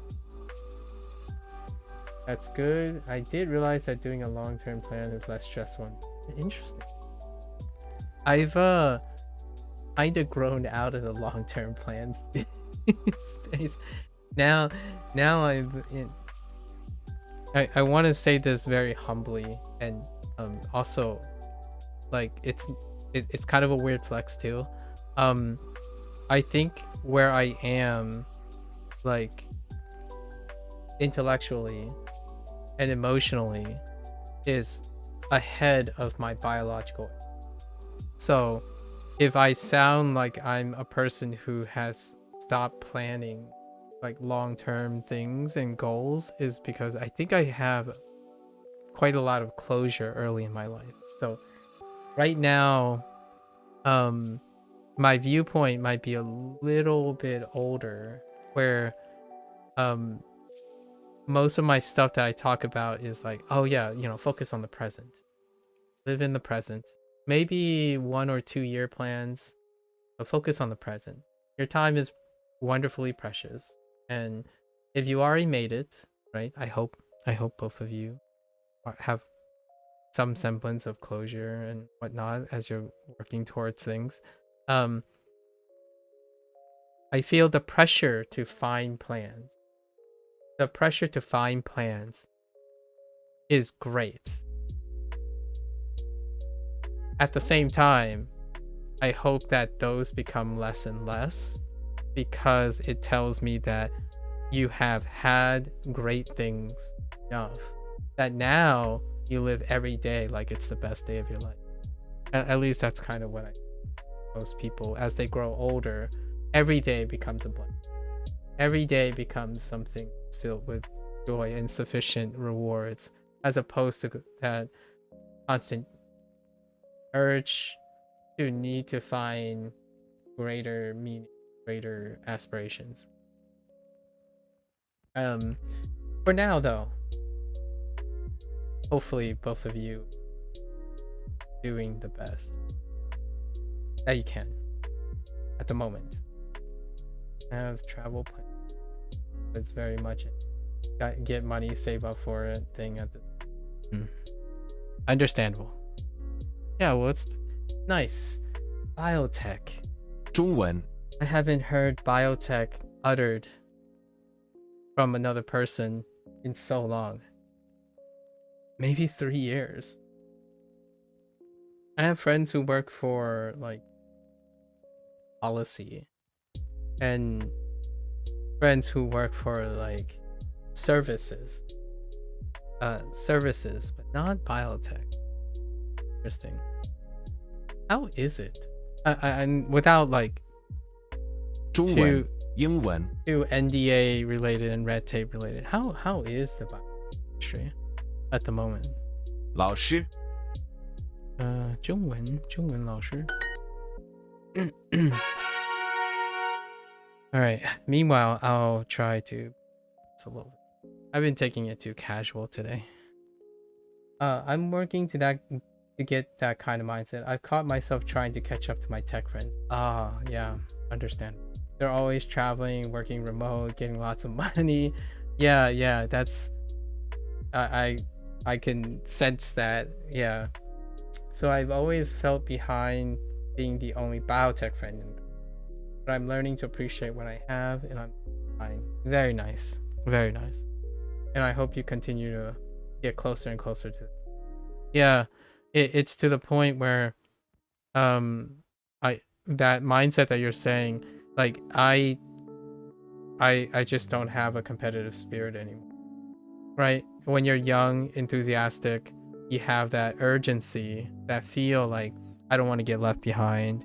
I want to be with everyone else. And then at some point, you've paved such a path and such a legacy that there's no equal to you. And what I mean by that is not like an arrogant, pompous thing, but you have collectively have enough experience that it is very difficult to replicate you.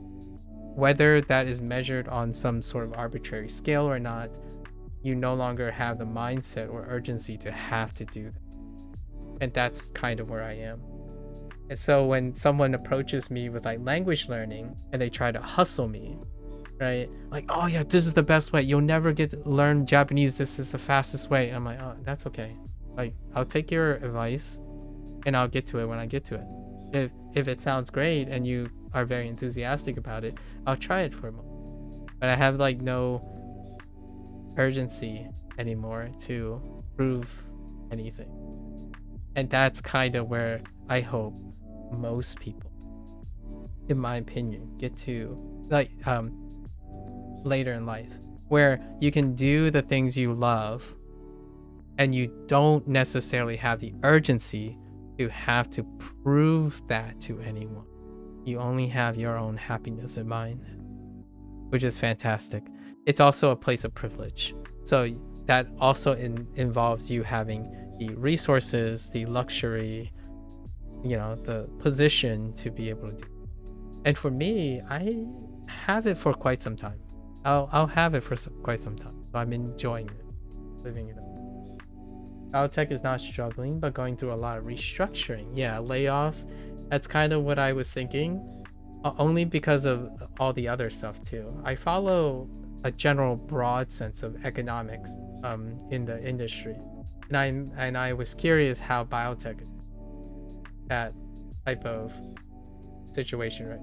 It's growing with a lot of new ideas, interesting new jobs, cooperative AI, and new technology for sure. Even though I've been laid off 2 times in the last 2 years, because of like restructuring, right? Quote unquote restructuring, the constant restructuring, or what do people call it now? Like consolidation, or there are a lot of political terms for laying off people because there might be some financial stringency incoming due to like the sudden change and the constant shift in investments. I've been very passionate since I've always been around science. I see. I was married to the job, or I was married to science, as I would say it with a smiling face. There is a long story short. Probably you might have heard all of this before. I hit science so hard that I felt like I was burning in every possible way possible. So I burned out pretty early. It wasn't that early. I was like 30. It's earlier than the previous generation. I hit a point of burnout. So then took a time to reevaluate, and the rest is history. Worked hard, you know. Don't sleep. Juggle as many responsibilities as possible, and then chill later.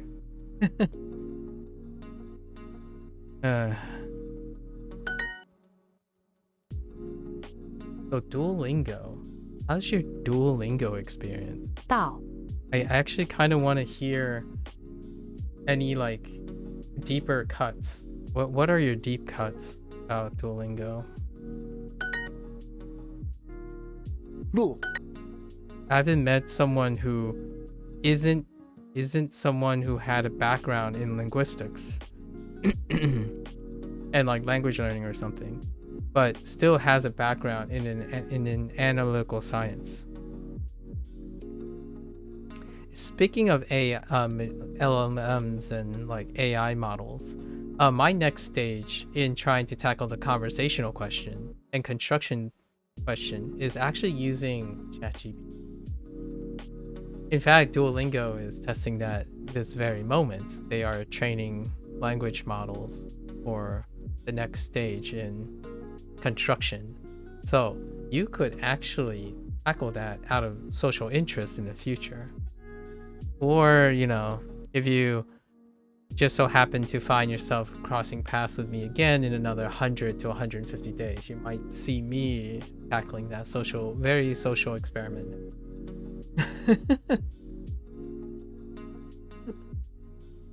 I think that's very good. You took a step back to reflect during the burnout. Yeah, a lot of people, a lot of Asian. Yeah, it's part of the Asian mentality. Yeah, I'm not third gen, so my parents are first gen, and I inherited a lot of that.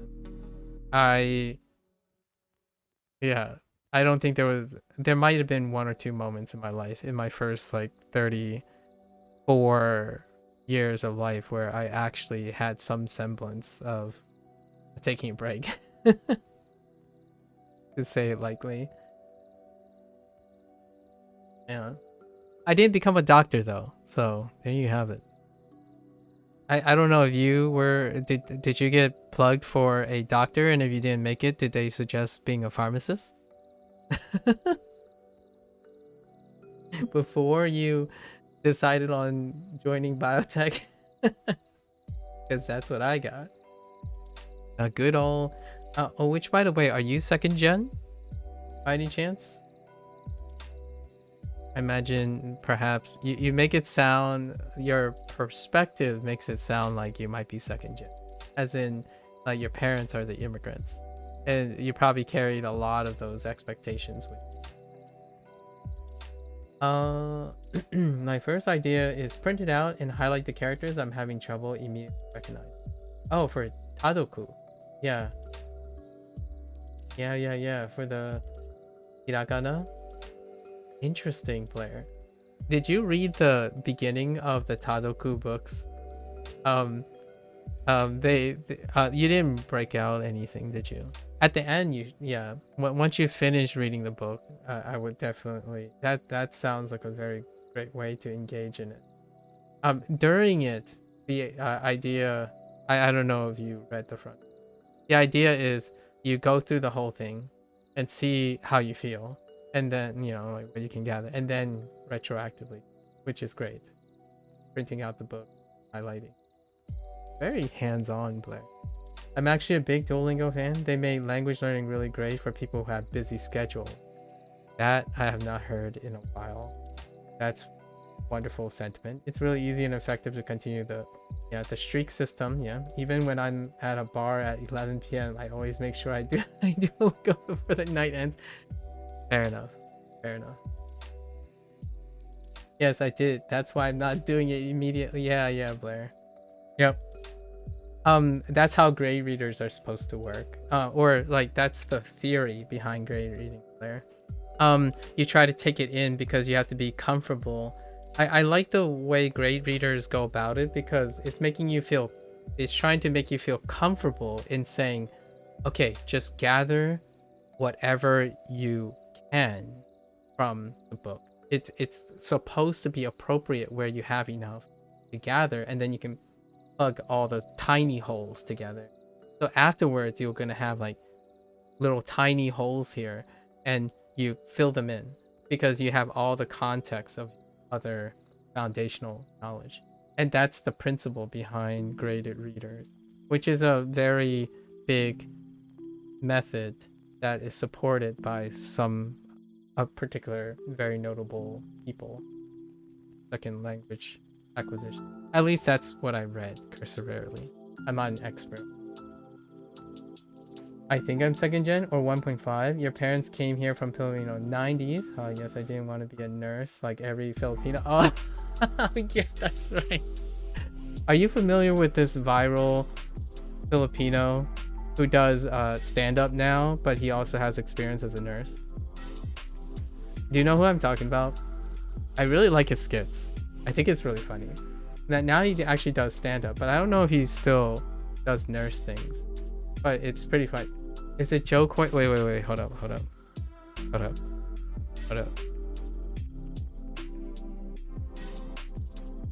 No, not Joe Coy. This guy's younger.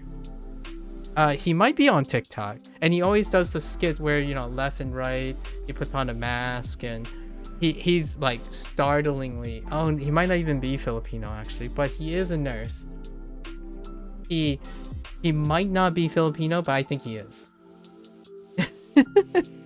And he reminds me of so many though. He might be Laos, like he might be from Laos, yeah, like, or maybe Nepal or something. But that's what I thought about. That's the image I got immediately. Probably not necessarily, but it has some funny, got some great comedy. My parents pushed me to pharmacy. Yep, makes sense. Before I committed to dev and farm school, I switched to biotech. I knew I would be around science. Yeah, I took the MCATs, not once. I actually took the MCATs twice, and then I had second thoughts, and I pivoted to graduate school because of the mentors around that showed me a life not in med school. So that's kind of it. I actually thought I would be able to qualify for one of those MD PhD programs. Then I realized that my heart is not in med school, so I just performed terribly. Like there were so many high indicating things that point me like, yeah, I could do better than this, but it's pretty clear that I don't want this as badly as I pivoted away from it. I didn't get into biotech though. So I imagine you completed did you complete graduate school? Or did you just hop into biotech? Oh, Nurse John, yes. Oh, that's his TikTok. Yeah, I like the YouTube shorts I see from Nurse John. That's who I think about when I wait. Let me see. Hold up.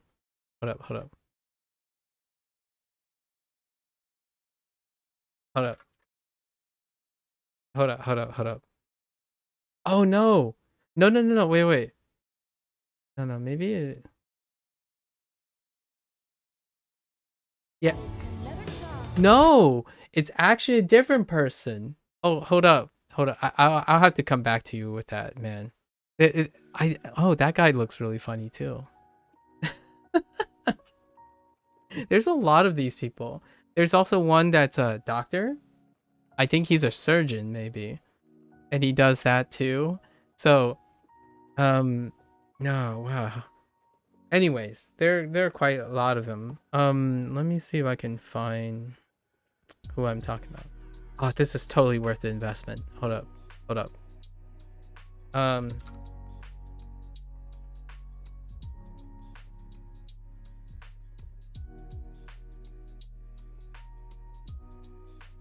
Oh, I found him immediately. He's like front center. He's so viral that it's so easy to find him. Hang on. Let me. Oh, it's Steve Aoe? I don't really know how to pronounce it's this guy. And I think he's a comedian, but he makes lots of heckin' nurse things, so I don't know if he's actually a nurse. But this guy, like, immediately, he's like the first hit. So all did you know what my type was? I wrote nurse shorts. I literally Googled nurse shorts on my YouTube like channel account, so it has no history. And that's who came up first. So that guy. That's the guy. He has this he has a very electric mannerism, so I really enjoy it. I did not. I was about to commit to grad school at UCLA, okay, but I decided to get experience first. But here I am 6 years later still working, but a lot of scientists told me that nowadays you don't need a PhD. There's a good amount of exactly. Yep. I actually spent 3 years working for the government, or like 2 years, 2.5 years for the government before I decided to go to graduate school. And then the rest is history. I can tell he's stressed. Yeah. Oh, it's great to have this conversation with someone who's much later in the career. Interesting. I should have said something. I thought you were thinking of him. Oh, hey Jack. Oh yeah. I really like the guy. I love people who are so in touch with balancing charisma with humor. And that guy really does capture the things. I wish nurses were like that, in my opinion. Obviously, that's we have to take a grain of salt. Like nurses, nursing, like nurse is a really stressful position.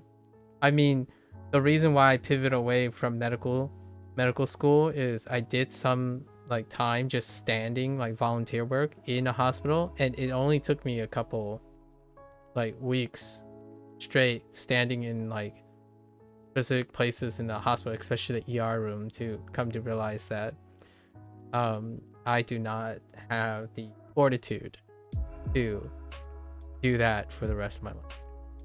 So it's a very mellow point, but I wouldn't be the person I am without that experience. So nevertheless,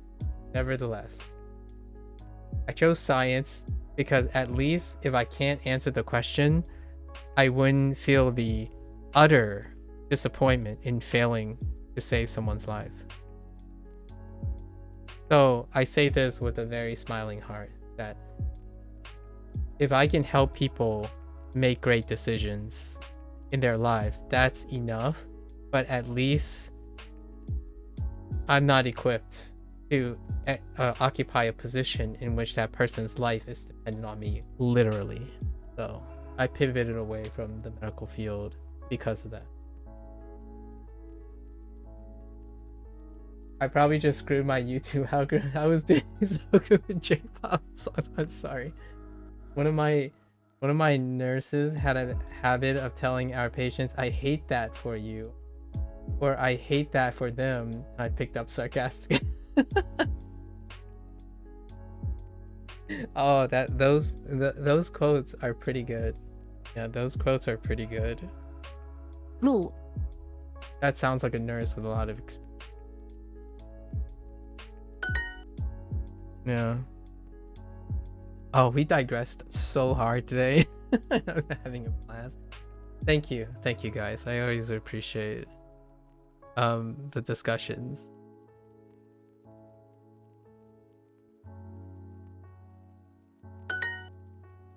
Man. 住 到 Oh.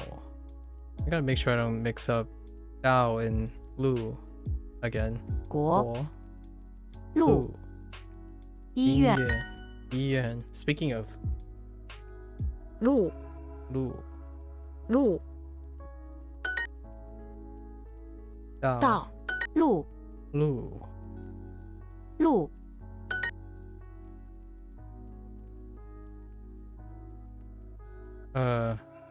走 Joe.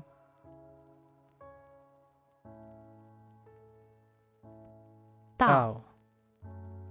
上 Chang. 口 路 Lu. 道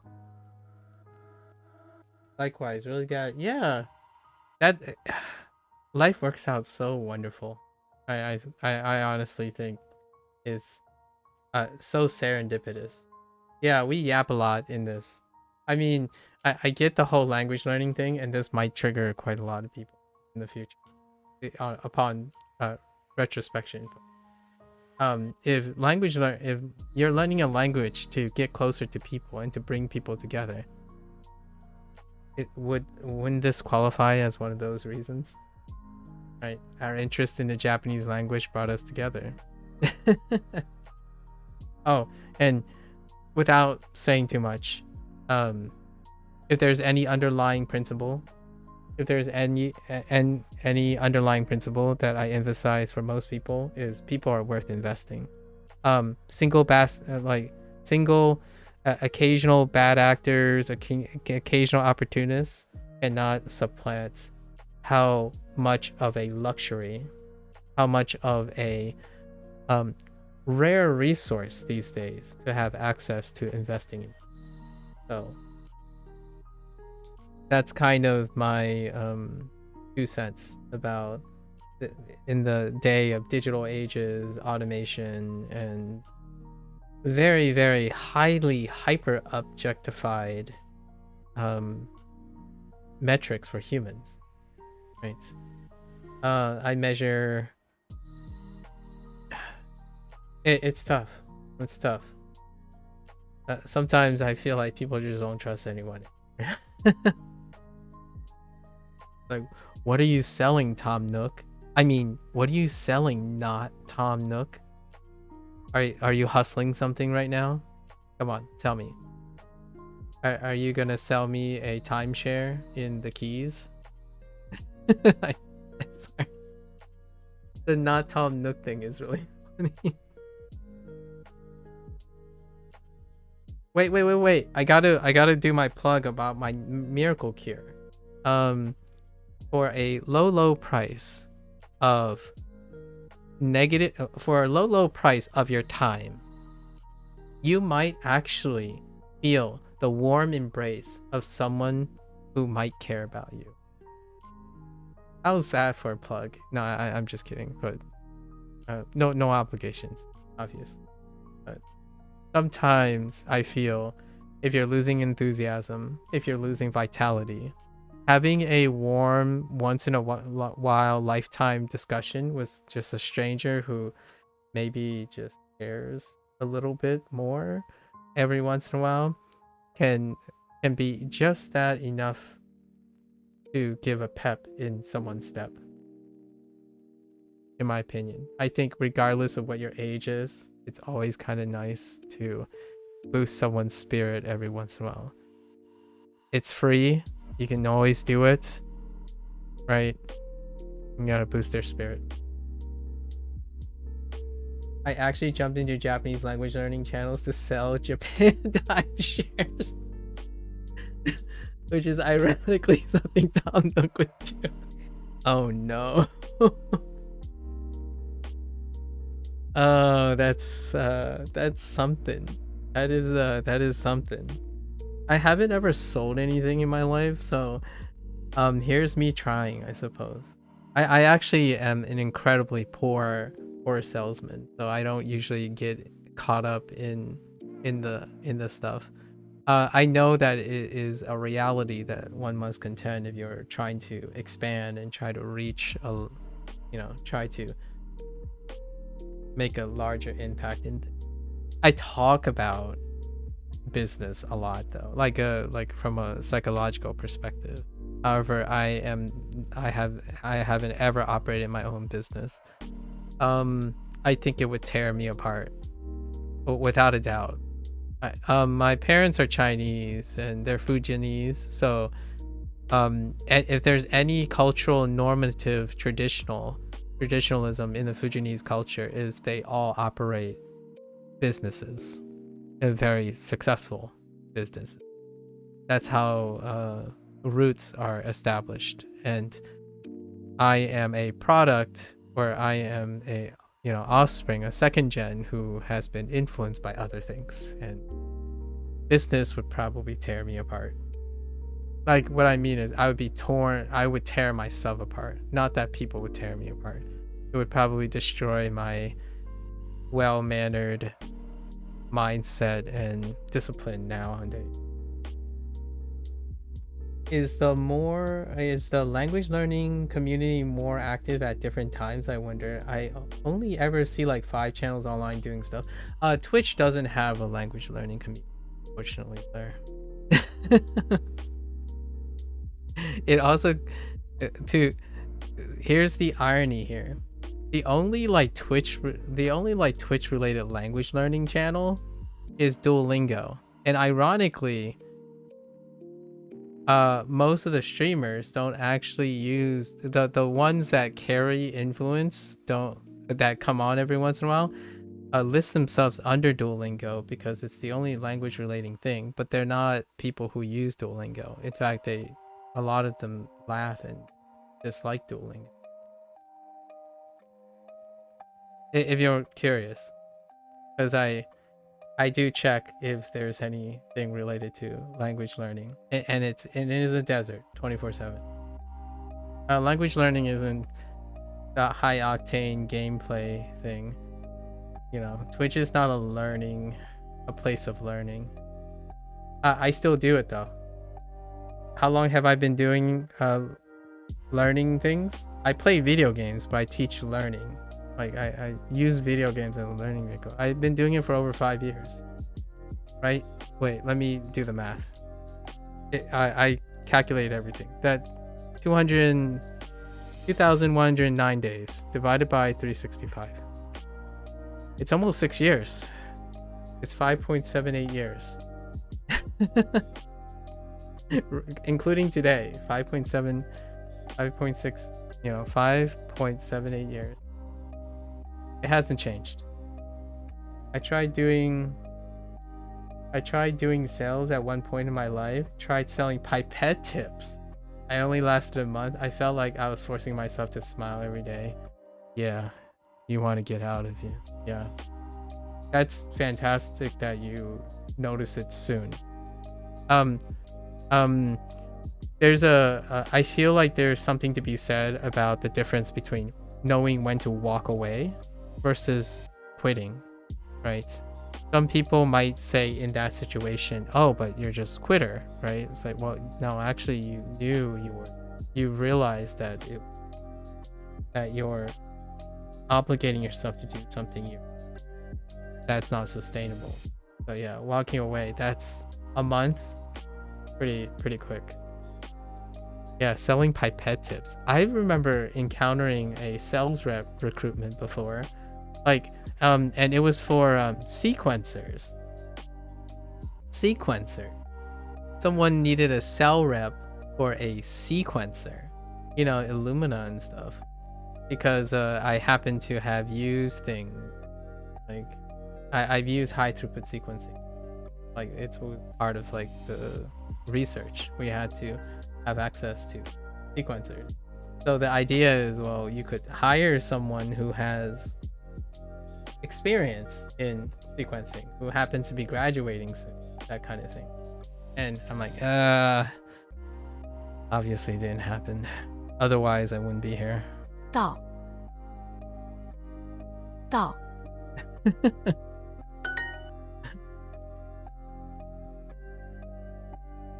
Yeah, unfortunately, Blair, it's a mindset thing. I don't think people like to come here to learn. They come here to be there are, I'm not saying it's non-existent. There's certainly a much smaller community.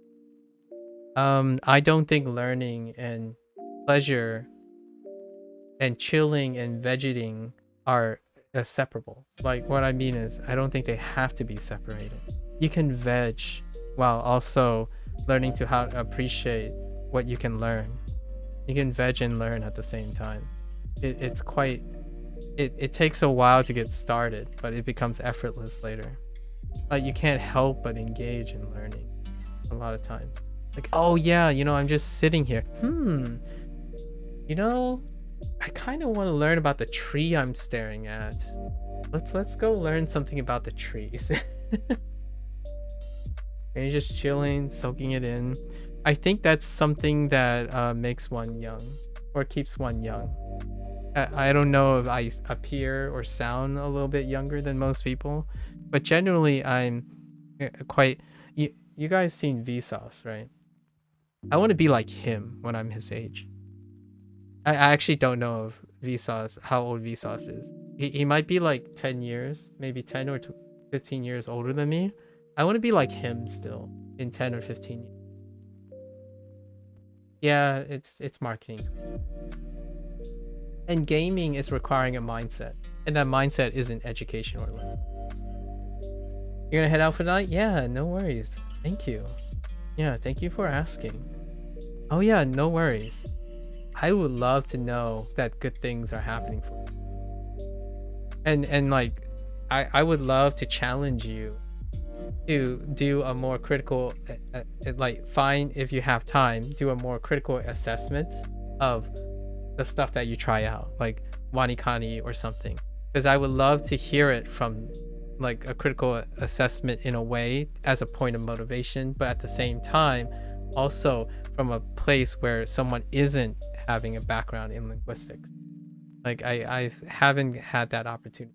So if there's anything to incentivize being more engaged, I would love to hear your take and in application of your skills. Yeah, Tom Nook. I mean, not Tom Nook. Thanks for hanging and chilling. I really appreciate it.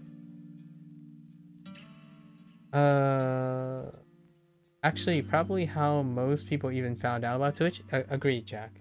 Yes, that is the case.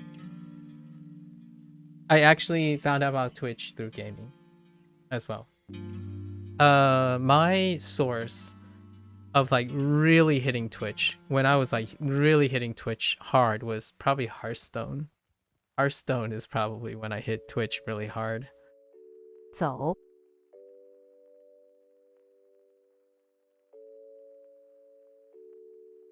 到， 到 路， 加拿大，国， 国 Okay. That double tapped. I didn't even submit anything. 问， And 医院，医院那儿，那儿到，到路，路路， The Fortnite days is when you found out? Oh, okay. Fortnite, huh? All right. So, like, I'm way over time. So we're going to review the pinyin and then call it a day, and I'll come back tomorrow for this. I had too many good discussions today. Like, I could talk all day. However, I also need to get up to pick up my glasses tomorrow. My new glasses. I'm excited about my new glasses. So let's review this stuff. I'm not responsible for the Hanzi until the day after, so we'll keep these in mind. What do we have? So we have Let's see if I can get the tones correctly. Yo. Yo.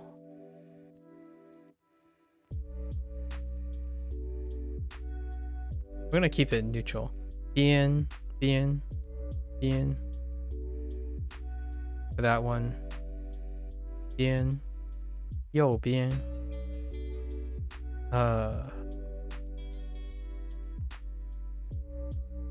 Zuo. I still have gaps in your hiragana. The words are not comprehensible, so my brain won't process it, but it's okay. Exactly, Blair. You picked up some of the hiragana, right? You might have picked up one word or two as well. That. Great. Do they have special high-tech, never before seen language translating lenses?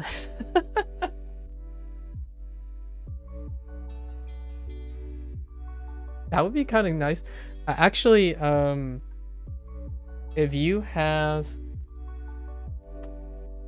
a reasonable last, like 1 year ago, maybe 2 years ago, smartphone, and you have a compatible Bluetooth headset, you can real-time transcribe most languages to a comprehensible level. So like, you can still get the fundamentals down, right, in language learning, and then use those fundamentals to go around with an earpiece and have your phone transcribe in real time, because most of the latest phones even have language learning models built in, actually. And nowadays you can actually just go around and do that. You don't even need lenses. Although, just so you know, there are lenses like that, actually, Jack. But that technology right now is largely used for aiding people who are vision impaired.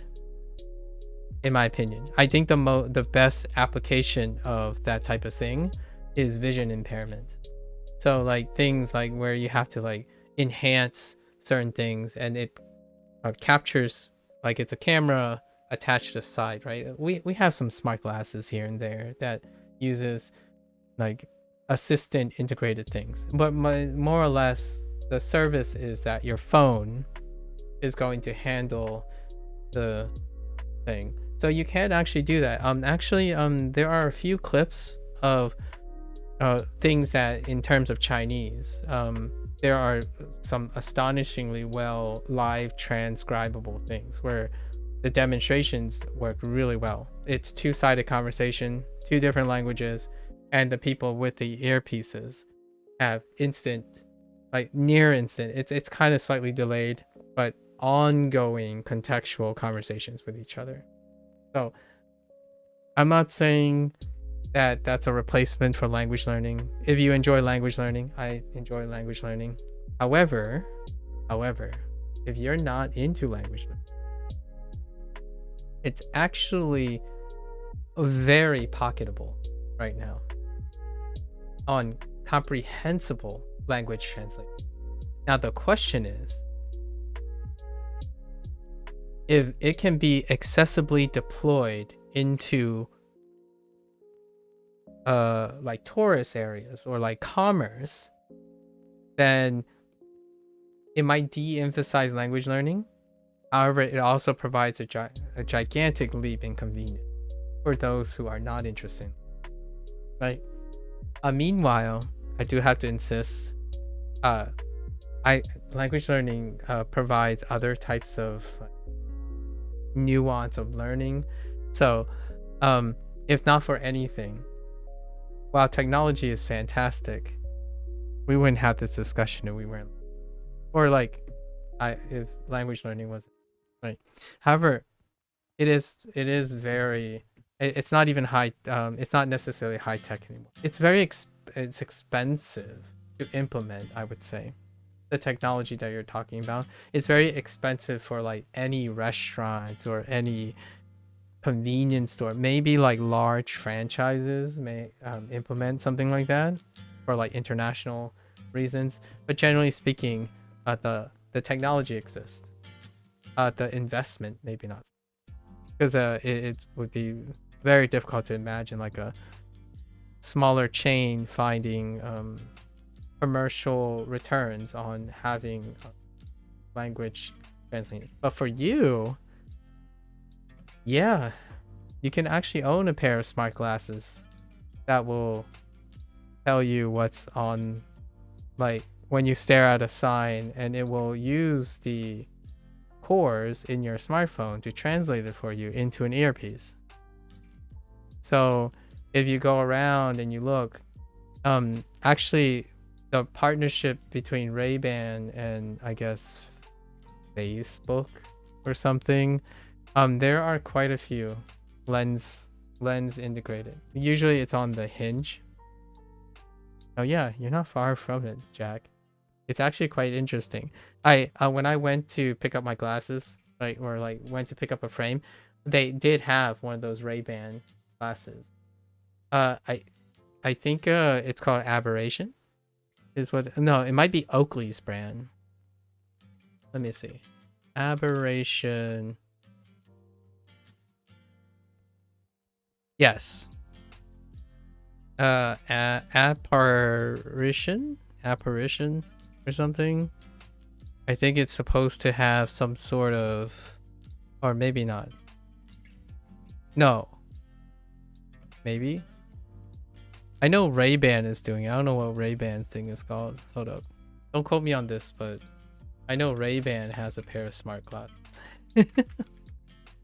How good is it? I have no idea. Yeah, they're Wayfarers. The Meta Wayfarers.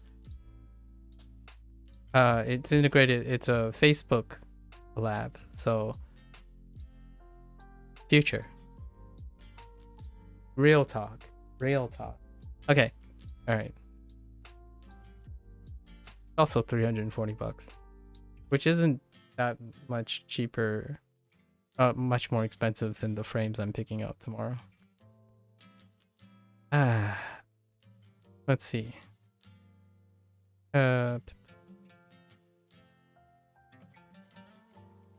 Tian, right? Tian. Ang.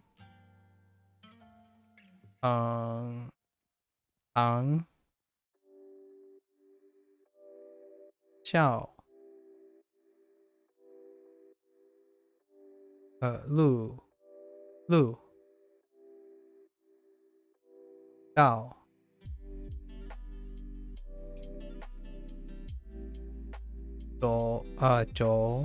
Joel. Wang. Wait. Wang? Yes, Wang. I wasn't sure if it was 2 or 3. Wang.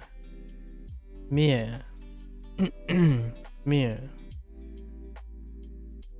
Shui. Oh no, Shui.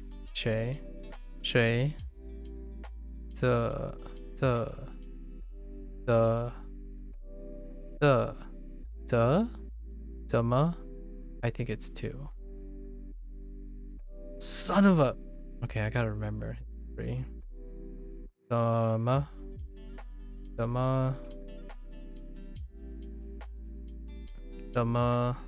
Oh. Ni men de na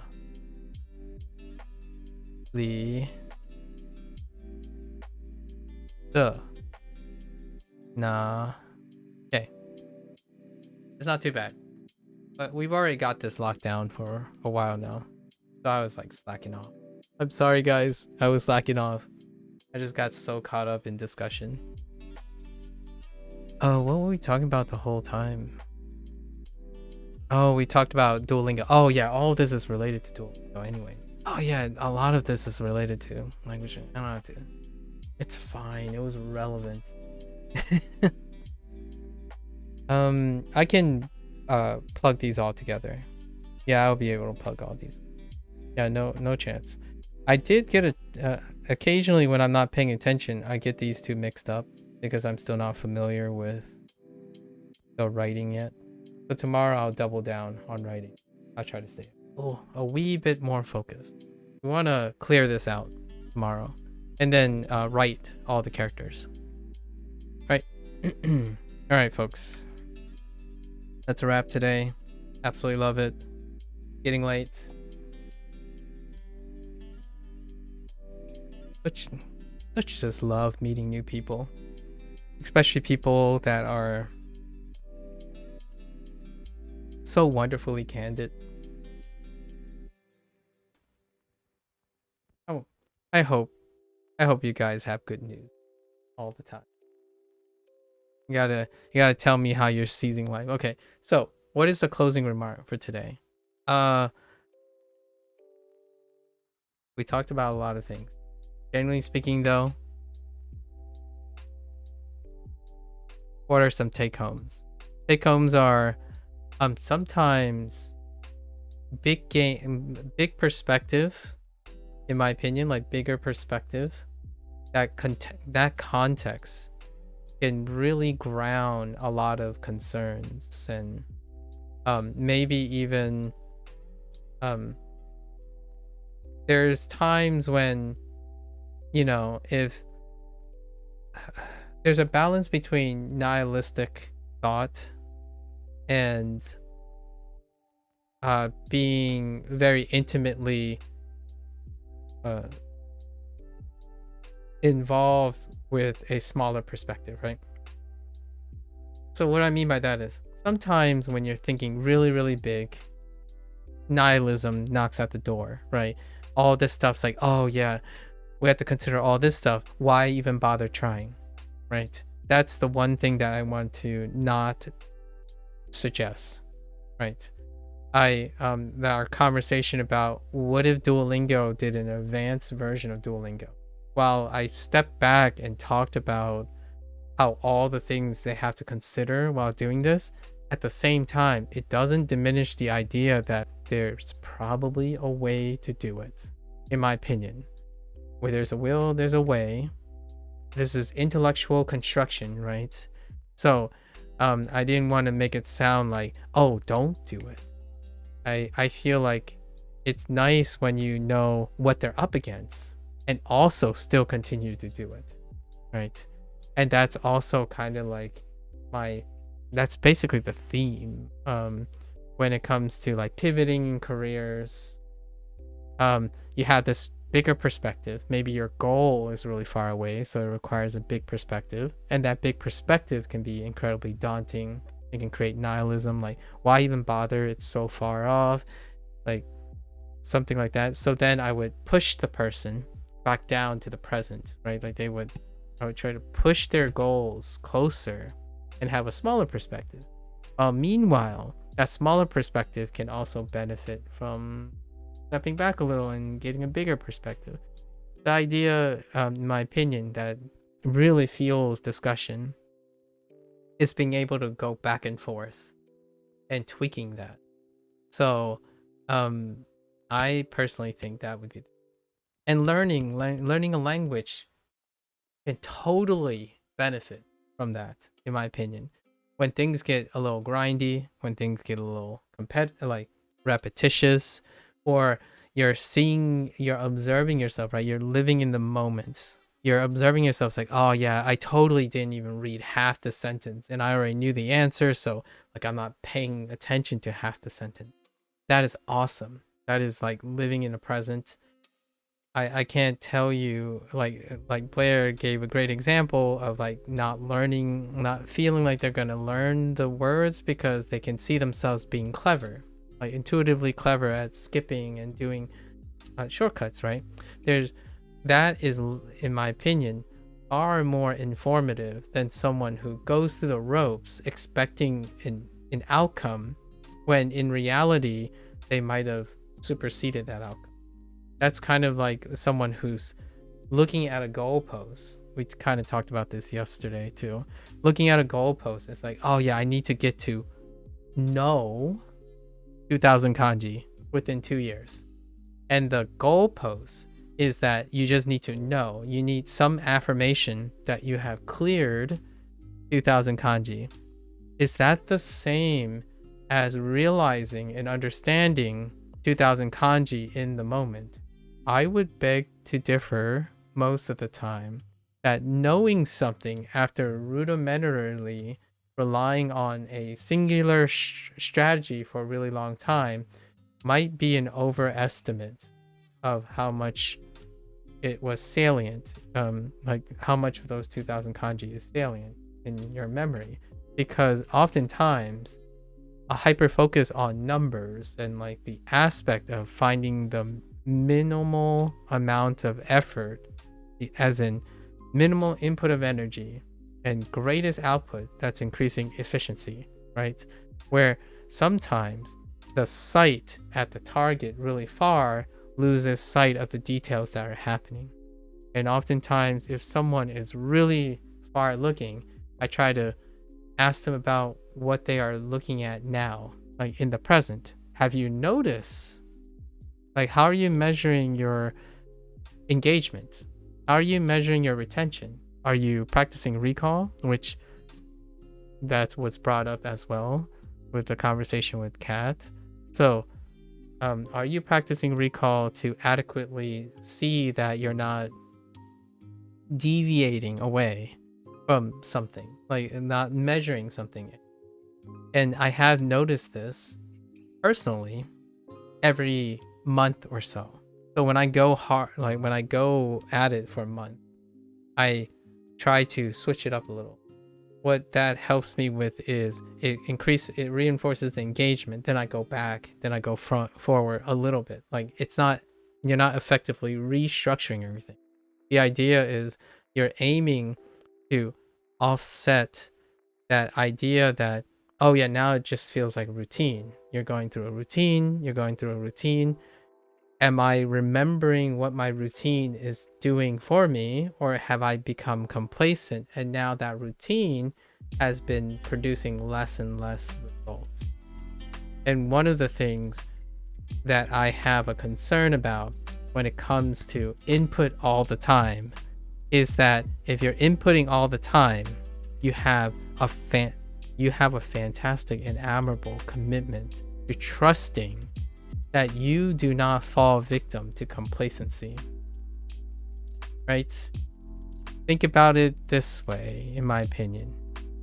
If you are always input, how is it that those individuals who are constitutively immersed in a language, unable to pick up the language?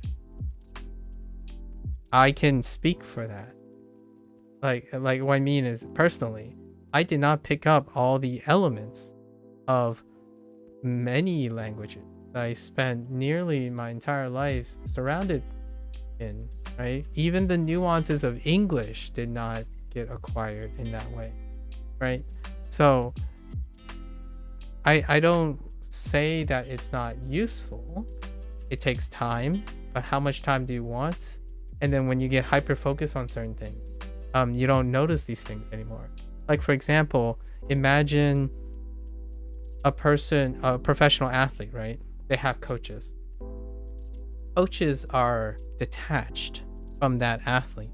So when sometimes a coach notices something, like, hey, recently, I know you've been playing for like tens of years and you spent dedicated, but your shoulder is starting to drop, right? Somehow it just progressively, you don't notice these things. Sometimes it's part of the human condition. When you become more complacent, sometimes certain due diligence does fall by the wayside. I'm not saying that you can't offset this. There are many impressively due diligent people. I know my limitations. I even put it at 30 months. Some people say they can do the same thing for 5 years and not become complacent about it. That's incredibly impressive. That's almost insane to me. I'm not a person that has a really great command of hyper focus. Like, in fact, I trained most of my life to try to focus. I have a potential deficit, but I don't think it's that bad, especially when you spend a lot of At least in my opinion, I spend most of my time trying to create things to keep my attention, right? So even then, even if my sustained attention is below average, there's ways to improve it. There's ways to elevate it. However, if you're not actively engaged in the thing you're learning anymore, you're not actively learning and observing what's happening. So after a while, yeah, even Anki, where you're 2000 kanji, even if you're cycling through them and you never get one wrong, you take that away and you realize how complacent you become, in my opinion. And it's not a bad or a good thing. It just happens that that system has made you incredibly efficient. And I think it's one of the most clever consequences of being a human being is that even if you don't want to become efficient, like you're deliberately trying to increase the engagement and increase the input that you're taking in each time progressively, that is only to keep push off that complacency. I think humans are remarkable. Without knowing any type of analytical or psychological behavior or anything like self-awareness or anything, you can become so efficient and yet not be able to explain or internalize or express or teach what you're actually doing. There's something to be said about incredibly talented people who are unable to explain how they are so talented. Or, you get to a point where you're so complacent, where you just do something incredible and someone asks you, hey, how do you do that? How can I get to that point? And their comment would be like, I never thought about it that way. Or I never thought about it, right? And that's kind of the situation that I do feel happens a lot. And even in science, right? When was the last that you probably have heard this, but confirmation bias is very scary. And hypothesis-driven experimentation without like double-blindedness, that can be super difficult to keep at bay. And I only speak of this confirmation bias is because science is in ever battle against confirmation bias. Like you want your experiment to work, but it's so disheartening when it doesn't. And that's 95% of the time, if not more. I know we're at parting remarks, but I actually read through a start level book. Nice. It's a hit or miss. Blair, remember in the beginning they said like if you can't read the book, move on to a new one and move on to a new one and then come back because you're in a learning process. So the books really vary. Like there's a book that you're like I know all of this, and then there's like a book like you're missing like a key thing in the book, and it's like the whole theme, right? Because the earlier books that you either know the one thing that they're not trying to introduce a lot of ideas all at once, right? So that's what the feeling is. I think that's where they're trying to get to, where you're like trying different books, one clicks, one doesn't. That's the name of the game, right? And one day you're gonna come back, and that's what I have been doing for quite some time. I think grade readers are awesome. It's a great idea. Graded readers, I totally get why they're so attractive. Also, I know, Blair, you don't want to learn another language, but graded readers exist for other languages too. Actually, do you have graded readers for Korean? I don't actually know that. Is there Korean graded readers? I imagine there's gotta be, right? You should try it with if you haven't already. It's fantastic. It's a great way to set off the complement SRS. Because again, the parting remark would be you want to keep your complacency at bay. What is graded readers? So I don't know, Jack, if you're still like going at it in a specific language, but graded readers is the idea that they are books or books basically. They're like stories, and they have audio. They're focused on like visual association, and what they're doing is they're graded, as in they have a level, a set target level. And the goal of graded reader is you're supposed to find your level.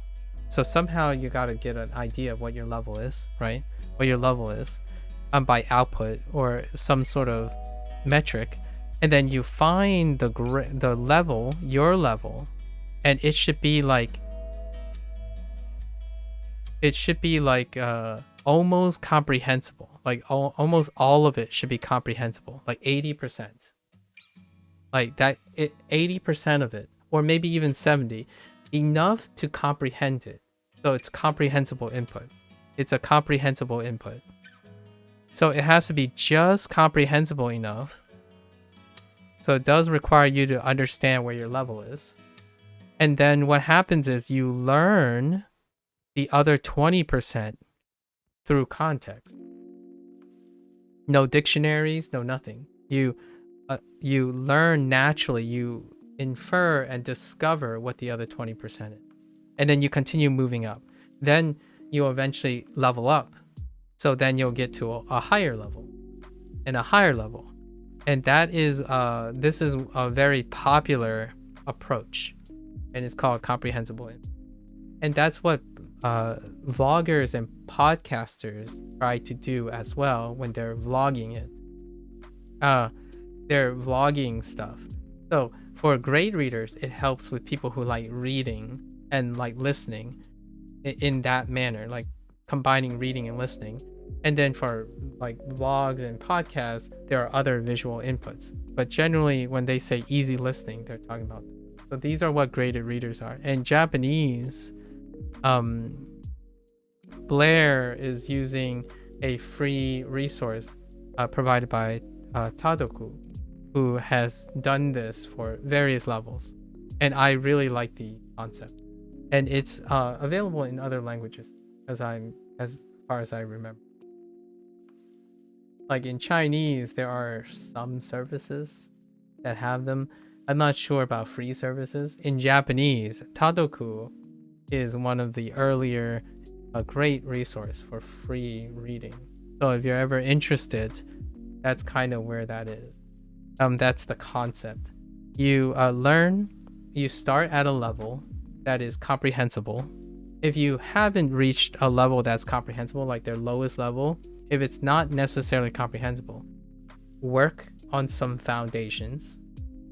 Work on like a few foundations and then go back. And then work on a few foundations, go back. And once you get started, you can practically do that for the rest. The concept is that you can keep leveling up by this way. What Blair and I were talking about is that sometimes, right, you may not want to do grade reading. So you can do SRS, like Anki or Duolingo or something. And then sometimes you don't want to do SRS. You can do grade reading. The idea is that when things get too samey and you start finding yourself cutting corners and not engaging anymore, you want to switch it up. Like the encouragement is to switch it up so that the thing doesn't get old, right? Like you don't want to fall out of love or out of enthusiasm for something because you've done it too long. So the idea is moderation, in my opinion. Moderation. It helps to keep you going in language learning. So if it sounds like it's really boring to see me do Duolingo every day, then you got to find out when it gets boring, so then you can do something else and then something else. I'm also kind of doing that in a different way too. I mix up the way I interact with the same thing, which is the same in the reverse. I also read grade readers every once when I'm not doing Duolingo. right? I watch vlogs and podcasts. So if you're interested, look up some grade readers. It's really wonderful. So the joy of reading is it's non-existent in Duolingo until way later, and even then their stories, people might not even get to their stories. So in the meantime, you can definitely do grade reading, because grade reading starts at a wonderful place. Like it's like so low that it's accessible and you get the joy of reading, which Blair clearly yeah, I hope you can find some for Korean. I haven't learned Korean, so like other people haven't told me about it. I know there are some Chinese services, like Chinese grade reader stuff.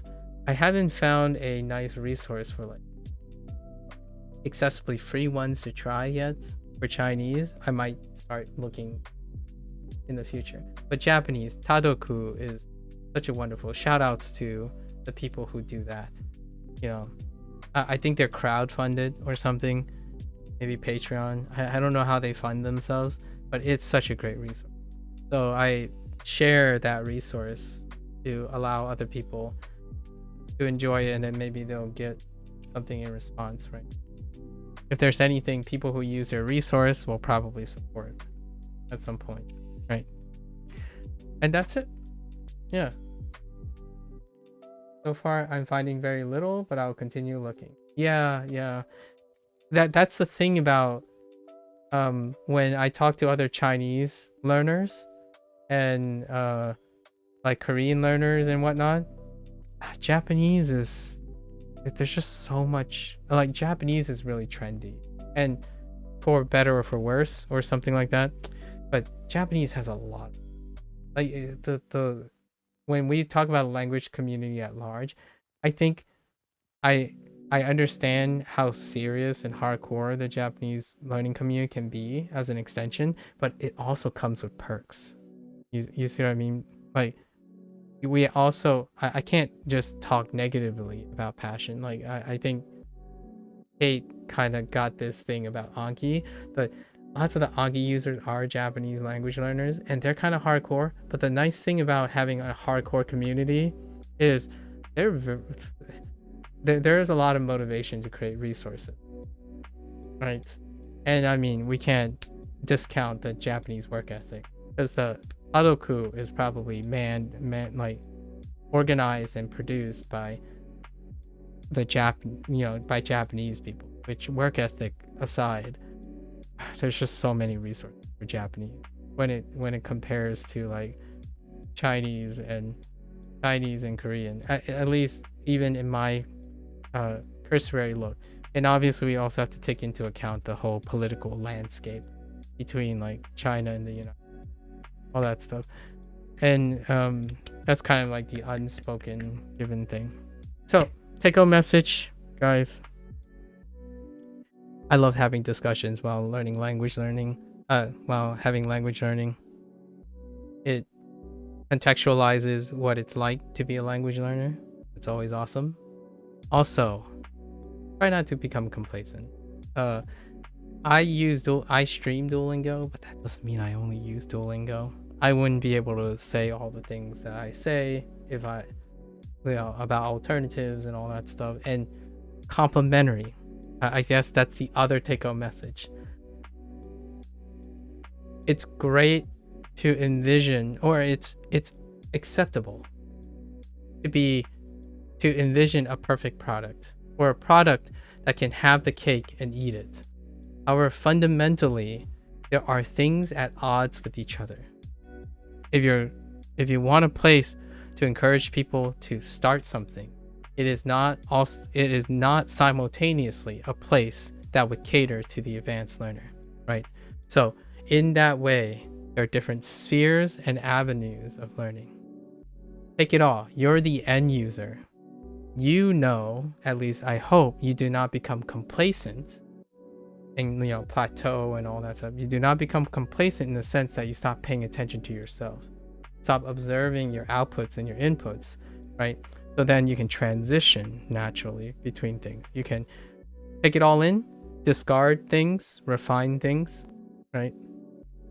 Just because I use Duolingo and try to make Duolingo work doesn't mean you have to. I'm using it as a platform to test my strategies. That's largely it. And I'm gonna try to complete the course. If and when that happens, it might be like a year from now. However, that doesn't mean I won't be moving away or moving on, and then also continuing to keep up with any update. That's the idea. There's no one solution to there's no one ring to rule them all, right? No one ring to rule them all.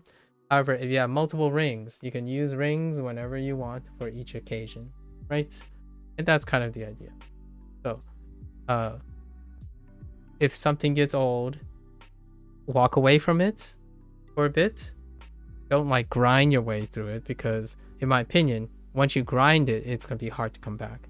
I think weaning off something and then coming back, weaning off and coming back, that's how you keep the desensitization from pretty much ruining your thing. Like, imagine, you know, your favorite meal as a kid. Is it still your favorite meal now? Well, if it's not, then you probably consumed it in an unmoderated manner, right? If you're playing video games and you're constantly asking yourself, why are video games crappier and crappier each year, when fundamentally they aren't. I'm going to tell you now, they aren't. The idea is that you're demanding more and more. When you're drinking a soda and you're not moderating that, you're going to drink more and more. And those are physical responses. Mental works the same way, in my opinion, or like a very similar way. Try to be a little bit more dynamic and encouraging. I think life can be filled with enough stuff, in my opinion. And one last thing, it's kind of a cautionary tale. If I asked you, this is a rhetoric to end the day with. If I asked you to pull up a piece of paper and I ask you, how many things can you cycle until it doesn't get old? So, do you have a list of things that you can do where you can cycle through and it doesn't stop? So what I mean by that is, the first 3 months, if you do something, you love this thing. Then the next 3 months, you have something else you love. Then the following 3 months, and then the following 3 months. Do you have enough to go across a year and then come back to something on the list and continue to do that? In my opinion, if you can build a lifestyle around that, especially with like learning like things that take a really long time, then the wheel doesn't fall off. It doesn't like suddenly hit a door, hit a stop, right? I think most people like to do things until it's not useful anymore and then dump that and never come back to it. They just continue on.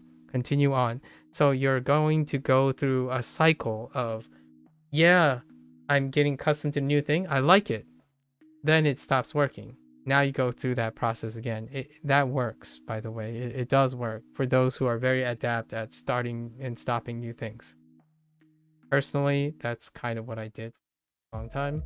Nowadays, though, I've started and stopped a lot of things so regularly, as in like stop on my own accord and then start back, and stop and start back. The idea is language learning. Duolingo doesn't necessarily have to get old because I'm moderating it. And some people might scoff at the idea that, well, you spend like 7 or 8 hours on Duolingo. Yeah, that's how long it is for me to get tired of something. So then if I start working on a job, how long do you think I can work on a job before I get bored or complacent? The idea is you start somewhere. You start figuring out how to engage yourself, even with the same things. It can be very difficult at first. but boy, is it ever rewarding when you can make paint dry. Watch paint. Like, think about the content creator. There's a guy who literally just watched the natural tilt of the earth swing paint over and over again, and they keep reimagining the thing over and over again, and there's endless reward for that person, and people are mesmerized by that.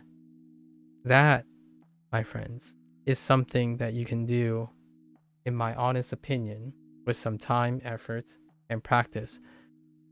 You can even love something. You can even love something that you didn't love at first. At least that's my opinion. Just saying. So, hopefully, that leads on a more positive note. Go out there, have discussions, farm ideas from other people, integrate it into your own life, moderate it, stagger it, what have you. I love learning Chinese on top of a Japanese because it's a staggered thing, right? Learning Chinese is very different from learning Japanese, even if even even if it's on the same platform. Go out there and learn, right? All right, folks, I'm gonna head out. Really tired. Hopefully I'll be back in a little bit later time because I have to pick up my classes. And I'll catch you guys on the next one. If you're gonna watch this later, 谢谢. All right, until next time, 再见. And stay safe, stay healthy. I'll catch you guys on the next one. Bye.